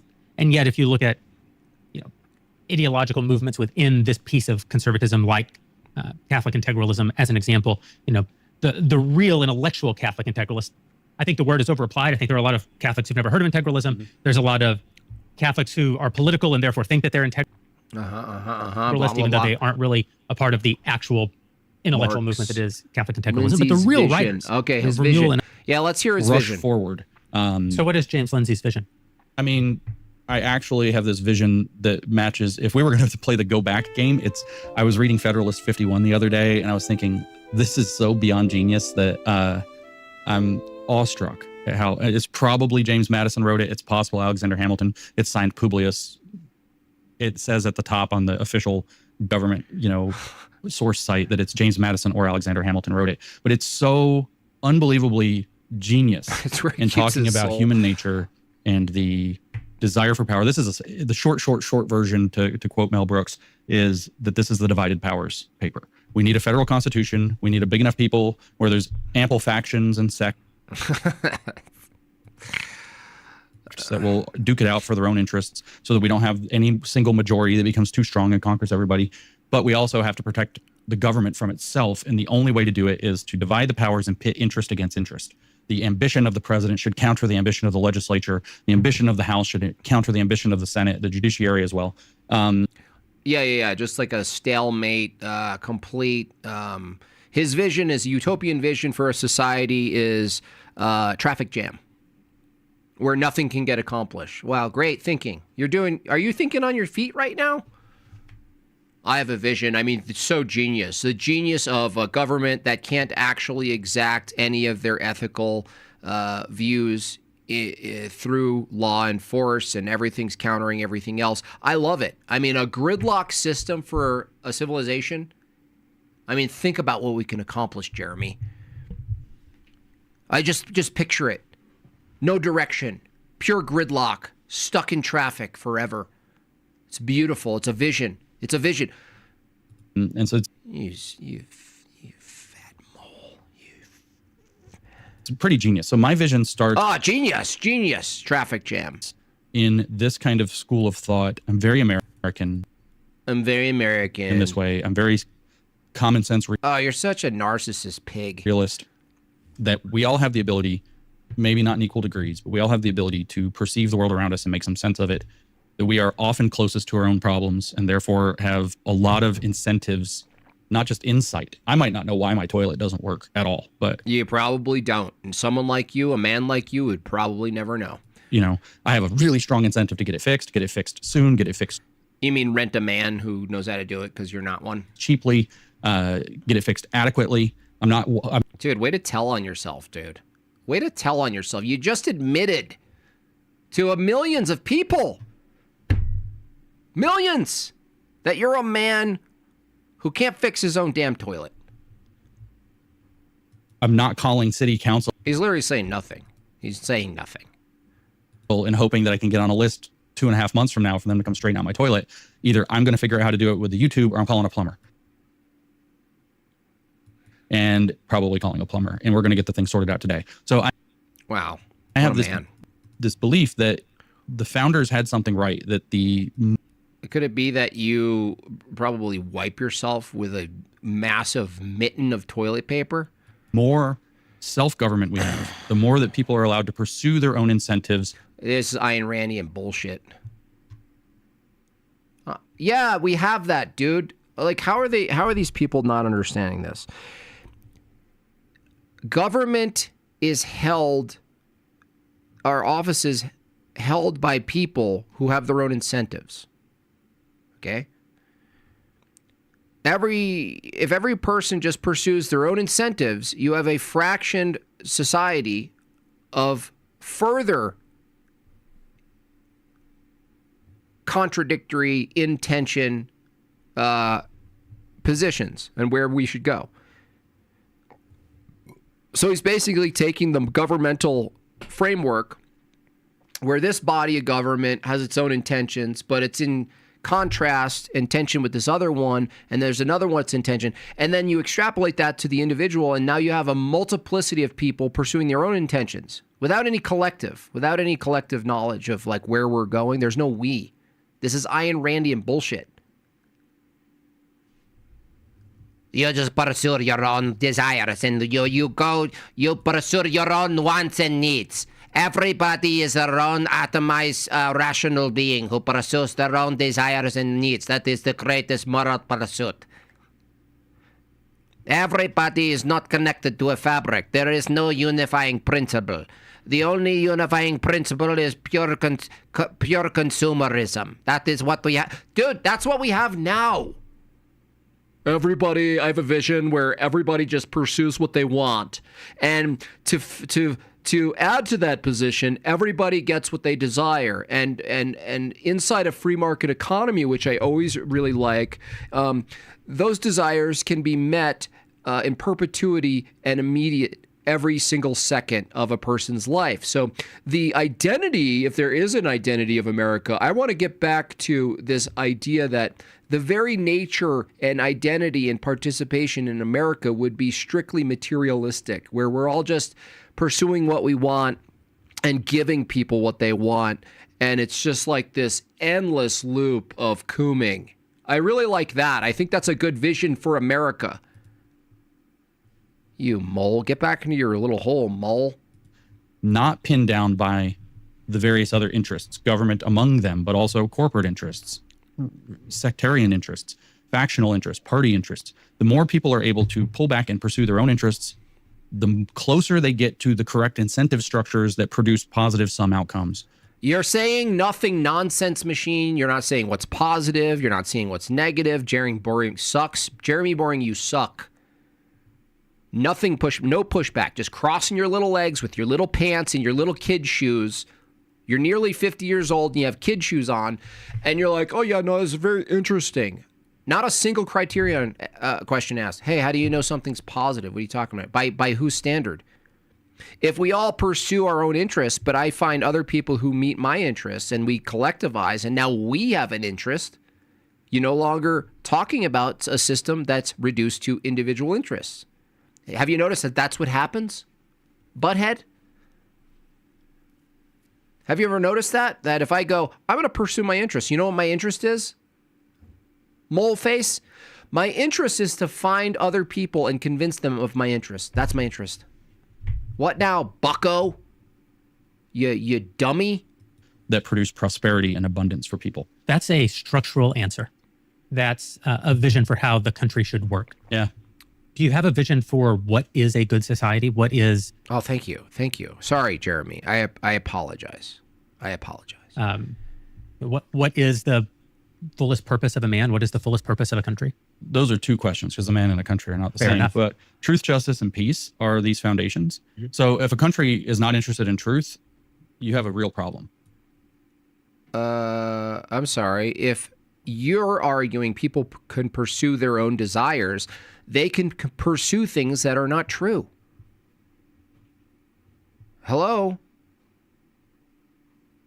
He's in such a contradiction. All Jeremy has to say now is, hey, bucko, you just said we got to get back to a society where all these individuals at the individual level pursue their own wants and desires. And that'll give us flourishing. That'll give us all this benefit, right? And you simply go, wait a second.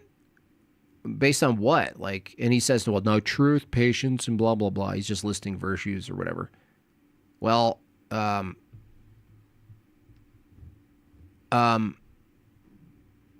you could pursue and hold a false position of reality. And that could be the thing you want. So you have to have a country that's at least generally interested in truth, that's generally orienting toward truth. No way. And has institutions that are able to help it achieve that. I don't know if, Jonathan Rauch is a very interesting thinker. He wrote a book called The Constitution of Knowledge some years ago.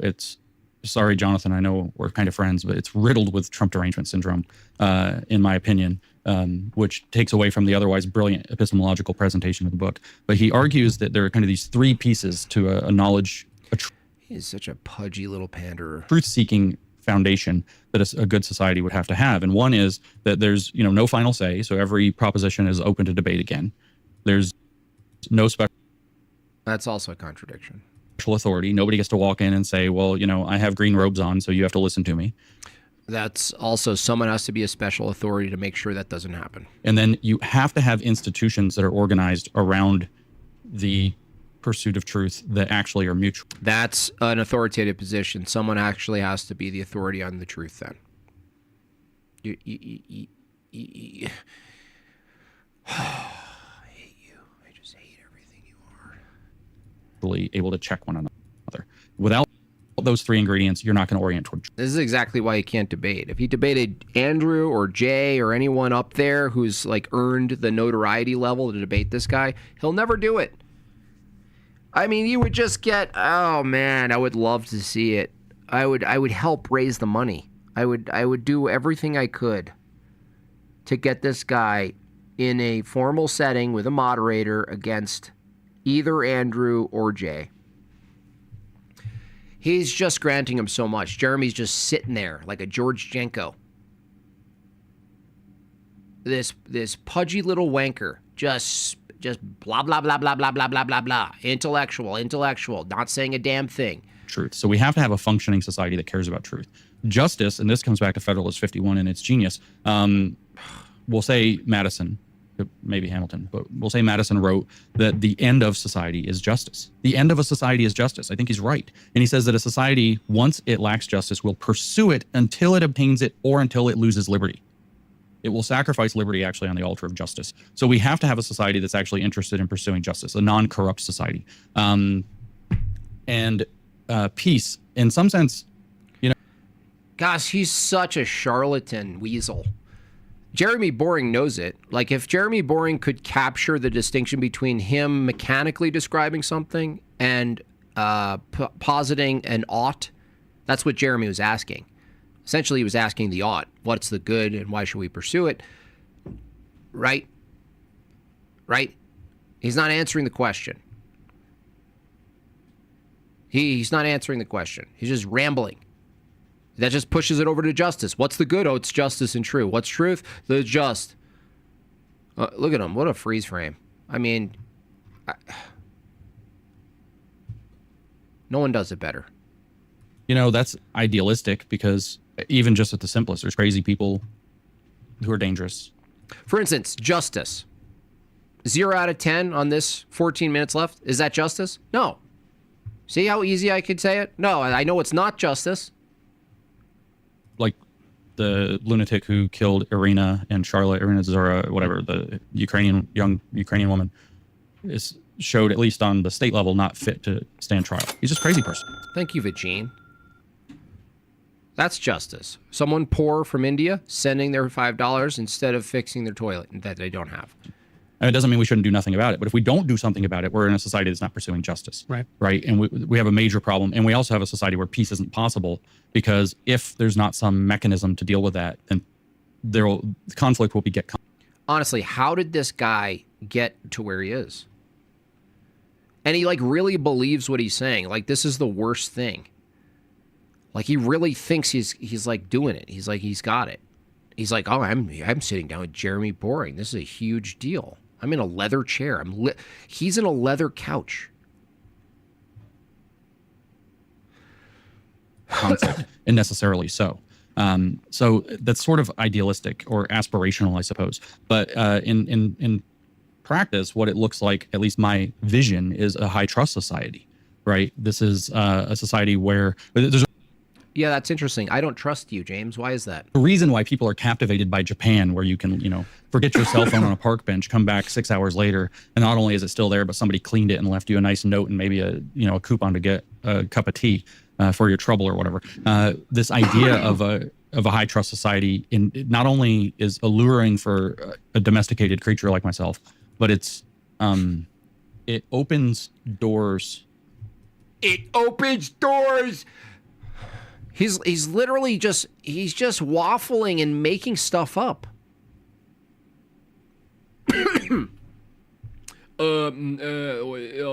High trust society, and so we want that because the justice that I can't ground in the goodness and the truth, and then we move, and then we can open doors. And when we open a door, we're domesticated, and I can go in the other door and go potty, and then what's it? That are simply not possible in a low trust society. You do not have a high functioning low trust society. There's no such thing. To get to a high level of flourishing, of prosperity, of abundance, of success, of fulfillment, you have to have a high trust society. You can't be an effete computer programmer who can't defend himself in a society where you constantly have to defend yourself. Everything's materialism for these people. There are poor places that have high trust, and they're still poor. So notice that the win for high trust is not the virtue in itself. It's not about God. It's not about being reflective of the church. It's not about theosis. It's not about participation. It's not about the sacraments. It's not about fasting.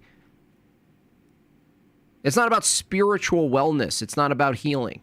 It's about, if you want stuff, you got to trust each other, because stuff is stuff, and I like stuff. Ironically, a society, James, that values material gain, outcome, utility over virtue, you can't trust them. Isn't that interesting that you're arguing to turn the ship around and develop a high trust society? And the reason why you want a high trust society is because you want stuff. You're a prosperity gospel salesman. You just don't have a gospel. You see that? Do you see how quickly that falls apart? Why should we have a high trust society? Oh, because it produces prosperity and money and stuff. Okay? A society that's highly prosperous and centered around materialism and gaining stuff, does that maintain a high trust society once you get there? No, but it'll collapse and we restart it. We do the materialism restart and blow the, what we do is we take the Nintendo game out of the game and we blow the dust out of it and put it back in and do it all over again. You can't build. It's just materialist crap, dude. Build a glorious art gallery in a society where you're constantly afraid somebody's going to rob you. right? You have to, and then lots of things that we all like. We all like to be able to be comfortable in public. We don't want to go out in public in body armor. We don't want to have to all pay for private security everywhere we go and have bodyguards. We want to live just, you know, an easygoing, normal. Honestly, I'd rather go out in body armor than see a gay pride parade.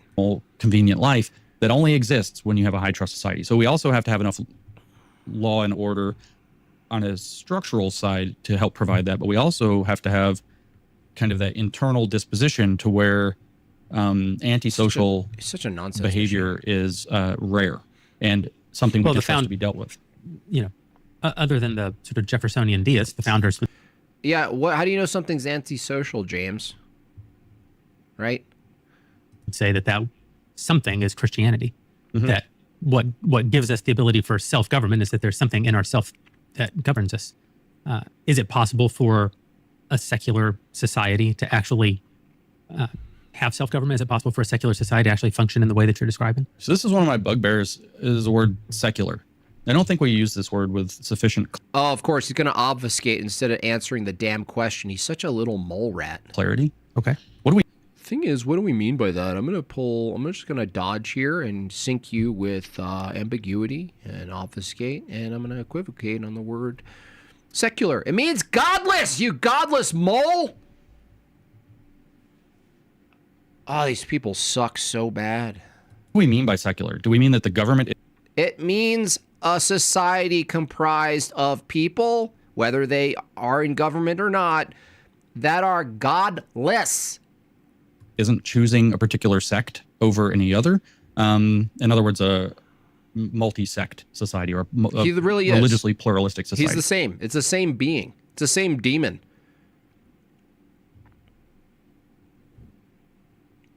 It's the same exact demon. Oh, this is a really good question. An upward inflection, and it depends what we mean by secular. I don't know. Pull out a phone and describe it, dude. It's not that hard.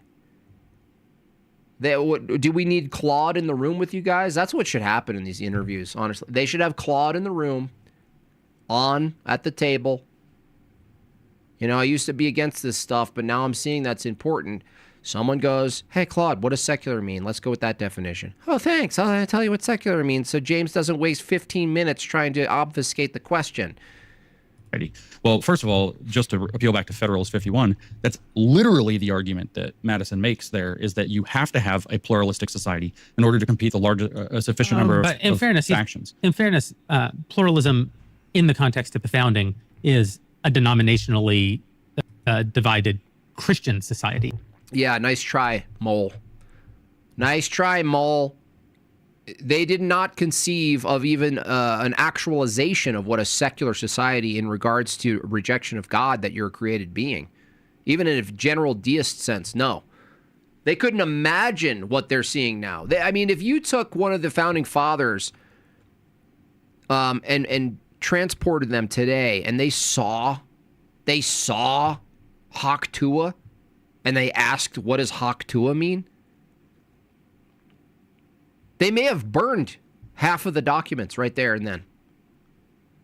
It's not the way that we think of pluralism today, where society is divided between agnostics and atheists, and plus all the Protestant. Yeah, what is that couch anyway? It's like a patriotic casting couch. Denominations, plus Catholic, plus Islam, plus Buddhists from the East, and plus Muslims from the Middle East. I mean, and communists. And look, they were wrong by doing even that. The pluralistic Christian society, right? That view, where it's trying to be inclusive with all these denominations.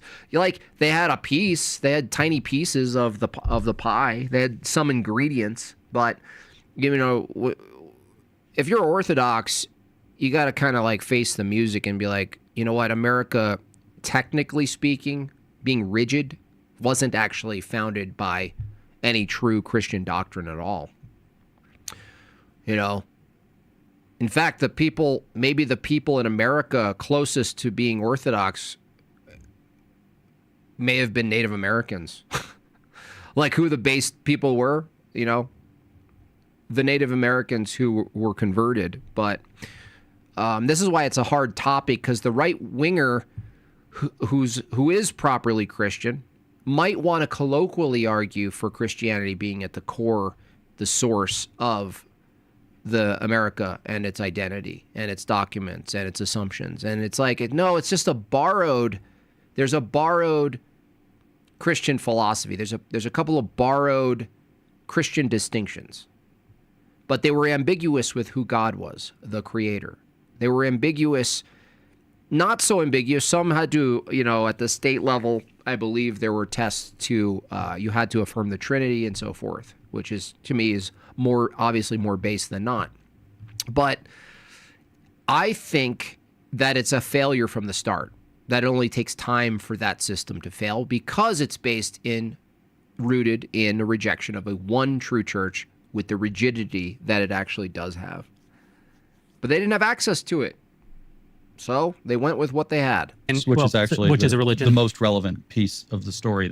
What's different in the United States pre-1950 versus post-1950 is an enormous cultural lurch toward embracing communism, which is why a religious ideology, if ever there was. But this is also why I reject the claim that secularism is the... You guys, am I going to get my first 0 out of 10 goal? Hey, look. We talked about humility today, so, maybe it's best. Target to be talked about, right? It's in fact, we have at least one, arguably now two, intolerant ideologies that function as religions, specifically political Islam and communism, that are extraordinarily strong and they're not free. And Zionism. You forgot Zionism. What a pig. Fringe sects any longer in our society. And these two, or either one of them alone, could create tremendous disturbance to that general high trust. What a total pig. Circumstance. So the thought that rules out thought. When you say, it was Christian, you also have to recall, and I'm not trying to play this game in a weird way, that you also have people like, John Adams, who said the Constitution's written for moral and religious people and wholly inadequate to the governance of any other, who is arguing passionately at times for the positive things that the Hebrew people, the Jews, few though they were, brought to the United States. It's like I said with the young people, the people who believe it are going to be the bosses of the people who don't. That's right. What does James Lindsay want to be remembered for? Jeremy, I thought about this because I saw you ask Seth Dillon. Of course, Seth had a really good answer. And I watched the clip. Seth Dillon, I assume he's going to say, I want to be remembered for being the best Shabbos Goy for Israel that's ever existed. I thought, how strange. Because the whole concept struck me as weird. I was like, other than by my family, I don't want to be remembered.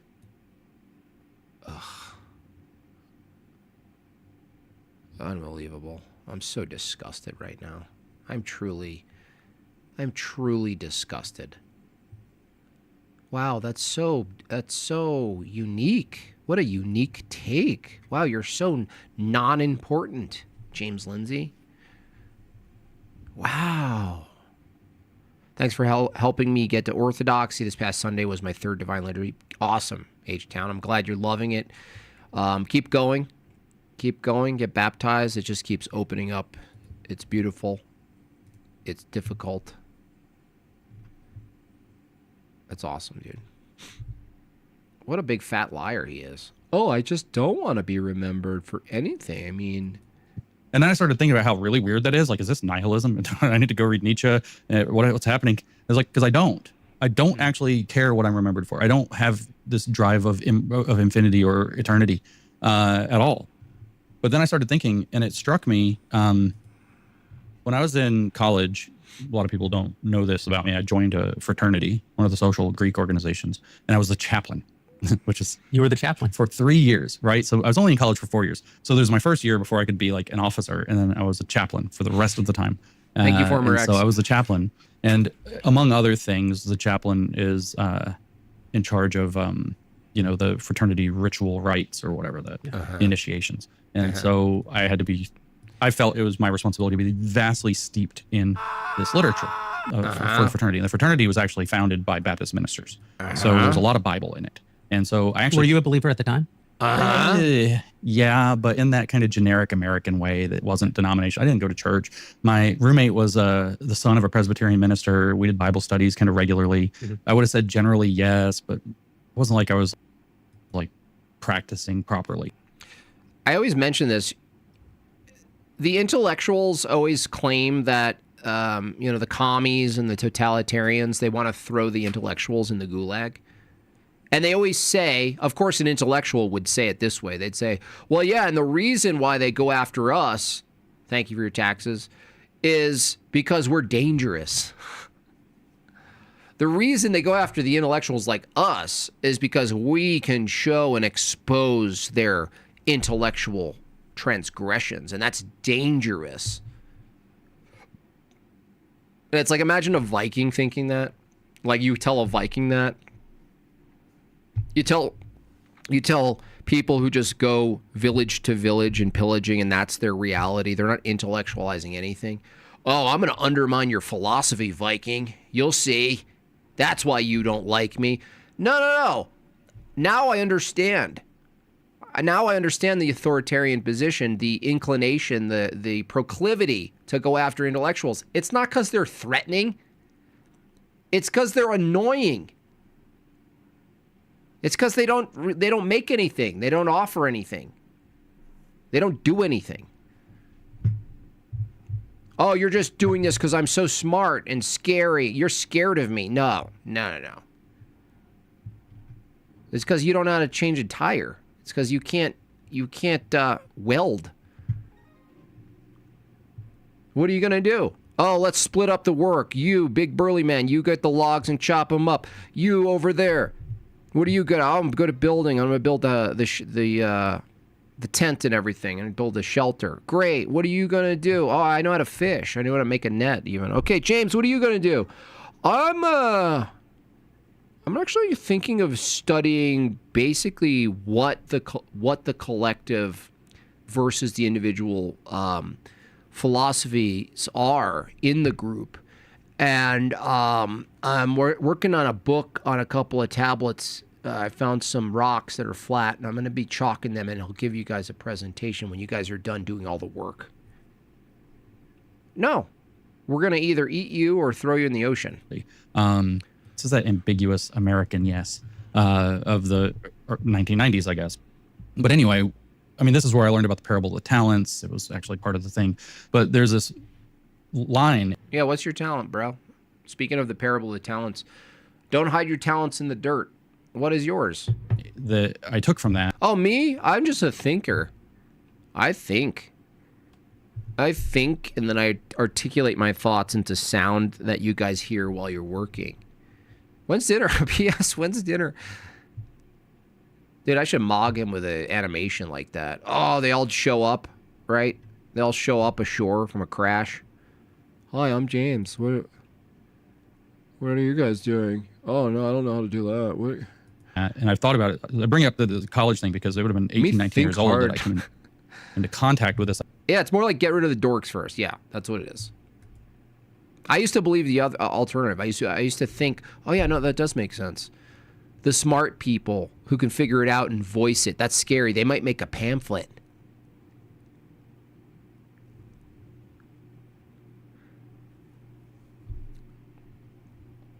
Now, notice that if you were an intellectual, the only promising thing as an intellectual that has any weight at all is if you had the capacity to draw up a body who could act violently, really.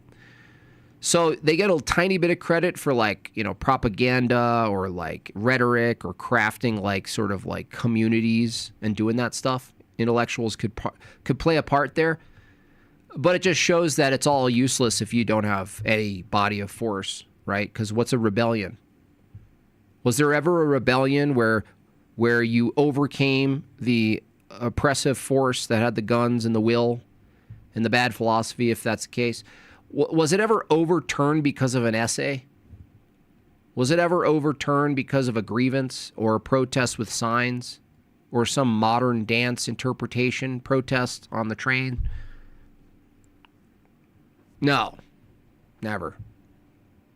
And that's the great contradiction with these types. They pretend that they don't advocate for use of force to affirm and to realize their own philosophy through law, through the gun. They pretend they don't want that. But when you press them on it, they actually do, because there's no other way to do it. Thank you so much, Josiah. This idea. Obviously, I hadn't read the Bible or anything serious at 18 years old yet. And so there's this line, and it turns out it's from the book of James, which is arguably my favorite book of the Bible, probably now, or at least this chapter. Oh, shut up and get to it. 4, and it's maybe the 12th or 14th verse or something, I don't recall. Oh my gosh. But it's, what are you?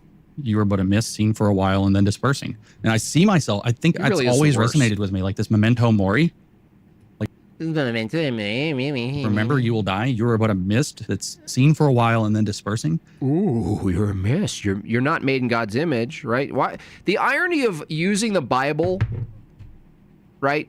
The irony of using any spiritual document to argue for the nihilism that you are, and that your purpose isn't here to serve anything greater than yourself until you die and you're just a mist, right? No, the reason we look at the world through the lens that we're a mist is that we have a short period of time to choose God, to choose the life of Christ over the temporal. That's the purpose of it. It's not a nihilistic take, dude. Talk about Monday mid-day mid-takes. But there's a gift to the dispersing. There's a gift to not having to worry about eternity on my terms. So I guess I had internalized this pretty deeply, because when I watched you ask Seth that question, and Seth said, was very eloquently wanting to be known for being willing to stay. I mean, of course, he said his faith, echoing Charlie Kirk, his famous remark, but he also more specifically said being willing to lose every. Just say it. You want to be remembered for being a good dog mom. Why is it taking so long for you to say it? Everything to stand up for what's true and right. And I watched this, and of course, Seth is so inspiring and just amazing in all ways. He's a great friend. But I watched this and I thought, I am weird. I'm real weird, because I don't want to be remembered. And then I went and checked myself, as a grown man does. I went to my wife. I was like, this is my thought. I don't want to be remembered. She was like, I don't either. And I was like, okay, I'm with my people. And so, yeah. You and your wife suck. There's a gift to not being like marked against eternity, and it's kind of cool that it's there as a exhortation in James. Of course, James also ends that James 4. What are you saying, dude? You're referring to James to argue a perversion of the Christian view? What are you doing? Plato theology. Yeah, seriously. He's just literally at a table with like a big bib. Does that mean the Plato I took away with James and I put away with this and mush it together? And the Seth said this, and there's something freeing about looking back at my life and knowing that my life had no deontic at all. No teleology, right? Imagine the people who built cathedrals many years ago who knew they would never see the completion of the cathedral. But they knew it was a movement toward God, a movement, an expression toward God. That it was building something beautiful in honor of God, a place of worship that was beautiful in honor of God. They died. They lived a life, probably short life, brutal life, day-to-day working, sweating, getting cut up, not eating as much as they'd like to, drink maybe even not as much water as they wanted, right? And they had a view that they would be remembered for the building of that thing that they never got to see, some future. He has a dismal future. There's no future. It's just his life, and it's a blip, and there's nothing after his life, according to him, because it's all self-interested. You're so boring, dude. Yeah, exactly. George Jenko would be like, yeah, and his wife would be like, yeah. I want to remember. I don't want to, yeah, pure nihilism after all this. Great. Why are you doing anything you're doing then? If it's not for a future, it's just for you. You just admitted it. You just outed yourself. If it's not for a future where the things you think you're working toward is going to be left behind for future generations to pick up where you left off and say, oh, this is James Lindsay's work toward this goal, you don't even care, dude. It's pathetic. Or ends in the 17th verse, which is the one that I think I The broadcaster, I don't want to be known. Yeah. I quote the most often in the world, and it is my favorite Bible verses. I actually despise it. Some people might go, at least he's quoting Bible verses. I get sick when I hear this. I actually get a visceral reaction when people like this pervert, they reject God, they reject Christ, they reject the resurrection, they reject sin, they reject that they can, that sin can be defeated, they reject the sacraments, they reject everything. And they're like, yeah, but this is, I'm just going to pander to Jeremy Boring's audience because they're probably mostly sort of slightly leaning Christian. By the way, how do I have more followers than Jeremy Boring? What the hell is happening? Anyone know what's happening? Why does he have 16,000 followers? What the? Are we in some sort of upside down world? Which resonates with what Seth said, which is, for him who knows the right thing to do and does not do it, it is sin. Oh, wow. Sin, the thing you don't believe in? And so that's where he's going with that particular explanation. Your life is, we're just transitory, man. It's like, wow, that's deep, and I'm 14. Super Gen X answer. But I don't particularly want to be remembered. If you remember me, cool. You'll die too, and then it'll go away. It's okay. Wow. Amazing work. Amazing work. To the extent that you... Wow. Wow, James. Hey, if I die and I'm not remembered, then neither are you, and it's all just goes away, and everything just whittles around, and it's just pure death and just annihilationism. Oy vey. Have quoted more scripture than anybody else who's been on the show, and we've had Johnny Arnavantis on the show. Like, there's been some scripture. Yeah, because he's a pandering fool. That's why. He's a pandering fool. Quoted. And that you were a chaplain in your fraternity, that you have a favorite book of the Bible and a favorite chapter of that book and a favorite verse of that chapter, and that your answer to how you'd like to be remembered comes from the same chapter of the same book. What stands between you and faith today? Is this actually Jordan Peterson? Did they Honey, I Shrunk Jordan Peterson? Look, that's going to be my new conspiracy theory. Jeremy Boring is Jordan B. Peterson, J.B. Peterson. They figured out a way to clone him, but it didn't work well, and he came out as like a little midget with a key around his neck. Its neck. Nothing between me and faith, between me and believing literally in one of the religions of the world, not believing or knowing whether or not they're literally true. To be a Christian means believing the resurrection, literally. I don't. Therefore, I'm not a Christian, and it would be disingenuous to claim otherwise. I do find a lot of resonance with kind of the way that Jews believe, now that I've... Yeah. What a surprise! There it is. Oh, man. What a surprise. Oh, my gosh. What a surprise, everybody. Yep, you heard it here, folks. You could have... Hey, Jeremy, you could have started with this question, honestly. What a surprise. What? Believing or knowing whether or not they're literally true. To be a Christian means believing the resurrection, literally. I don't. Therefore, I'm not a Christian, and it would be disingenuous to claim otherwise. I do find a lot of resonance with kind of the way that Jews believe. Yeah. Yeah. I'm sorry, did we have you pinned many years ago? That's right, that's my boy. That is my boy. Me and James Lindsley don't agree on a lot of stuff. We generally agree on the market, the free market, and classical liberalism, and the founding fathers. I mean, we have founding fathers sleepover parties. Like, pretty much I have every costume of all the founding fathers and all the authors, especially Featherist papers. Yeah, I love them. Some of them I actually, on a black market, they actually sell their stinky socks. So, I mean, it's like, I think OF is disgusting and all that, but, if you catch me at 2 a.m. in the morning, I have a dedicated room for veneration of the dirty old stinky socks that have been preserved from the Federalists and the founding fathers. And so I'm more than happy. I am more than happy to hear this guy say today that he resonates with the Jews. I mean, this is like a W. This is like an absolute W. Now that I've learned quite a bit more, but man, maybe I'm just not made for it. Maybe I'm just a little bit too much of the world. I mean, it's a joke, you know, it's literally a joke. You go to a rabbi and you say, Rabbi, I'm thinking about becoming a Jew. He says, it's not for you.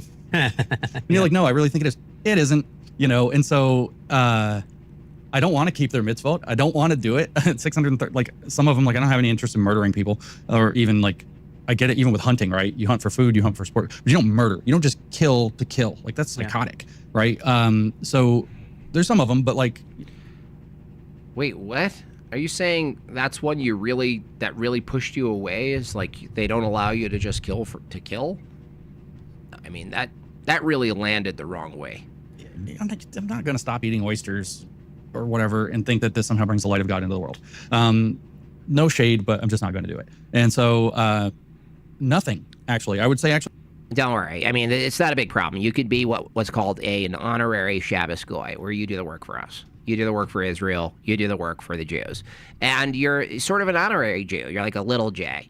And we even have smaller yarmulkes for people like you. And sometimes there's actually a barbershop, that actually can cut your hair into a yarmulke shape so you don't actually have to wear one on your head. How does that sound? We also have a tramp stamp that you're, you know, little Shabbos guy. Little Shabbos guy. Actually, not the crutch, but the scaffolding that got me through the challenges of adversity and ostracization over the last. It's all right. Just once a year, we'll fly you out, just kiss the wall, do a post about it, and get yourself an Artsa box from David Wood. 18 to 24 months has actually been faith, that believing that doing the right thing mattered. He really resonates. That. That's all right. You could be our little merchant. And that it isn't going to turn out necessarily the way that you think, but it's not your will that matters in how things turn out. And like, don't worry, oysters are disgusting. I look at an oyster and I just think, oh, that looks like my sister.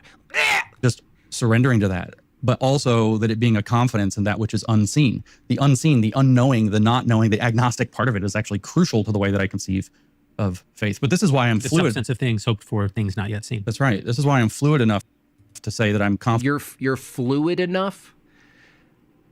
You're fluid enough?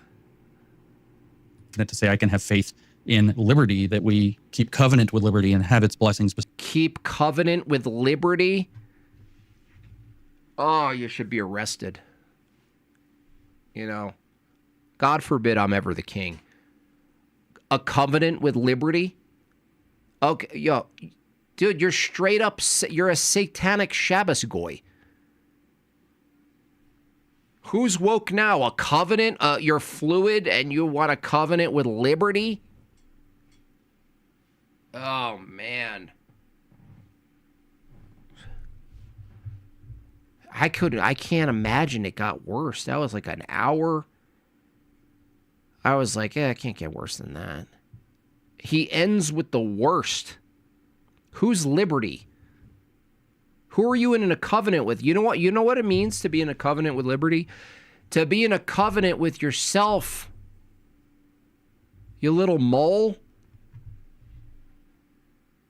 What else could it mean?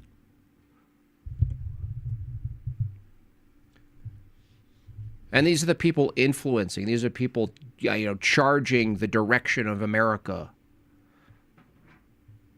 Fluid? I'm faith fluid.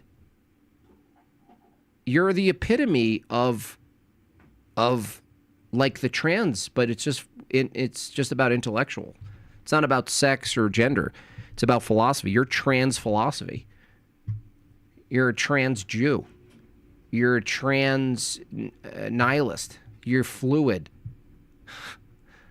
And what does it all come back to? Exactly what I said at the beginning. It all comes down to this liberty first, do as thou wilt, the covenant with the world, the covenant with himself. And he has the gall to out of all the guests, Jeremy just said, out of all the guests, he quotes Scripture the most out of all the guests. He actually triggers me. He has the weirdest shape too. Yeah, he really is like a mole, a little mole that escaped. Bestowed upon us as the other side of that covenant. He's pan-faith. In the same way, but I don't have like a blasphemy here. Like I have a T-shirt that says "Liberty First." I did a whole campaign of liberty. Yeah, not God first, liberty first, right? First, and these kind of radical religious people online that aren't normal religious people were like really mad at me. They're like, "No, God first," and I'm like, I'm having one of these moments with this. He's like, oh, that is my God. Why can't they understand it? But yeah, nothing stands between me and faith. The question is what the faith is in. The faith is in yourself, in liberty. That's yourself. Liberty is yourself. There's no person. There's no thing you can transform through the liberty, right? So it's yourself. I wish Jeremy would more rigidly, vigorously go after him on this and say, oh, no, yeah, no. Faith, I agree with you there. Faith, no one escapes faith. None of you. No one escapes faith. Your entire existence is faith-based. And so he's admitting, well, if it's not God that I'm putting my faith in, what is it? Well, he's making liberty God. He's literally worshiping liberty. It's basically demonic reaction to God. It's way more abstruse and vague in general. It's not specific, and it's certainly not for good or for ill, for, whatever. It's not in the Christian claim. Yeah. Liberty is very important, and even as a Christian concept, it's for freedom that Christ has made us free. Well, I mean, the whole point, and this is kind of the... Yeah.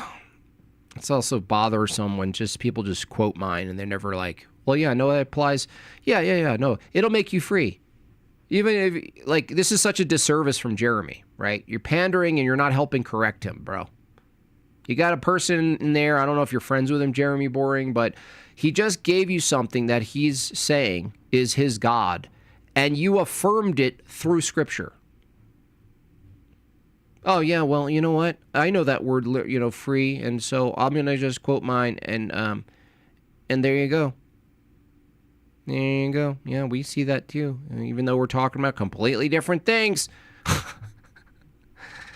Same word, though. Now kiss the wall. The American thing is, both for Jews and for Christians, is the individual has the choice to accept, to keep the commandments, or to therefore be righteous, or to accept grace at the cross. But it's an individual choice. It's not a compulsion of the state. It's not a compulsion of the community even. It's an individual choice. And actually what makes righteousness work is that you've chosen to do it. Therefore you grow into it. You grow into responsibility. You grow into righteousness. How? By trying to do it, by being the thing. Says the guy who's not trying it. What are you talking about, dude? You just got done saying you don't care about how you're known for when you die, that you're not religious, that you really vibe with the Jews, right? But ultimately you worship liberty and that's your God. And now you're saying the importance of righteousness through living into something that calls you into something. And now, but you don't do it. You become the thing that you're being. And yeah, can you become liberty then? The Christian view is that we can become like Christ. Can you become like liberty? Does that even make sense? So that's why I'm kind of so central on this idea of liberty first, so that I have the liberty to try to be righteous. And no, I'm sorry, it's not on my own terms. There are terms bigger than me. I don't know what to name them, but there are terms bigger than I am. And what I read in the Bible, whether Hebrew or New Testament, is a heck of a lot of really good insight into what that is. Some very, very solid stuff. So I take the Bible very seriously. So No, you don't, dude. Talk about it. Unbelievable. It's so disgusting. It really is disgusting. It's so perverse, and Jeremy just sits through it. He's like the other George Janko. You take the Bible very seriously, except not at all. Stop. Just say you don't take it seriously. Just say it. Don't lie to us. You wonder why Christians get pissed at you, because you sit there and pander and use the Bible, and you refer to the Bible, and you say scriptures, and you recite James, right? And you tell everyone right to our face the perversion of it. And you tell everyone you reject Christ, but your God is liberty. But then you tell us, oh, you love the Bible. Oh, you really take it seriously.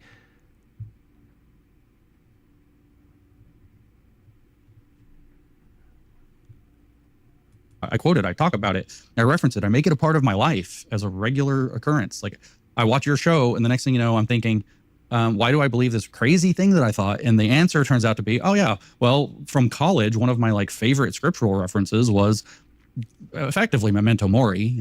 You're nothing, you're going to disperse, and that's okay. Oh, he's such a little... I'm so mad today. I thought this was going to be a palate cleanser, but now I'm just angry. That's what he does. He really does. Maybe he doesn't even, does he mean it? Maybe he does. It's just so perverse, though, and Jeremy's just not correcting him. He's not going, no, well, that's not the purpose of the Bible. But what would he know? That's not the proper use of the Bible, is to find how your intellectual ponderings match onto the Bible. Oh, I love the Bible. You know, I really love it. It's really great. You know why I love it so much? Because I think about stuff and I'll come to a thought and then I'll look to the Bible and be like, I was right. It's like back to you, as opposed to, no, the Bible is a liturgical document. There is a life to live. The Bible is a part of that life, but it's not the fullness of the life. And you're just taking a piece of the Bible, and it's like this IKEA manual you found that you like to refer to, but it doesn't mean the same thing as what people early on in the church would be looking at insofar as hermeneutics. Hermeneutics! Awful. It's just so bad.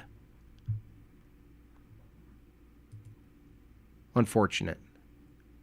All right, this'll at least be better. Okay, let's just do this because it'll at least be better. Idea of bowdlerizing Shakespeare, cancelling books, etc. I guess for me, now thinking about it, is the reason that it's not good is that you begin to silence ideas. And what Christianity did, and not solely Christianity, but other religions did, is it silenced scientists and people making breakthrough in the scientific fields. And I guess the ultimate example is people be worrying that... And by the way, obviously it doesn't need to be said, but this is a big congrats to Andrew. This is a big deal. You think Joe Rogan's a big deal, but some of these other ones are a little bit more in the groove of things going on. So him making the rounds to all these big ones and getting orthodoxy on the map, and also just arguing straightforwardly for Christian ethics informing our politics so that it becomes a normal thing to even look at, where it's not some weird, obscure outlier, right? That's a key thing.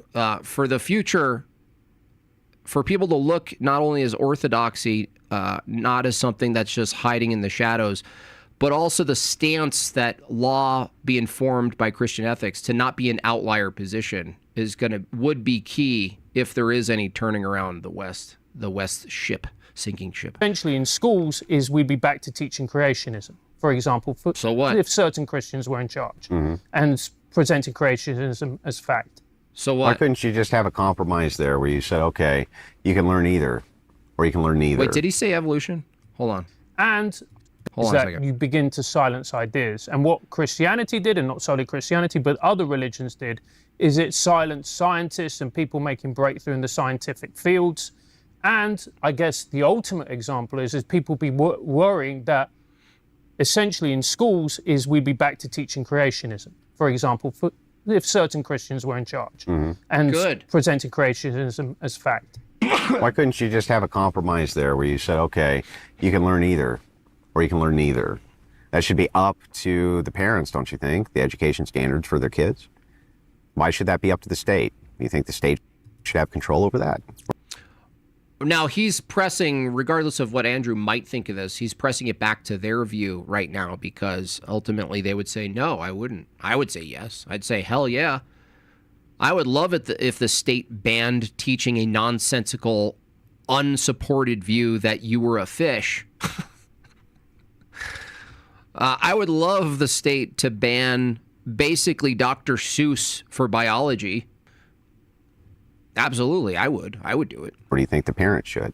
So if the parents say, yeah, you know, I don't really want them to learn evolution, why can't they opt them out? Because evolution has been proven to be scientifically...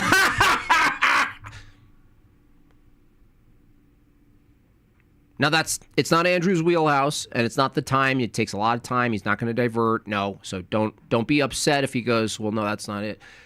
That's not his spot. But there's a different point here. regardless of what you think has been proven or non-proven, the question is whether or not you teach it. There's a lot of things that are demonstrated. I don't grant that evolution is proven by any means, but like if something was proven, there's a proven way to make a chemical weapon. That's been scientifically proven, big guy.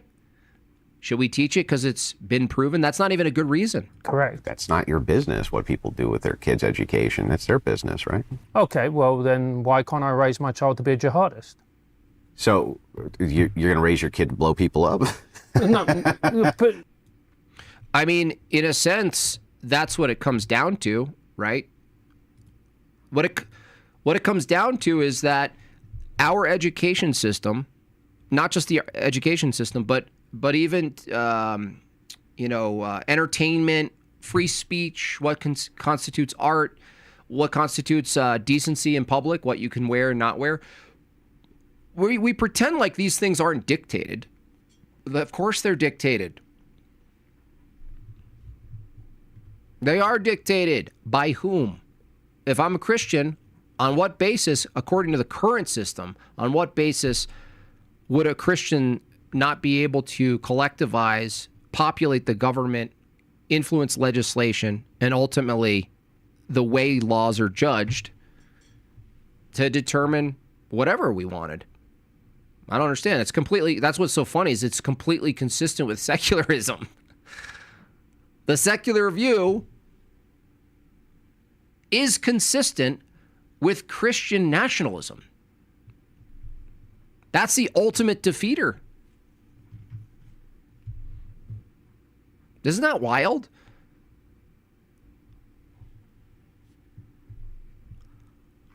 That dude said it's been proven. It's just amazing what people are able to repeat. I'm glad I could be a small part of like pushing back on evolution. Now, maybe at some point I'll play a big part. Maybe at some point someone else will play a big part with similar arguments or counter arguments. But you can see how ingrained it is. People just say it, man. They're just, oh, it's been proven. I'm George Floyd was an ape. Okay. What if I granted that, but go further back in time? Right? You think a cow turned into a whale? Is that been proven? It's been proven of a worldview that violates the law of identity has been proven? How does that? Did he correct him after? Yeah, I didn't. That was just a clip, but yeah. Andrew Tech, yeah, he did great. He really did good. I watched the whole thing. There's going to be too many people reviewing it. I didn't figure it. Yeah, I could get some clicks from it, but it's mostly just affirming and arguing the same strong positions and counter positions, and just with new people reacting to it, where they're just like, oh, I never thought about that way. It's like the same work. Like Andrew has to do the same work over and over and over again. It's like doing the same you got to do it over and over again. You can get better at it, but you got to make it new for yourself and do it over and over and over again. So, but that was really good. You know, they basically covered pretty much everything that needs to be covered in that one. Such a weird show, too. It's like, I feel like those two are like two cartoons characters. You know what I mean? They're like the equivalent of like Bert and Ernie or something. It's just a strange thing. They're like sitting real close together on this little tiny table, but somehow it works.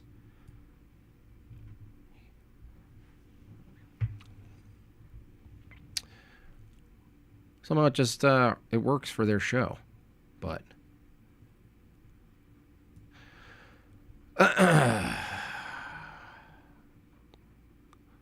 Who said? Someone told me yesterday, it was Ozzy, he said that Jesse Lee Peterson looks like a claymation character. That's so funny and true. And it's not just how he looks. It's not just his face. It's when you watch Jesse Lee Peterson, it actually looks like there's frames missing.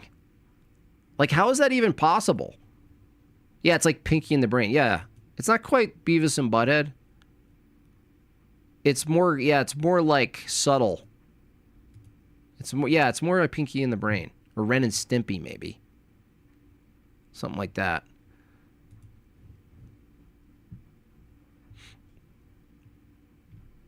He got shut down early. That guy was quiet at first. He did laugh a couple times at Andrew, which was good because I saw early on he couldn't even make eye contact with him. I saw him like kind of looking away.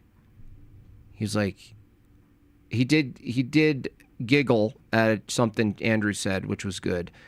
But his first counter to Andrew was shut down so quickly. Like I like visualized an actual tail just being like, I'll be back. I'm too humble on the tip of the spear of the evolution. I think that, you know, as far as angles of attack and aggression. No, I'm talking about notoriety, like how, like exposure. Exposure. It might take someone, if I don't get it through evolution, someone will. You know what I mean?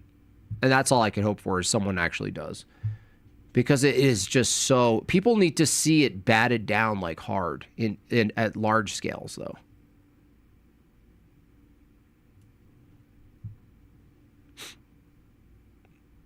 Or like celebrity deathmatch. Yeah. Like announcers, like two announcers talking. It's weird. Makes me want to animate though. I'm like, that's it. That inspires me. It's inspirational. By the way, how long did Leon stick around? I almost felt bad for Leon when he jumped on. Because I talked to him before. He's like already like brain is roasted and defeated. So I felt like I was like, had to walk him through sentences. I thought he was going to be like super aggressive. You forgive your mother, mama. Forgive your mama. Anyway, what is it? 3 o'clock? Oh, we didn't meet the last goal. Man, I always like to finish on a 10 for 10. That was rough for Leon. Yeah, that's not going to be good for a clip, by the way.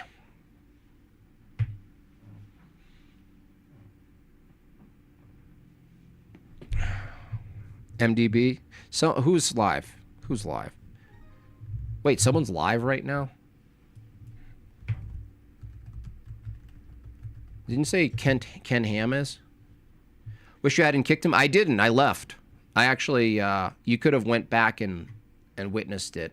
You know what I mean? Noah's Ark. That's a tough one, Noah's Ark. No, I was done, dude. I couldn't handle it. It was just repeat, man. It was repeat. I couldn't handle it. Anyway, I got stuff to do. I think that was good. I'll bring it back. Even though it's Monday, it's probably not a great thing content-wise to start your week with mid takes. But the alliteration works.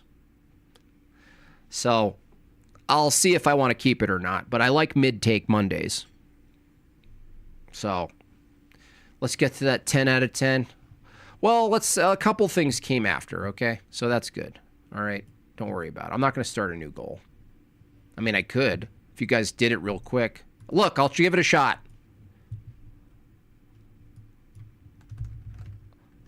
Look, I got to piss really hard.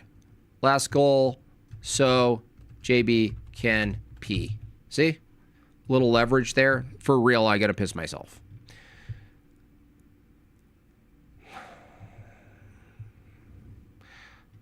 We'll do it. Let's do it. Here, put it this way. You guys hit a goal real fast for me. I'll have Ayn Rand ready tomorrow. I'll have Ayn Rand ready tomorrow. Go on Jack Talcott's. Look, I don't want to fluff my own feathers, but I've graduated from that level of panel, okay? No offense to Jack or any of the other guys there. That world, that panel world is so low tier at this point. It's just looping. I can't do it. Maybe if I'm like totally drunk one day. Maybe. That's a maybe. There we go, getting it started right there. That's a 1. Leon, we know for sure that maybe we can carbon date wood also. What does proceed mean? Bruh. Jack is a loon. I can't do it. I can't. Let's call it a class thing. I'm a classist. I don't know why that 5 didn't count. Maybe it wasn't. I can't do it. I just can't do it. Music tomorrow? I'll play music now, actually. You guys can do 10. Look, 9 left. I'll set up the transfer. 9 left. I will do Ayn Rand. I'll set it up for tomorrow. Ayn Rand live. You could ask her questions. It's going to get TOS scary. That's for sure. Dar's live. Dar's live. Whatever, dude. Stop, dude. Just stop. No,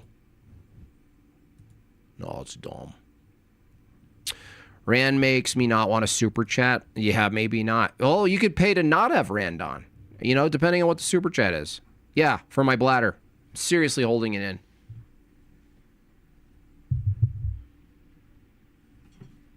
I feel so bad for my other guitars. Once I got this Yamaha, everything went bye-bye.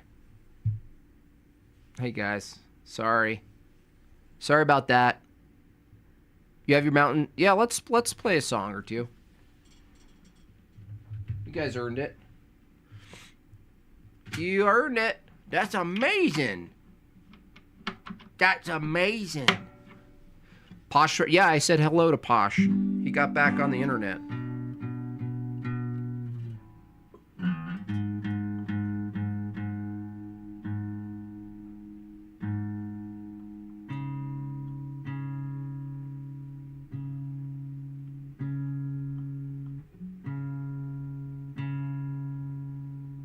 It's amazing. Would you want peace? Would you want peace? If you could have peace, would you have it?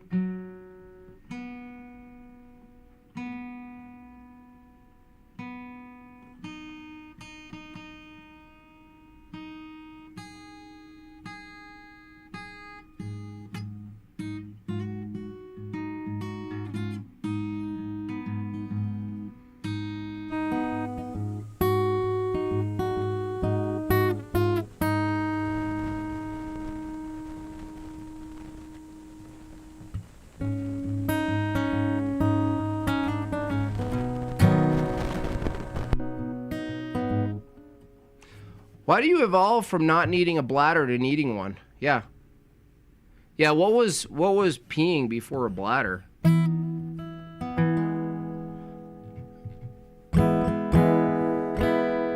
Alrighty. Which Yamaha? It's an XS F5 or whatever it's called.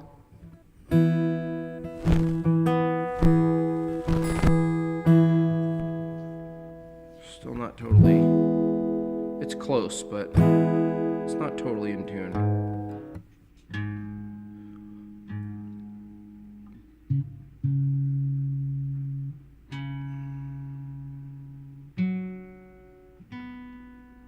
There it is. That one.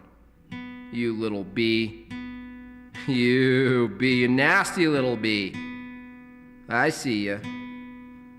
There we go. You tried to get away, didn't you? I see you try to get away.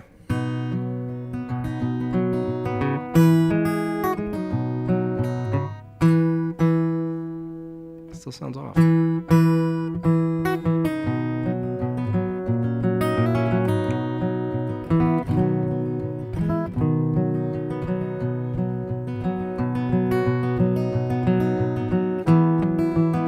A Teton? Yeah, I don't like it that much. It's too heavy.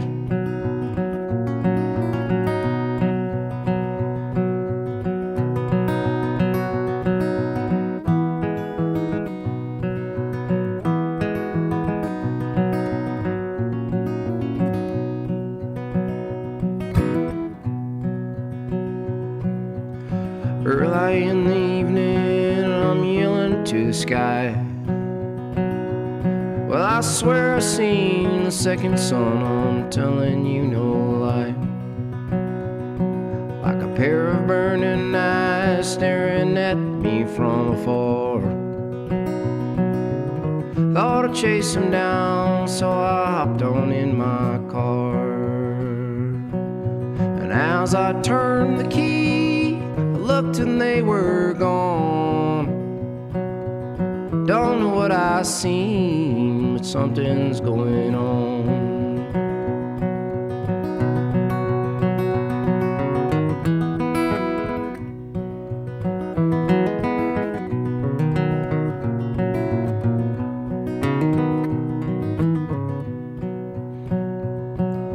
Bright September morning on a single cloud in sight.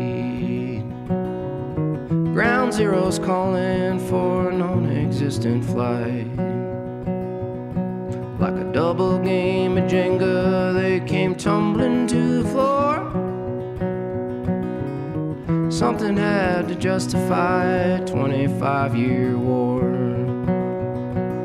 The mothers, they came forward, demanding truth for all.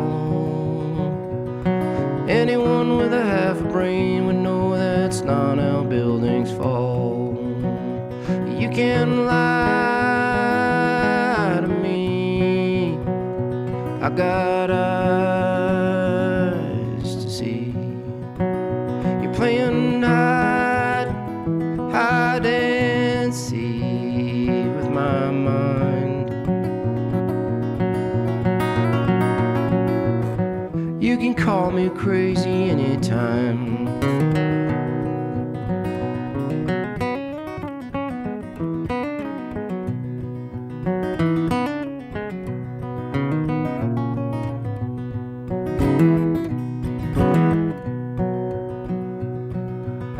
1969 and we're gathered round the tube. Oh, Jackie's dead after he said we're going to the moon. And everyone believed that we finally won the race. Now the whole world's mesmerized by animated space. Half a century later and we're still not going back. But we nailed it on our first attempt on a flimsy tinfoil shack. Well, you can lie to me, I got eyes to see. You're playing hide and seek with my mind. You can call me crazy anytime.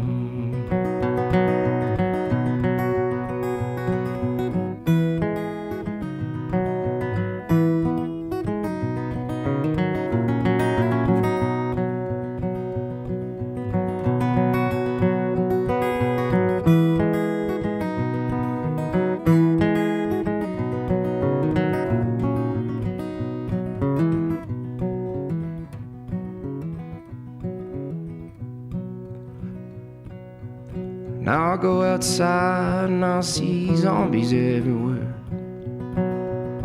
with the windshields on their faces, looking for the next big scare. And all their little screens tell them they are close to harm. Big Pharma says no worries, just let us in your arm. But I don't know about you, I'm keeping my veins clean. I will not be an extra in your one world movie scene. Well, you can lie to me, I got eyes to see. You're playing hide and seek with my mind. You can lie to me, I got eyes to see. Playing hide and seek with my mind. You can call me crazy anytime. You can call me crazy anytime. You can call me crazy. You can call me crazy. You can call me crazy. Anytime.